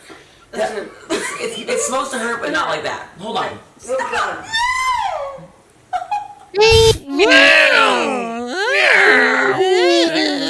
See, I can't give people like this money. Like, if they're looking for like a subscription or a money or her OnlyFans or whatever it is, like, I can't, like, this is too dumb. Like, you know, and your sister. So that's the other thing I can't. It's like, what? That's so weird, man. Ooh. Keep your eye on where you're hitting. I've got 6 false teeth. I've got 10. Okay, so guys, let's get focused. So we're about to watch an episode where Jenny and I are going to review it. Jenny. Yeah, I'm trying. They're always touching themselves. Seriously, we're all together. Ew, Mommy. Man, they're big chicks. They gave my mom like 17 shots of Sambuca. There's a lot. I can't remember how many. Good Lord. Okay, I had made a salad and I accidentally. All right, let's see what else we got from them. I mean, there's a lot. Dude, they're of like this. on the verge of OnlyFans. Like they're just getting more fucking. Like, dude, that's actually one, I got to be honest. One of the top comments there is like, "You guys know there's an OnlyFans for this, right?" Like that's what someone wrote. What is this? They're in a car guts. They took over your fucking garage. Cane challenge we gave away. Oh yeah. Oh my God! Hold on. I'll be right back. I'm gonna go check on it. Jesus. Oh my God, dude! She's gonna come out of that on YouTube. But this is up on their channel, so like, hey, I didn't do it. The whole kid and caboodle. No, absolutely. So using your core, using your you're using everything. What so are they doing? I feel like because squats. What the fuck was that? I don't know, man. I wish they would just say, you know what? We fucked each other. It's on OnlyFans. Come check it out. You know, we fucked each other. It's on OnlyFans. Come look at it. I kind of like Natty, but I don't like when she's with her sister. It creeps me out. Hey guys. My wife hates her, though. Back to another episode of The Neidharts. I'm Natty, and this is my beautiful sister, Jenny. Hello. We fucked. And we are so excited because we are doing our Thanksgiving episode, which, if you didn't already know, Jenny, Thanksgiving is one of my favorite times of year. Oh. Not spank with, but to stir with. Yes. Oh. Stir the pot. What you'd use to scoop out kitty litter. Not spank with. No. But to scoop. Man, that chick is a horny fucking person. I love it. Yes. Stir the pot. Stir it that's up. the best thing in family dinners. Stirring the pot. That's Yeah. what I'm all about. Yeah. What kind of family you got? I'm a cup of Stir it up. Stir the pumpkin pot. pie mix. Mm. Can you get out of the way? Oh yeah. Now, who do you think is worse? This girl or what's her name? Amaranath? Amaroth? On Twitter? Amaroth? Yes. Yeah. Yes, Amaroth. Well, no, Amaroth is hotter, so, and she's not fucking her sister, Then we're so. going to add equal parts, 1 cup of whipped cream cheese, which you really want to bring too much sauce. Oh my God! I just like, seen like really hold boobies onto. like talk to me. Don't. Do not. If you put Kennegon's lips on top of her boobies or in between her boobies, it'll be better. Makeup tonight. Ugh. All right. So we've got 1 cup. This is fucking weird, dude. What the fuck? So you put Now in we your all know why they're doing this, mix right? What the fuck, cream bro? cheese into the You know pumpkin why. pie puree. Whipped cream cheese. Why is it this teasing and weird? Like, why is that going on? Like, why not? What is up with them? Thing left, but can I tell you what I'm grateful for? Can I tell you? Oh, I mean, Joe, you know I'm that they grateful fucking for want this incest angle to go on and fucking get grateful more for money. each other. Look at them. Look at them. Love you guys. They This is want this weird, shit to dude. be on point for people to jack off to and fucking look. If you were to look at their analytics, look at the wavelength when you go to the this thing. wavelength on Where's this it at? 801, it's like spiking. Yeah, Right Go here. to that shit. This is You so know why. weird. Dude, well, no, you can't see theirs, I don't think. I don't think. I could no. Oh, On maybe mine I can. I don't think I can see theirs though. I can see my videos analytics, but I couldn't see their like viewing analytics. I don't think. I can see their channel analytics. Are you on Jen's or Natty's? I'm on the Neidharts. Okay, Dude, I'm gonna look at it. this is 'Cause fucking I weird. swear, you could see the fuck. Oh, Oh. my! Oh, look at that's the biggest spike right there. Oh. Oh. See, no one sticks their tongue out like that. Like this is just. They know what they're doing, and they need. Oh my god! Look at her with their fucking. I think they want to have. I think that they're fucking incest. I think they're having sex with each other. I'm not kidding. You want pumpkin? I don't doubt it. And did you ever find out what the dildo was? Because I've been trying to find out. Oh my god! Look at that shit! Oh my god! Look at that shit! What the fuck? Yeah, what the hell are they doing, man? What the fuck? If only Dad could see us now. Just like when we were little and we used to lick each other in front of Daddy. Let's do it again. Fucking. Well, that's why they had to get fucking slammed by Daddy one more time. Oh! Fucking. Jesus Christ, Garguts. Come on out, you rapist! Jesus. Tell you the truth, that was a WWE angle. God damn. They You're fucking right. brought down fucking Neidhart and they put him on a table, and Natty was trying to go through it. And I was like, it's not the first time she's gone through it. She's gone through a lot of things. She goes through her sister's underwear drawer. She looks a lot different in her picture on the top of the show too. By the way, Natalia's sister. Take a look at this. Like that doesn't even look like her. Wow, who's that? That's her sister again. But she looks like a different person there. Oh, because she was fucking not hitting those mashed potatoes so hard. Yeah, she wasn't thick. She's thicky now. What's their most viewed video? I wonder. Let me see. The one where they scissor each other in the fucking bathroom.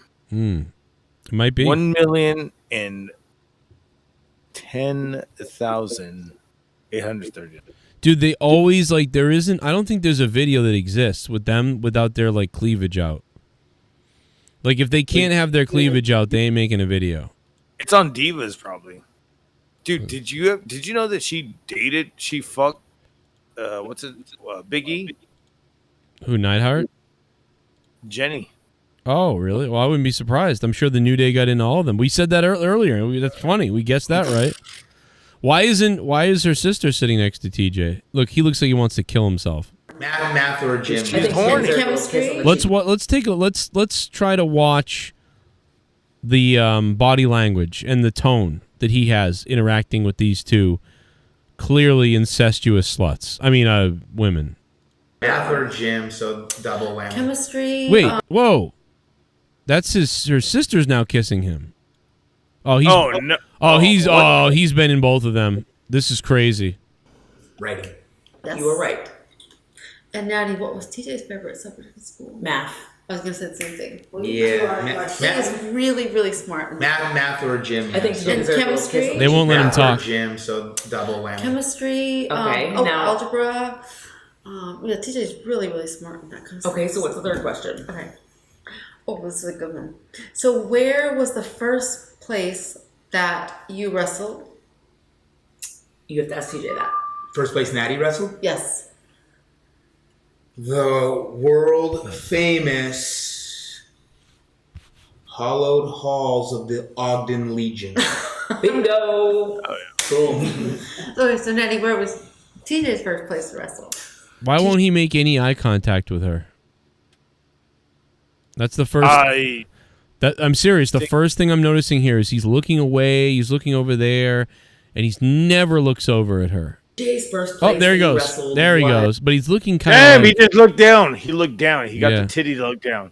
But he's kind of Go like. back. At least a few frames. Let He me got see. the titty look down. He's kind of like.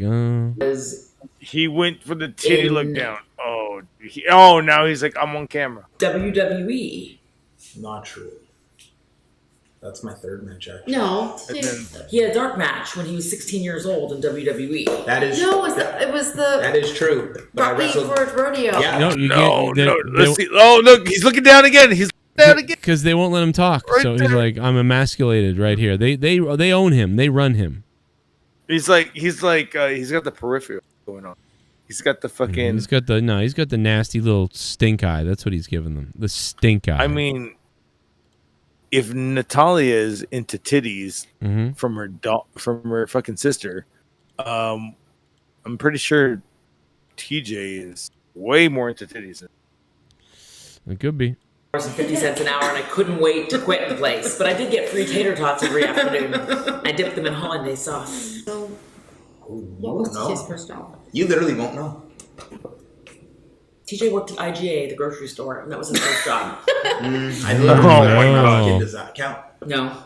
Oh, she's just putting him down now. Look at that. Okay. Yeah. Well, Why are you gonna let the white woman tell you what's up, bitch? Oh my God.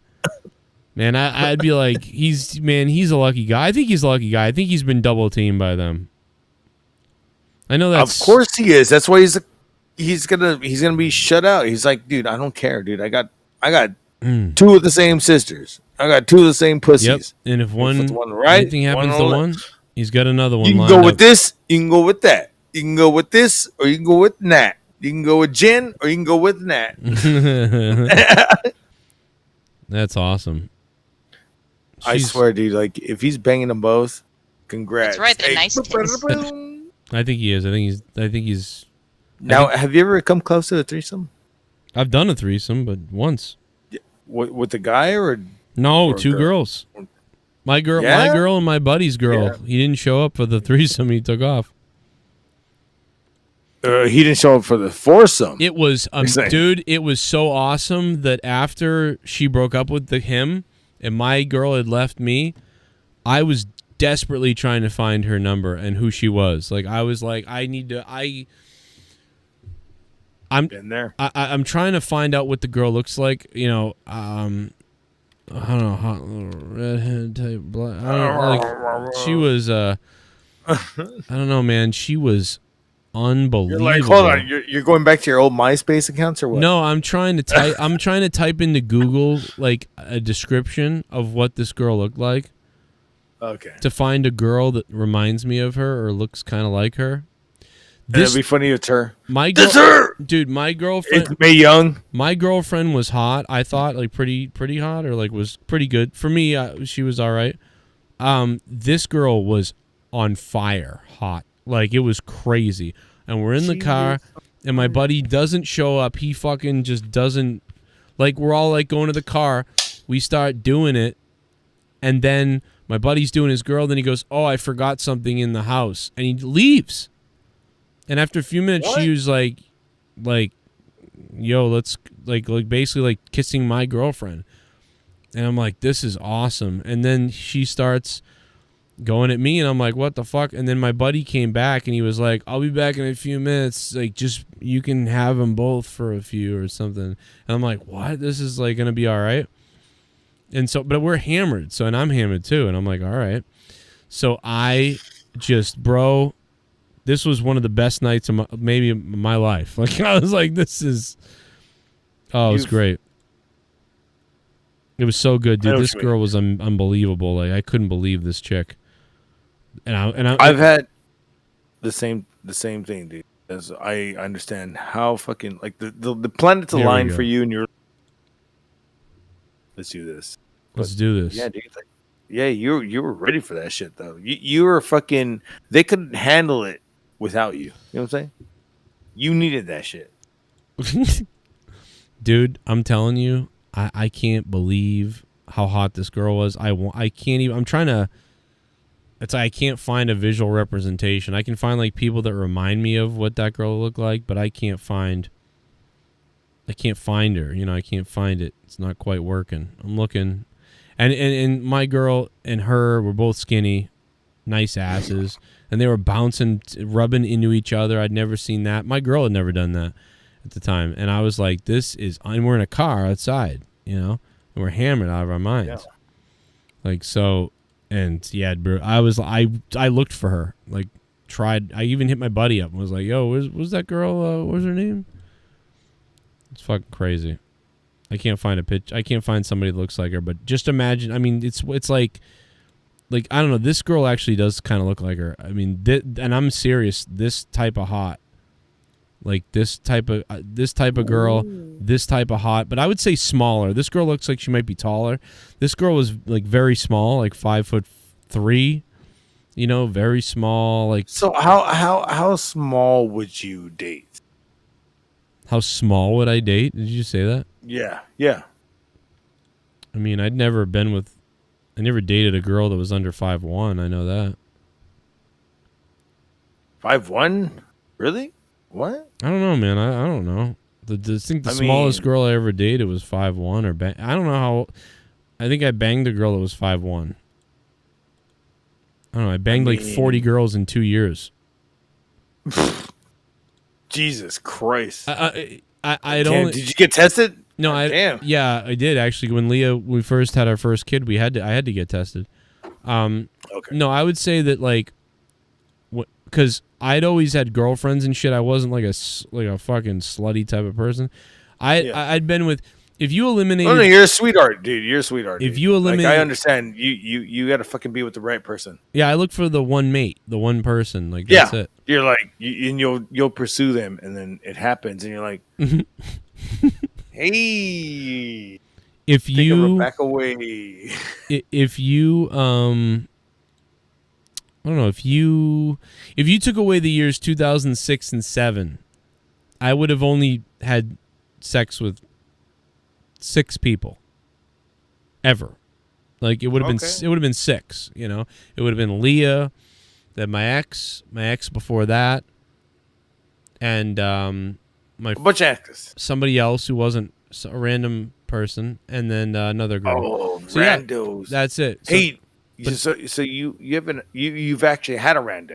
Randos are fun. I just told you I had sex with 40 people. They were all randos. Damn, randos are fun, dude. You're like, hey, I'm at the bar. Hey, I'm at the bar. You want to go in the restroom? Blah.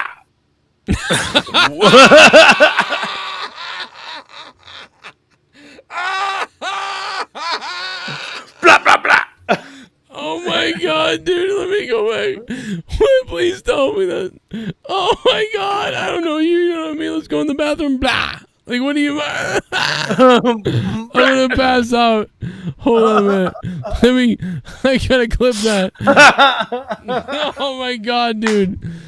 Oh my god. Oh, don't make me laugh. I'm gonna fucking die. Dude, the way you did that. Damn, randos are fun, dude. You're like, hey, I'm at the bar. Hey, I'm at the bar. You want to go in the restroom? Blah.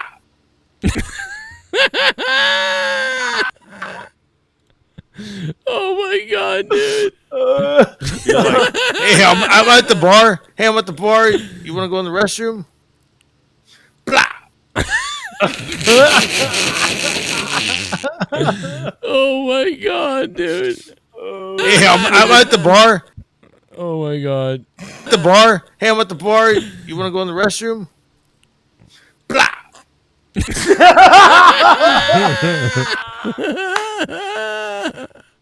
Oh my god, dude.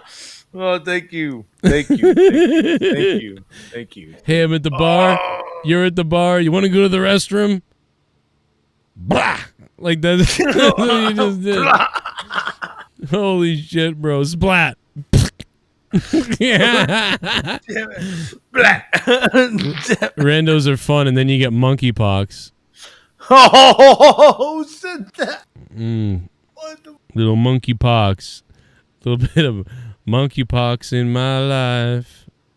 Bar? Hey, I'm at the bar. You want to go in the restroom? See, blah. Dude, you waited for... Dude, I want you to look at the sound wave of this, too. Because, like, you waited for a while to get to that point. Like, look at the sound wave. Look at this. At the bar? Hey, I'm at the bar. You want to go in the restroom? Blah.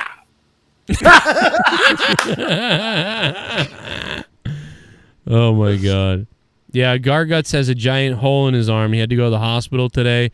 He's got multiple stitch wounds. Unreal. Show that picture again, dude. God damn. You can't show that picture? No, I did. No, I could. I could show it. But you know what? That shit was fucked up, dude. And you go, it looks like a heart. Well, the guy was stitching me up. He was like, it looks kind of like a butt. And you know who TB is, right? Like my homie like a TB. butt. He is Norwegian. So the guy was from Norway. Dude. He was like, it kind of looks like a butt. Look at this, man. It's not focusing No, well. it's getting covered by the Danny MT. There it is. James Messenger thing. Look at that. Garguts got Yeah, busted open today. Yeah, I fucking... I'll never do a joke like that again. I thought it was being funny. I could see all the other little pierces, too, that you have on there from it. Oh, you can, right? Like all that little... Yeah, they didn't cover that shit up. Dude, that looks fucked up. You got stitched up. You look like Jericho in the barbed wire, yeah. Yep. Worse. And I fucking just go, you should have heard me, dude. I wish I would. I go, Yeah, the recording. And I wish I was recording because so I was like, and I had my arm out like this. I was like, what's going on? And I was like, oh shit. There's a glass in me, and then it fucking just goes. That's it. I'm done. And then my homegirl that I was chilling with, she was like, calm the fuck down. Oh, wow. And I said, yes, ma'am. I want to say... And then I calmed the fuck down, and then I was so fucking calm that when this shit just started just going, she was tripping out. And she goes, I don't know what to do. And I go, give me a dirty shirt that you don't want. I need to make a tourniquet. Get a clean shirt next time. Oh, I mean, you know, I mean, they're all, you know, you know, I didn't dump alcohol on it. No, I needed to fucking close that shit right now. So I just did that. And it's not a dirty ass shirt. It's not the fucking desert. We're not in fucking Nam and shit. We're fucking goddamn apartment. I was like, just give me a shirt.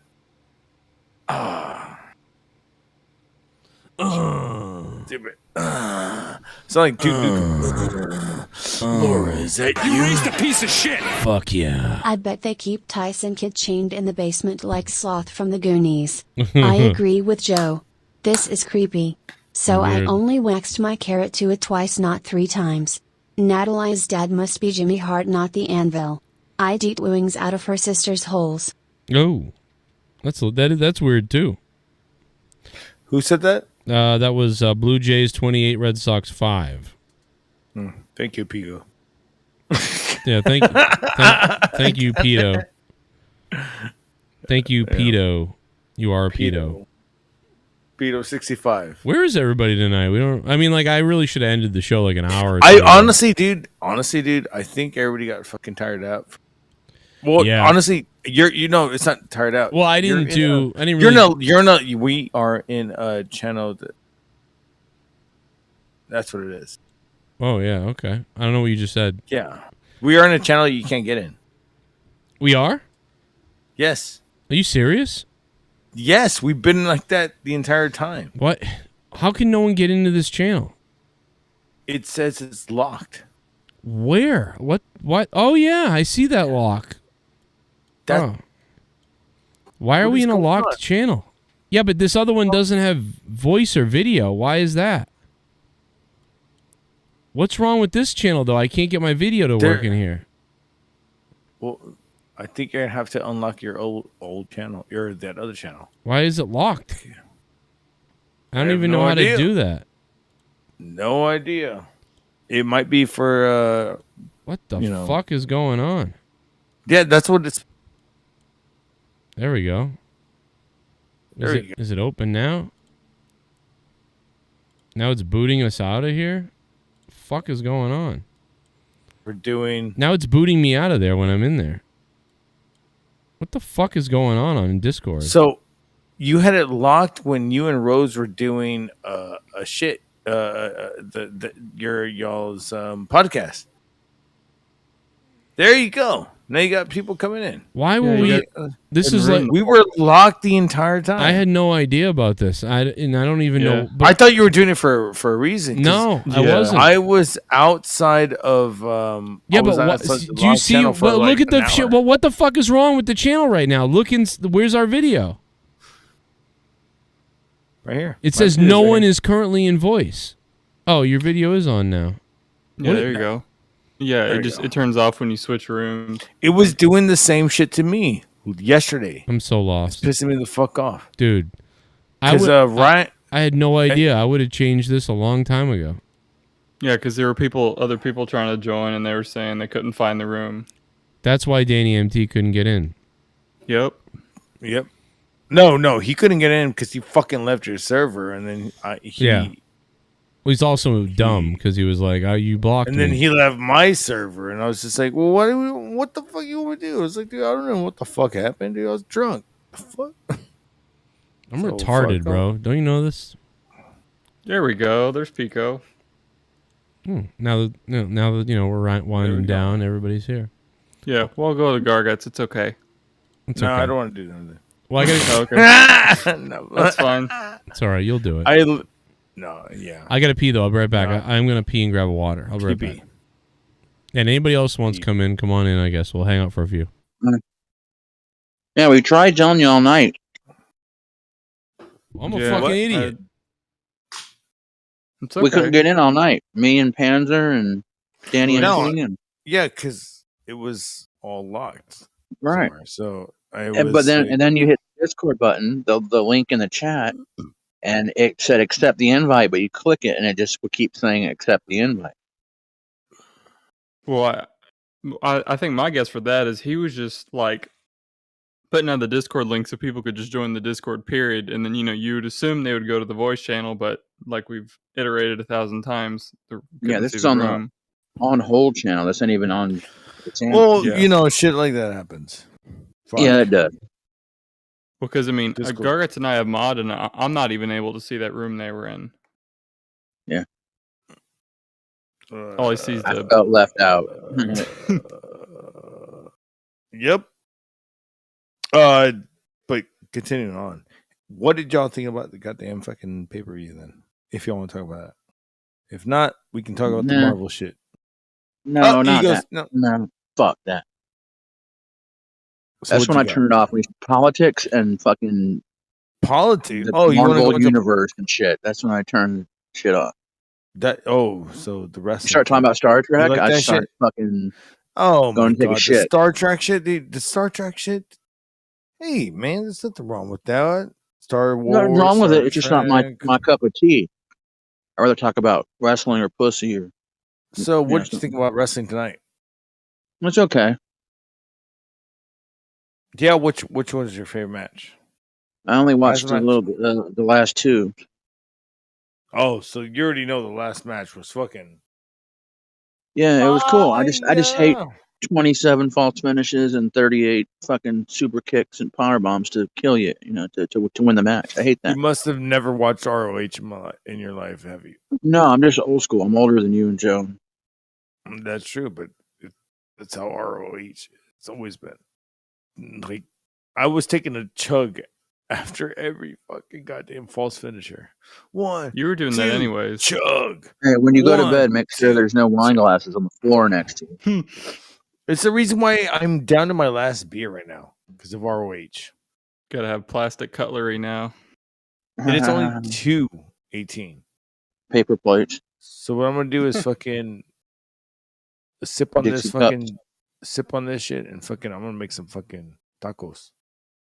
Tacos. I think somebody's stealing a fucking car outside.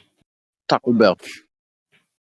Dude, there's always some shit going on outside. Maybe they're just Nice taking panties. the rims. Oh, thank you. Taking your cinder blocks. Dude, I don't know where that fucking shit, that noise is coming from, but it's like down the street, dude. I can hear them. They're trying to start it up. Maybe they're taking the catalytic converter off. Hey man, I really like your car. What size rims are those, man? I'm so glad I don't own a car. I think we're parked. Yeah, it's fucking expensive. To Gas. fucking park in a I'm fucking trying to move parking, myself. it's like $15 to $35. You talking where you're living at? I'm just telling you about like yeah. Well, because where I'm at, I've got free parking, but you can pay for covered parking, and then you can pay more for. They have like big storage units essentially, and it's just like a single garage door. But I park my shit just out in the open. I don't care. Fucking You see, sucks, man. I put a video of Dave Rose in the Discord. Which one? Dave Rose old video. You talking about Gargant shit? I think I put it in Joe's. Joe's. And both, Yeah. I think. Oh, okay.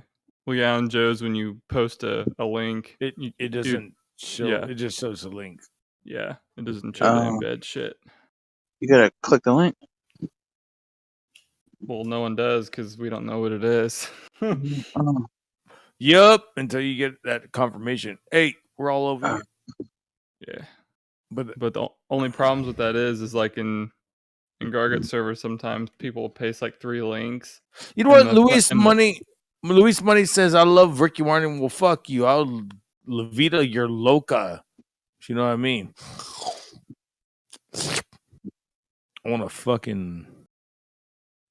I want you to become my nephew. Menudo. I said shit on my knife, not on my dick. I didn't even know who Ricky Martin was until this nephew stuff came out. What? You think he tried to fuck all his buddies in Menudo? I mean, I hope so because Menudo is still around. No Menudo. I don't know a lot of people. When America heard of Menudo. Not Menudo 1990 fucking or 1988, shit like that. 82 with like INXS. They were like, I was like, oh, this is the fucking American Menudo. Or the Canadian Menudo. I don't know what the New Kids on the Block with American Menudo.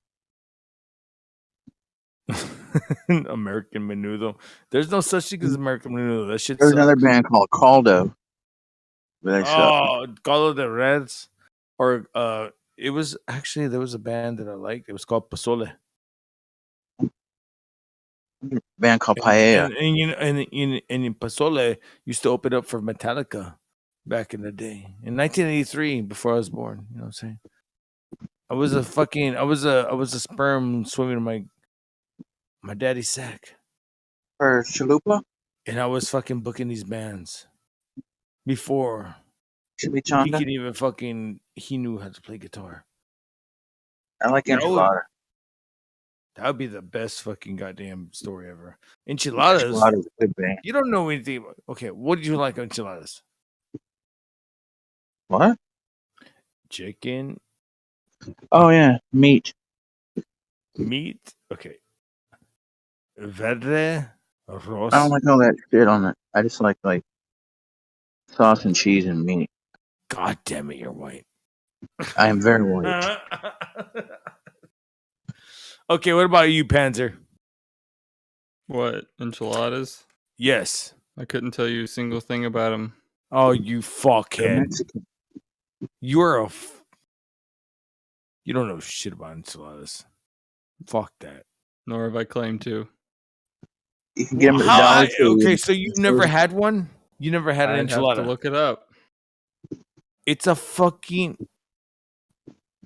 Tell me what the fucking Wikipedia says. It's like a burrito, but it looks like a crepe. Oh, okay. Yeah, I see what you're talking about. If I've had one, I don't remember. Probably just at a Mexican restaurant. I don't fucking remember. This isn't my culture, Gargants. Joe, I'm gonna slap this guy. This isn't my culture, Gargants. Your culture? It's not. Why isn't it your culture? But you fucking do so much more for my culture when you do your work. If it ain't at Taco Bell, I never had. You're the only person that I know that fucking can mow 15 acres and fucking be okay with it. And I'm just over here like, bitch, I need some more beer. Fuck that shit. How do you not want to know what a fucking enchilada is, dude? I know what it is, You but have I mean, to- I couldn't give you you a have to straight try it. definition. You have to try it. I'm sure I've had it. No, you have to try it Keep it now, dinner. like tomorrow. What, Like, you want me to go in my fucking Keep it fridge? dinner. I want you to fucking Grubhub that shit. No, man, that's just expensive. I mean, No, for like I'm not 3 doing that. days, and then they Nah. fucking give you your money back. Say it wasn't good and get a refund. Yep. Well, I do that all the time when I was young. Yeah, we've done that before. You like order something and then they like there's been times where they get it like totally wrong and you get a refund, but it's like, what are you gonna eat? I'm gonna eat vaginas. That's my favorite enchilada. Yes. So what's this Marvel shit you were talking about? Unless you've already So- covered it. Oh Christ! No, I haven't covered it yet, but I don't want to cover it right here. We're How good. do you make a Black Panther sequel with no Black Panther? I would say this. Famous B? Yeah, yeah. Oh my god, my arm! Fuck you, bitch! God damn it. Ugh. Dude, my arm is swollen as fuck right now. Like, Joe showed the fucking the damn stitches on me, dude. That shit sucked. I don't think I can fucking I can't jerk off my left hand no more. If you use your other hand, it feels like somebody else.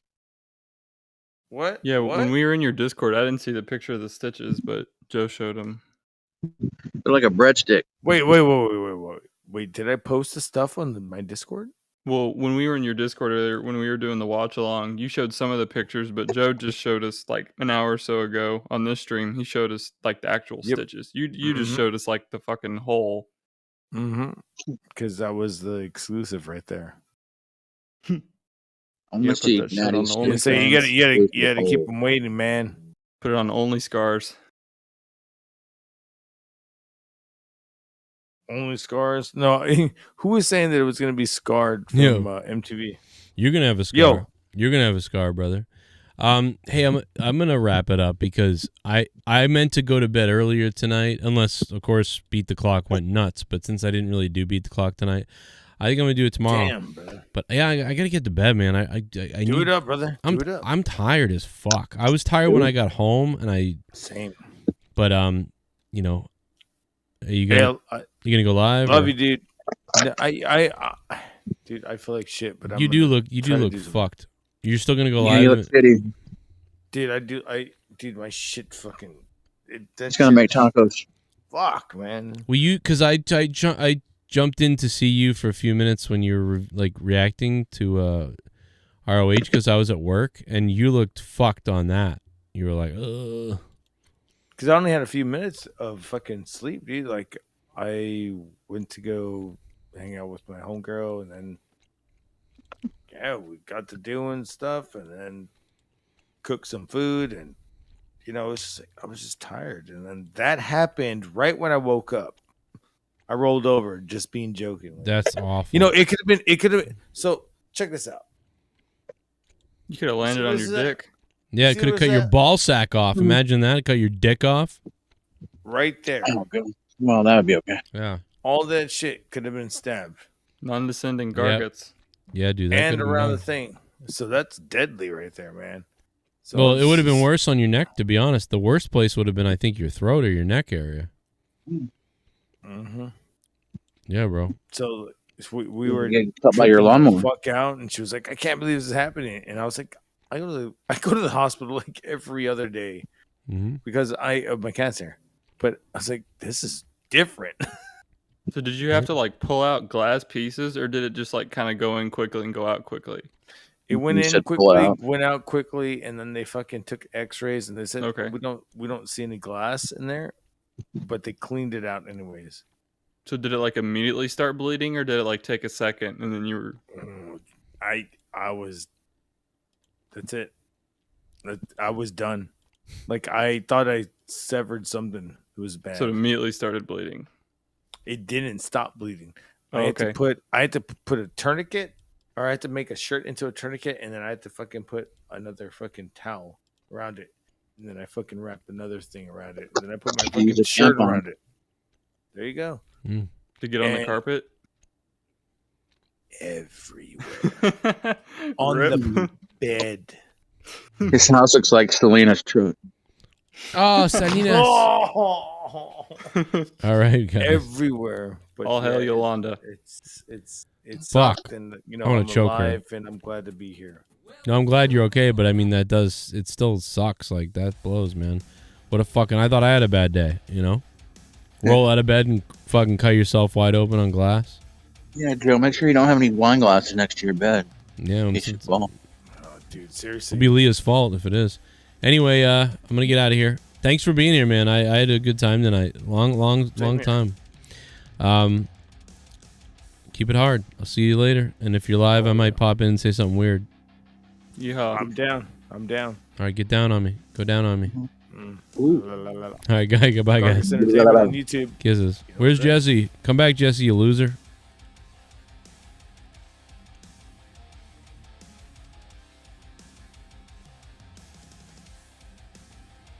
ADTR. That was your Death Before Dishonor review. We did that earlier in the night, though. Thanks to Dave Rose for coming in. Great wrestling points. Mustafa coming in, as always. And Garguts filling in at the end here. I thought a great show tonight from Ring of Honor. I had a good time. That fucking main event was great. There were other matches were great as well. I did have problems with the app tonight, and there was nothing I could do about it because I was not at home, so I had to watch it the way I had to watch it, unfortunately. But it was fun, and it was good. I will see you guys tomorrow for a stream at some point, and whatever wrestling news I want to put out there. Whatever non-wrestling news I want to put out there. Thank you to everybody who signed up on Patreon, who became a patron. Whichever way. Thank you for doing that. Me and Dave did Final Frontier News. It's back. And we had a few people come back. If you would like Final Frontier News to continue, come back. I want to thank Irate for becoming a $5 patron. Vincent for becoming a $2 patron. Broken Lion coming back in the $5 Patreon spot. Adam H, $2 patron. Red Raven going up to the $5 spot on Patreon. Thank you, sir. The Carlos becoming a patron. Asher became one. Huge Erection. JT, Joe Bishop, the Mega Man right there, the Mega Producer. I want to thank you guys for all the big support. And if you haven't heard Final Frontier News yet and didn't know it was back, I would definitely recommend you go listen to it. I also put a question about what you guys want to see going forward a little bit. So make sure you guys go check that out. I posted on Patreon. You know, if you're a patron, you guys can interact on all the posts, man. Leave me comments. Leave likes if you want. Leave comments. Interact. It's a fun time on Patreon behind the paywall. We all get weird and naked behind the paywall.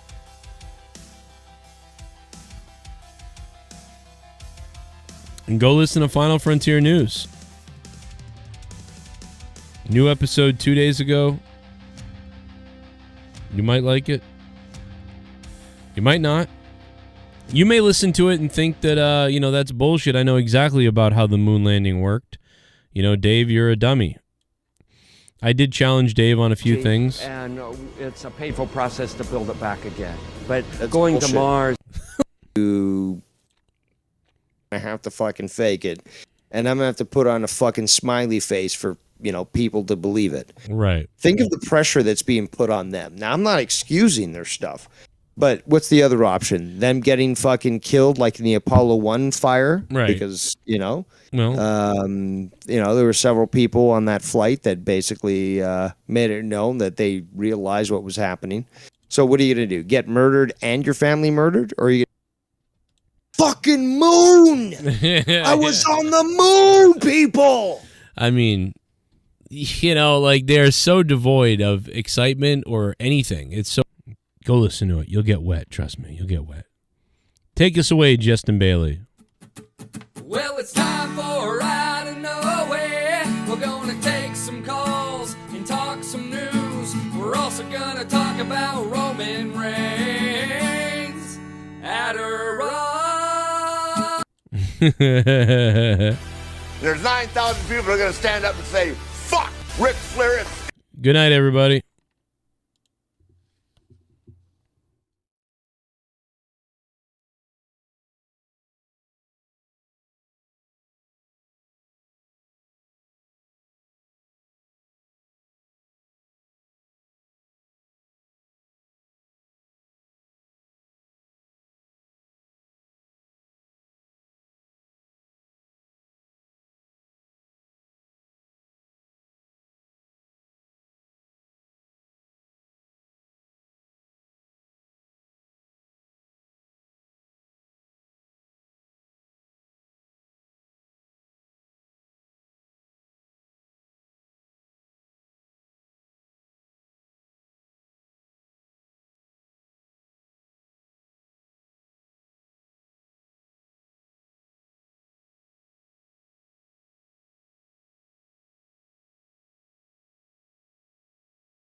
You're absolutely right. Well, this should be a good one, huh? Him just to a stripper. Bailey, what the hell is a showsman? You can't even speak worth a damn, Bailey. You can't speak worth a damn. I told you 2 weeks ago, come over here and tie my shoes. I'm not tying your damn shoes. Maybe you hit your head I can't just talk. like A your showsman wife. is a guy that goes out there and gives it everything he has, and he absolutely walks out by stealing the show. Gentlemen, That's you're a stupid showsman idiot. is, Cronin. You're a Don't stupid push me. idiot. Don't I think push that me. this is one of those rare times where I actually agree with Justin Bailey. I don't think that Dolph Ziggler is a stripper. I think that he's probably a lower tier, second grade whore from the looks of it. Oh my goodness. Yeah, thanks for agreeing with me, Dave. They helped out a lot. Thank you. Shout out to Elemental Games, by the way. How you been, brother? It's been a while since I talked to you. It is our first title match of the night. Dolph Ziggler, he is trying to get that European Championship belt from John Cena, and I think he can do it here tonight. Anything can happen here in JCS Wrestling, and that's a fact. Like, for instance, when Joe Cronin in one night won the Royal Rumble and then ended up winning the JCS title from Bray Wyatt. Anything Probably can happen. still one of the greatest nights here at JCS Wrestling. Explain to me why Dolph Ziggler is dressed like my neighbor's 12-year-old girl. Even has the earrings. Well, I'll tell you what, Bailey, I'll take over this thing if you want. Dolph Ziggler has walked around the back of the locker room, guys. This is absolutely going to be probably a horrible match because Dolph Ziggler's involved in it, but he's been walking around the back locker room trying to hit on all the men in the locker room, and nobody wants anything to do. I'm shutting this down. You're being ridiculous. I'm a journalist, Bailey. What the hell are you? Journalist my ass. I'm a journalist. I went around the back. I witnessed what Dolph Ziggler's been doing all week. You haven't seen it. Anything. You didn't witness Dolph Ziggler hitting on men in the back. You're being ridiculous. Go talk to And HR, now Bailey. John Cena, just stop it. Go talk to HR. When you're in a courtroom, 8 months from now, trying to defend Dolph Ziggler's action to the men in the shower in the back, you just remember what happened here today. John Cena, the European champion now. He is headed to the ring. John Cena looking at all the fans right now. He knows that this could be the time that he loses his title or the time that he could walk away champion yet again. Well, let me remind everybody. I'm feeling very sick to my stomach seeing this man hold the European title, and I really hope Look at this. to see him lose it here tonight. John Cena, he stole it from Kevin Owens last week. John Cena stole that European title from Kevin Owens. Now John Cena is both the Intercontinental Champion and the European Champion. John Cena holds both titles, and right now he's defending his European title against the soon-to-be imprisoned Dolph Ziggler right here on the Joe Cronin Show. And I want to remind everybody, not only am I the champion, have I had multiple successful defenses of my title, but I'm going to have another successful defense of my title tonight, and this video will be re-uploaded in full HD, 60 frames per second. So if anybody was having problems with the stream tonight, it's going to be uploaded in full 60 frames per second, so look for that re-upload afterwards. Look at this guy. He might touch everyone in the front row, Bailey. Keep the kids away. Dolph Ziggler now, he's excited for this match to get going. Look at the stare down between John Cena and Dolph Ziggler. And to be honest with you, I'm getting a little sick and tired of you talking about Dolph Ziggler that way. I don't think that's right. It's definitely sure as hell not professional. I won't talk about him, Bailey. I'm sorry. It's only my job to talk about the wrestlers and what goes on. You're damn right. It's your job to talk about them in the ring, not talking about you seeing them, you know, hitting on guys in the back and talking about that he's going to touch everybody in the front row. That's not your job. It's a major story. His job is to tell the facts, you made it up. It's and a major he's telling the facts I right made here it up. live on the show. Oh, I made it up. Ask some of these women that were around Bill Cosby years ago if they made it up. Okay, so Dolph Ziggler's been part. Are you against women? You're being retarded. Are you endorsing rape, Justin Bailey? You're endorsing rape, right? All right, I've had enough of this. Here, the bell has rung, You're the match sick. has began, and here is the lockup. Look at John Cena right away coming out dominant, putting Dolph Ziggler to that middle turnbuckle there. And he likes that. Now John Cena backs away, doesn't get a cheap shot in, and now Dolph Ziggler and John Cena go back in for lockup number 2. Irish whip. Dolph Ziggler goes into the ropes. He comes back, and a drop kick to John Cena from Dolph Ziggler. What a wrist on the lock. third lockup here in this match. Look at him. He's Dolph staring. Ziggler. He just stared at John Cena's privates. Jesus Christ. Dolph Ziggler now getting the better of Cena. He's got that arm lock submission in there. You know John what? Cena trying to get back into this matchup right here. Look at this.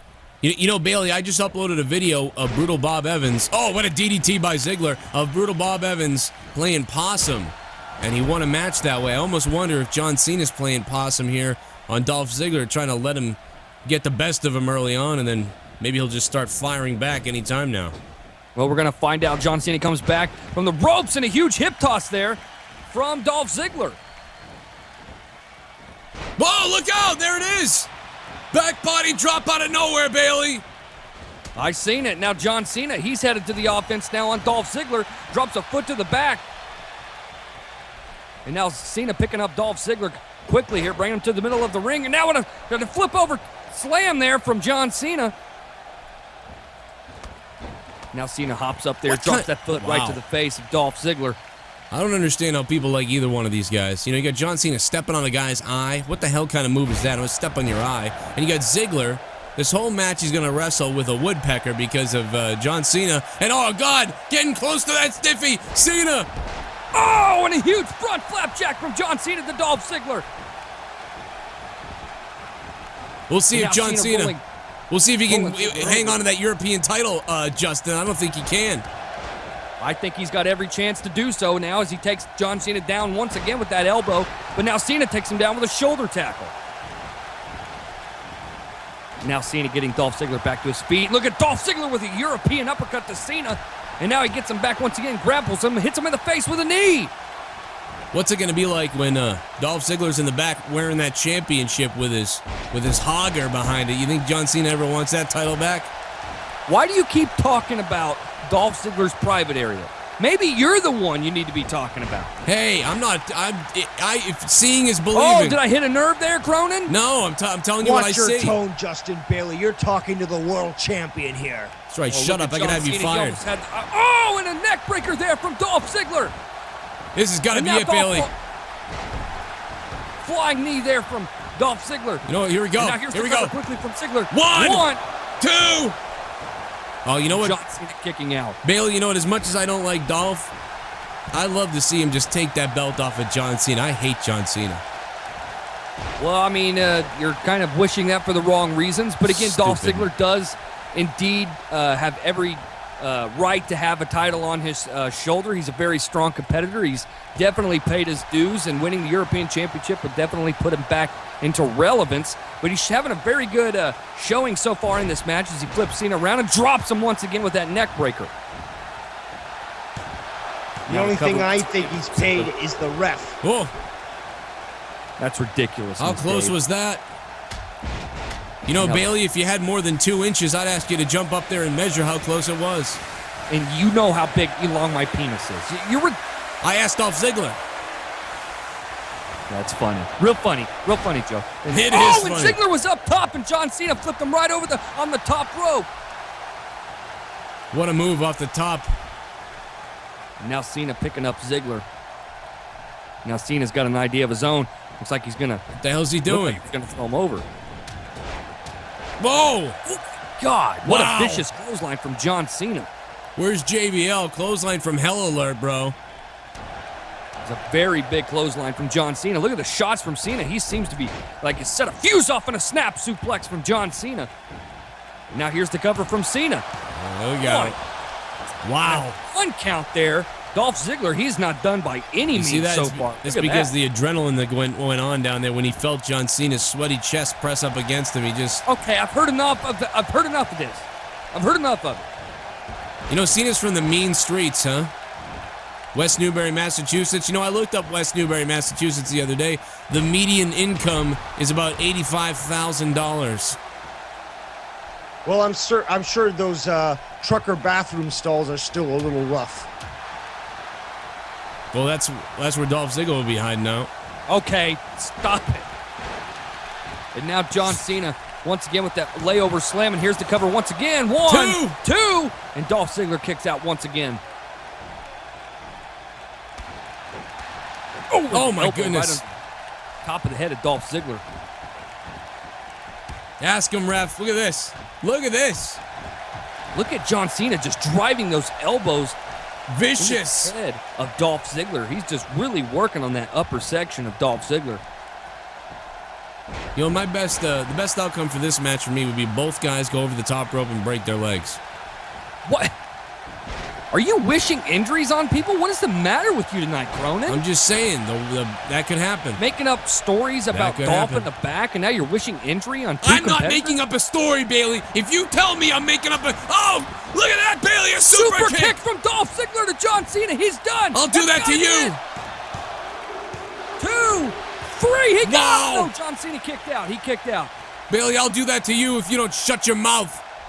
I'm Hey. the world champion. I'm the Joe Cronin Show world champion. I know that you're a world champion. You but you're being buffoon. ridiculous tonight. You're making the story up about Dolph Ziggler being gay, and you're wishing injuries on two strong competitors. You're being ridiculous. Dave, back me up here.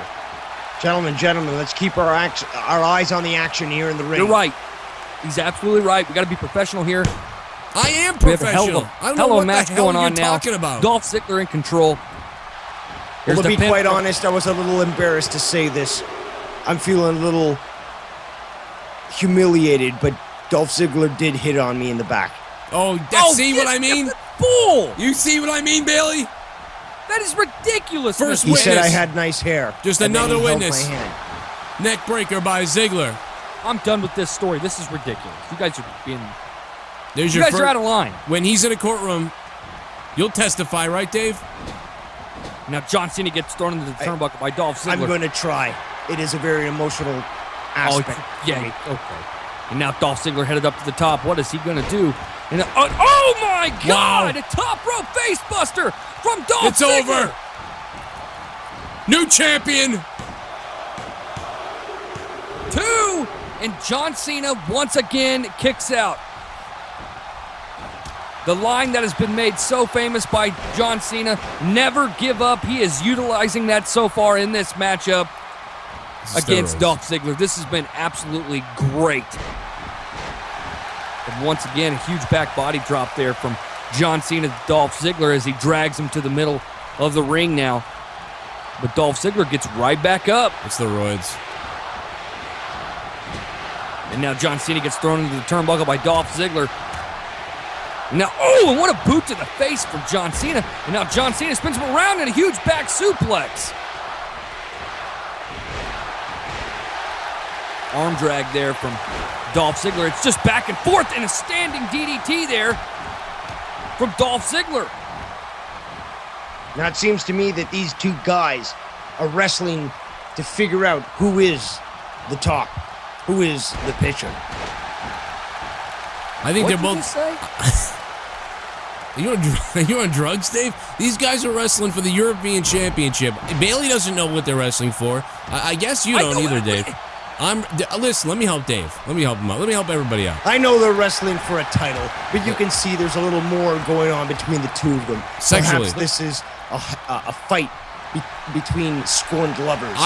Yes, this could be a sexual battle. Oh my God, really, Dave? Oh, and a sit-down powerbomb from John Cena to Dolph Ziggler. I see what you're saying now. I get it. Now I get You guys are gutting. Listen, you guys are gutting a beautiful match that's being put on by John Cena and Dolph Ziggler with these fake rumors you're making up about Dolph Ziggler and John Cena. Just stop. Oh, This is a zigzag. great match. Dolph Ziggler hit the zigzag on Cena. That's got to be it. New European champion. 1, 2. He got him. He got him. Dolph Ziggler is your new Unbelievable. GCS European champion. Bailey. Oh my goodness. Got your wish, Cronin. Incredible. I can't believe it. Look at him, he tried to crucify him like Jesus, and look at Ziggler just slip out of that for that neck breaker. I didn't even see that earlier. What a move. In 1 week, John Cena has lost half of his championship belts, and one of them was to Dolph Ziggler. The European champion is now Dolph Ziggler, and what a hell of a match we have seen. So far tonight has been non-stop action. You know, let me tell you something else, Bailey. All the money that he's going to make from this European Championship reign that he's going to have here is all going to go to his court case against Dave. Just stop. Why do you got to do that? Why do you got to ruin Dolph Ziggler's moment with the European Championship win, and then you bring up stuff like that? It's ridiculous. I tell it like it is. You're not telling it like it is. You're telling what you think in your brain, and so out of nowhere, it's Yeah. true. He's reporting the truth. What I think in my It's not- brain it's is the... It's still very Shit. sensitive for me, but I'm willing to move forward with this. I hope you're I want to okay. have some sort of settlement. I agree. I think maybe if Dolph Ziggler just perhaps were to be the bigger man and just offer you the money that you're owed from this situation, maybe you could move on. Maybe it wouldn't go to court then, because maybe you could get some semblance. Why are we talking about this? This is ridiculous. Look at Dolph Ziggler holding up that European Championship belt. He got his moment finally. He defeated John Cena here tonight on Saturday Night Slam by becoming the new European champion. Well, because it's a man's life was ruined. A man's life was ruined, Do Bailey. not ever mistaken me for Dave Rose. Well, I just happened to look over. I see the look on his face. He's almost crying because there's the man in the ring that tormented him. It's so hard for me. I'm glad that at least Now I'm somebody sick of here this stuff. has the guts to stand up for what's right. Thank you, Joe Cronin, You're world welcome. champion of JCS Wrestling. Why don't you just blow him while you're at it, Dave? Just like all the women. I can't, you know, the Why biggest... don't I just get off my seat here and slam you in the face with it? You know what? I think You're I've right. been quite professional up to this point. I can't But believe right he now, hasn't- just All right, sit down, chill out. If Dolph Ziggler did to me what he did to Dave, I would be choking you right now. I'll tell you that. Well, we'll tell you, here's the story, Bailey. John Cena has just lost his European title to